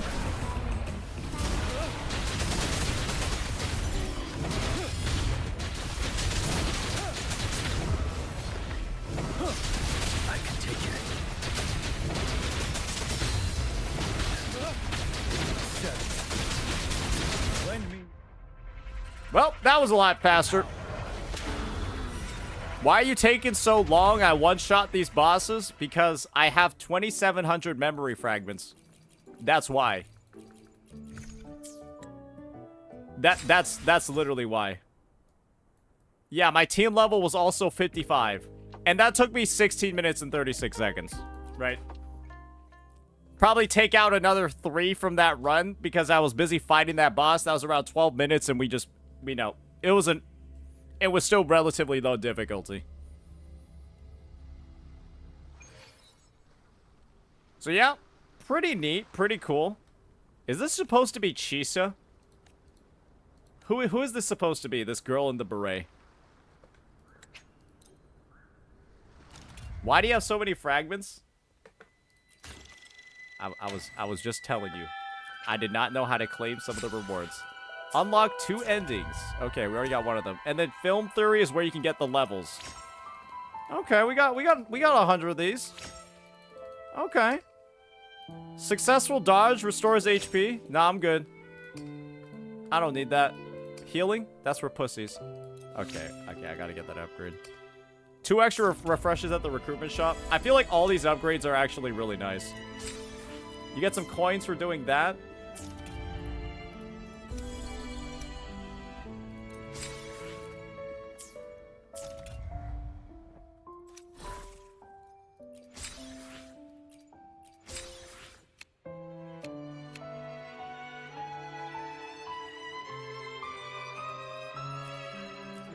I'm pretty sure, guys, they also extended the duration of this. They extended the duration of this. It used to be, before the patch, it was 9 days left. They were like, yeah, just make it last the whole patch. Yeah, so this is literally, I would say, if you're somebody that put the game mode off and is thinking about playing it again, it seemed pretty fun to me. Like, I mean, I had fun playing it. It definitely seems like there's way less, like, work to do on the UI. Let's see how this next version is. Now that I know all the shot mechanics. Alright, motherfucker. Alright, Zoni, what's going on? There's only one chief, and it's me. Zoni joined your team. Heavy Slash, Nightfall, and Basic Attack Stage 4 grant additional Blaze and Resonance energy. That one seems like it's really good to have. Alright, we get a free Zoni.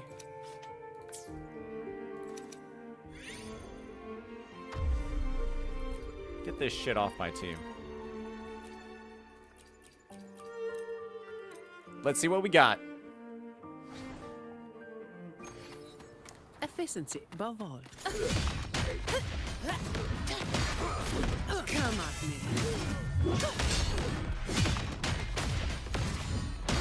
Wait, is there Blaze full?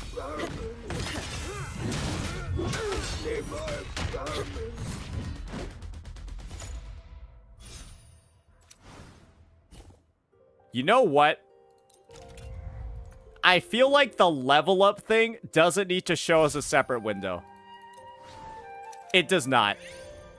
I don't think it does. After every single fight, I should just, like, I shouldn't need to click again. I think to level up, right? That shit showing up after every single one is kind of annoying.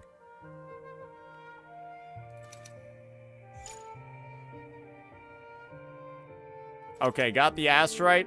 What do we got going on over here? What if I just don't want to fight that one? Oh, I'm a little bit fucked. Okay, we'll get the Spectrofrazzle one, of course. We've got Rover anyways to apply the Blaze stacks with their Liberation.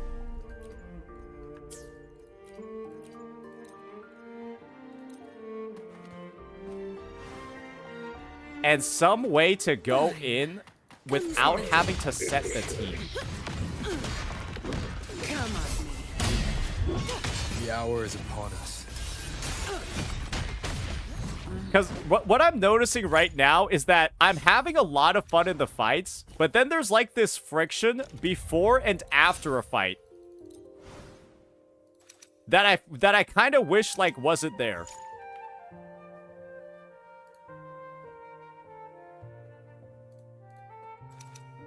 But that's kind of the only thing. I'm having fun with pretty much everything else. Ooh, vision range. Neat.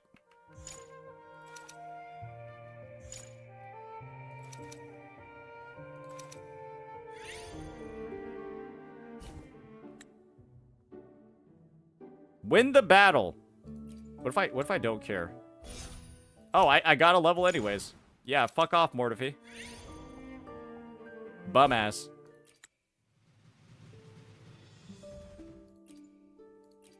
Select a metaphor. Ooh, okay. I'm just farming. And I gotta go all the way over there?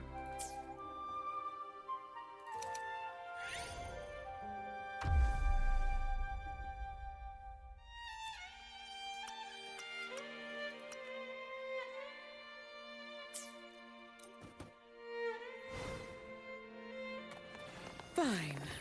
Comes with the job. Like all of you at once. I don't do overtime.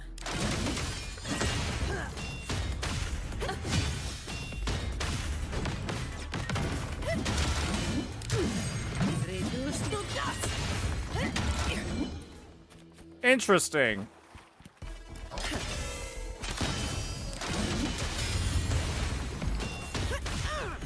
What the fuck is going on with that kit? It like completely changed. I don't even know what I was playing anymore.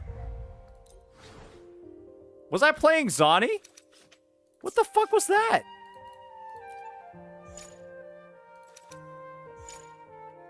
Why are the level 50 enemies over here?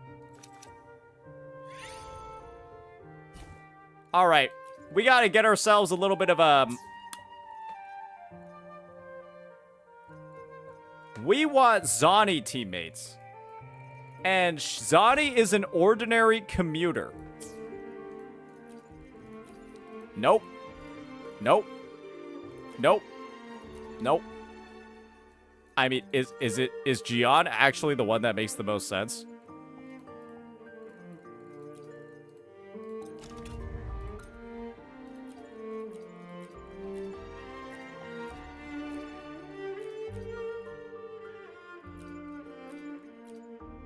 I mean, she kind of does seem like it.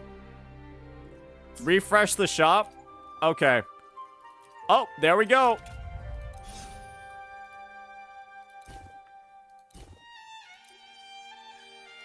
Okay, we got it. Maybe get a copy of Rover as well. And, who else? Who else? Oh, we got Shorekeeper, huh? I'm just buying random shit at this point. I don't think I'm doing this correctly. Yeah, I don't think I'm doing this right. We were out of money anyways. All right. Now, I guess the only route that we could take is here. So, why don't we go there?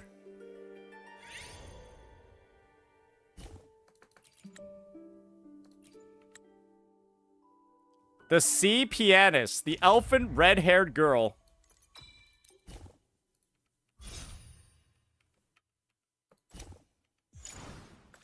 Good to see you, Chekona. Alright, do we have a bond live right now? Okay, it's when I use these three, I end up with a bond. Hopefully, I'll end up with Spectro Frazzle stacks after this. I'm hoping. I'm praying. Efficiency bubble. Come at me.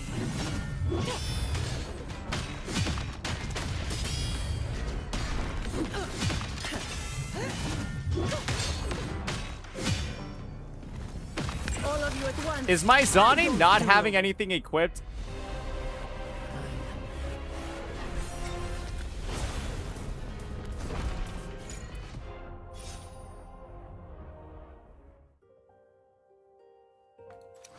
Wait, why did he die so fast?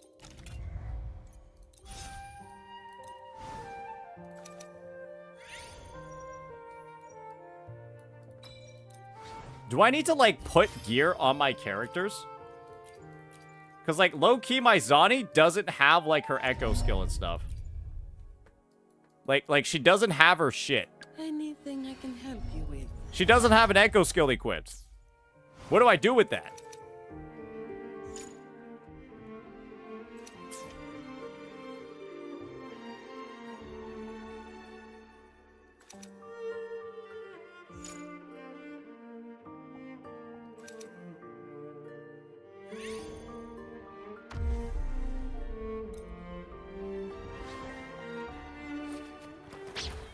Come at me.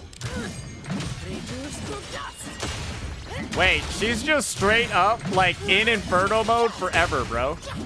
Listen. Wait, it never runs out. Destiny. Wait, her ult has no duration. Or it has infinite duration. Oh, okay, never mind. It just ran out. It appeared infinite for a second there. A dream. How delightfully extravagant.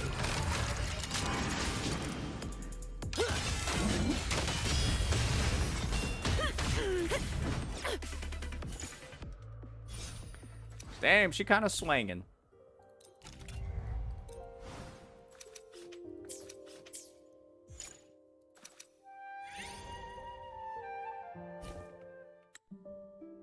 Obtain 1 or 200.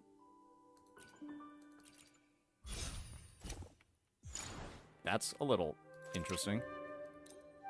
Clear the node directly? Yeah.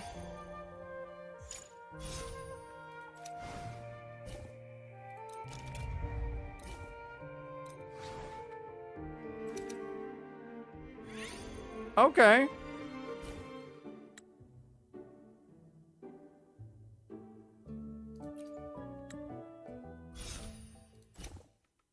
Alright, I didn't need those film rolls anyway. Let's see what characters we can pick up. That's some shit. I guess we'll get more of the true martial arts.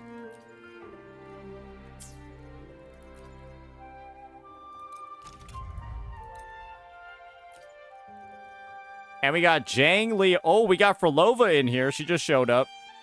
And we also got Camellia too.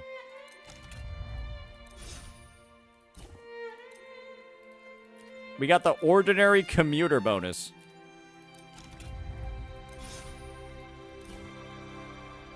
Speak to my buddy. That's like the Mafia one for sure, is it not? Okay, that one took us to level 40. And is level 40 not enough to instantly clear this?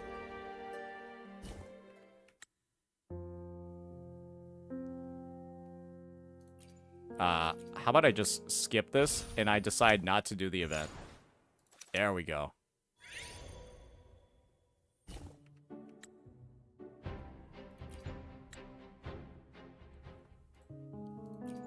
Phoebe is the protocol officer, the shiny blonde girl. When prayer is full, Phoebe can only cast absolution. Wait, they just don't let you use confession mode. Wait, they don't let you use confession mode with the character. They're like, yeah, it's fucking dog. Get this shit out of here, bro. You're not using it. You're not using that shit. Wait, I can't skip. I thought you were able to skip the combats. What happened?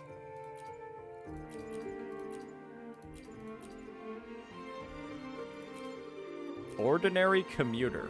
Wait, why am I not able to activate it? Synergy burst available.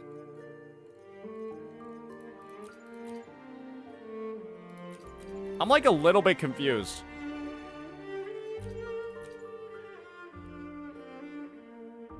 I'm a little bit confused as to why I don't have like the ordinary commuter burst.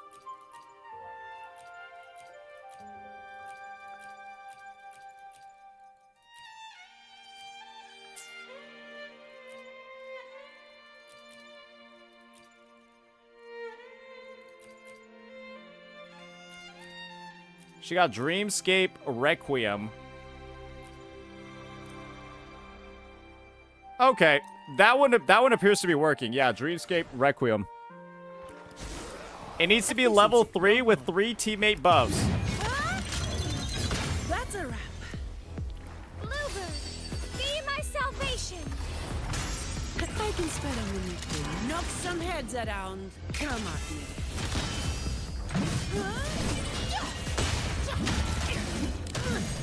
Don't stand in my way. Why is bro just getting obliterated like that?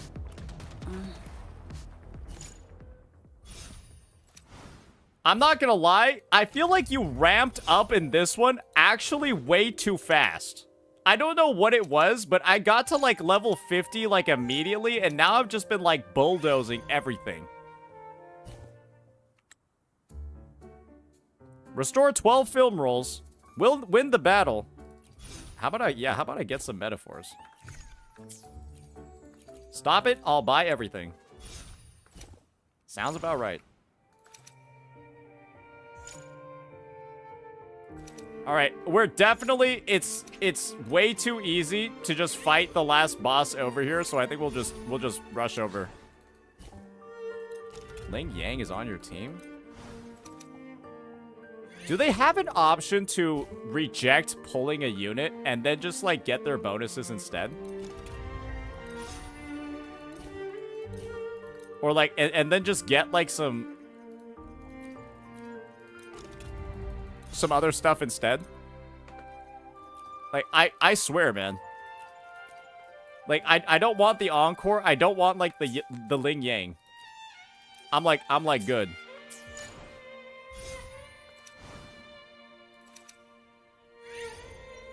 Electro, Arrow, Broadblade, Gauntlets. I think we'll get the Prosthetic Razor.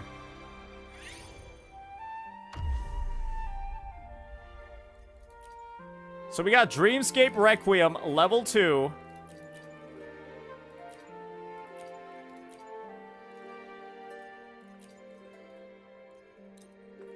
Activated Synergy Burst, Ordinary Commuter. Okay, gotcha. Fine. Comes with the job, I guess.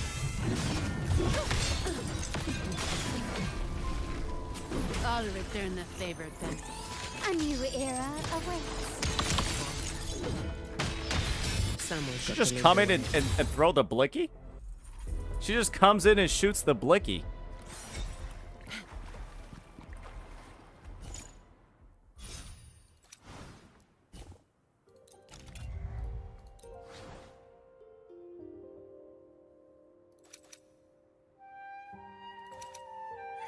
Is this the last fight?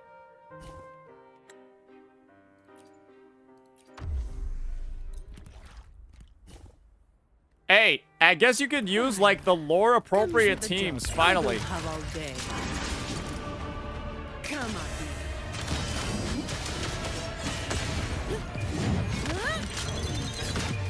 A new era awaits. What a waste of time.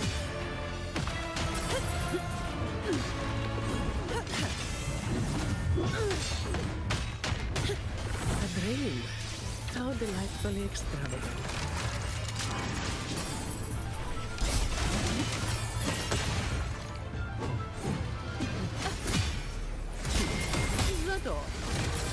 Masterpiece complete.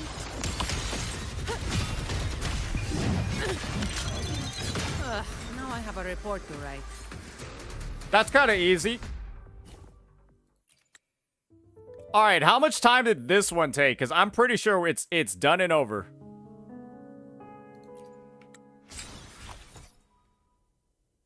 It's the same amount of time. It's still 16 minutes. It's still 16 minutes, and I feel like we zoomed through that, and everything was just super easy, and I spent a bunch of time kind of just like in the shop menu. I mean, I'm gonna be real here. That seems pretty good. A nice little 16 to 20 minutes. I'm having fun. I'm getting to play new units and try different combos. Get to see how broken some of the kits are. I think if you just, like, tell yourself, okay, I'm gonna use a different DPS each time.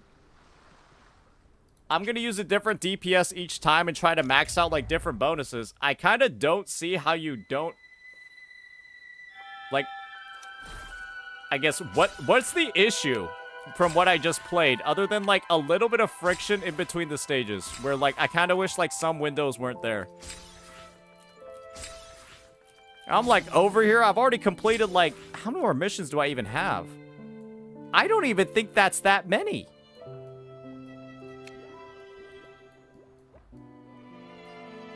That doesn't even seem like that many. I've already consumed almost 400 film rolls, and I did 2 missions. I triggered the synergy burst of 2 different ones. I guess I gotta do 8. I gotta reach level 4 in Model Citizen. Okay. Okay. There are certain bonds that I didn't maximize yet, but I easily could. Especially if I get, like, the Dream Archive stuff a little bit more. Or especially if I get the, not the Dream Archive, but this bad boy, the Film Theory. Because that's going to give me more refreshes in the shop, which is, like, what you need for that shit. And you increase the starting team level by 15? Oh, brother. Oh, brother, that's some solid stuff right there. How much more do you even have to upgrade in here? Ah, that ain't even... Oh.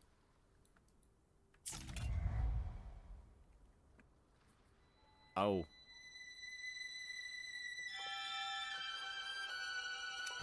That's quite a lot. That's quite a lot, buddy. I need some more EXP. I know that for sure. You know what? What if I just bought all of this right now? Yeah, I'm not gonna lie. I think you could just consider this to be the main event of the patch. Let's just be real here. Yeah, this is kind of basically the main event of the patch, the new updated version. I could see why people were complaining a lot about it, because I imagine that 60-minute run that I just had would have taken, like, a lot longer on the old version. Boring somehow? Okay, think about it this way. If you're calling this, like, incredibly boring, maybe you don't like this game anymore.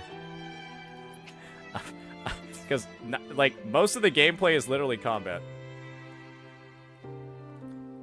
Most of the gameplay that I've had today is, like, literally combat. And I guess the fact that I didn't play any of this at all means that I'm having more fun with it. Yeah, it would have been double the time on the old one. Okay. Yeah, I mean 15 minutes to me to full clear it. That's like, I mean, that just seems like, hey, I sat down, I played a game for 15 minutes. That sounds like a pretty gotcha, gotcha appropriate framing of time, a 15-minute activity. That just seems fair to me. It's just repetitive, and unlocking the films requires certain knowledge on choices. Okay, then don't fucking 100% it. Yeah, what is like getting to, like, that one specific... I mean, if you're trying to full complete it, sure. You can completionist the fun out of anything. Yeah, I'm pretty sure that guy that's going for, like, the last achievement in Doom Eternal is probably not having that much fun, but they just want a 100%. Yeah, if you're 99 out of 100 on all of a game's achievements, I'm pretty sure getting that last 1% is not going to be that fun. That's just my take on it, though. That's just my take on it. Alright. Alrighty. Alrighty.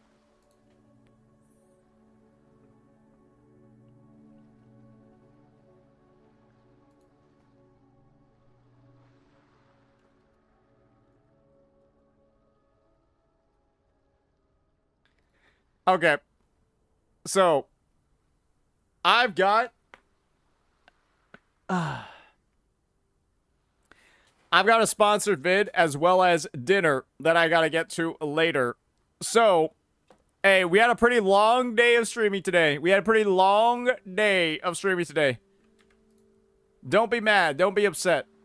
Don't be upset. We had a good one, boys. We had a good time. We had a good time, didn't we? Aren't we having a blast? Didn't we have a blast? You haven't done a full shift in 4 months? Yeah, I have. Yesterday was a full fucking shift. What are you talking about? Relax, buddies. Alright. I'll go ahead. I think I'll rage all over to Brax. Yeah, I guess I'll rage all over to Brax. And then I will see all of you later. Peace.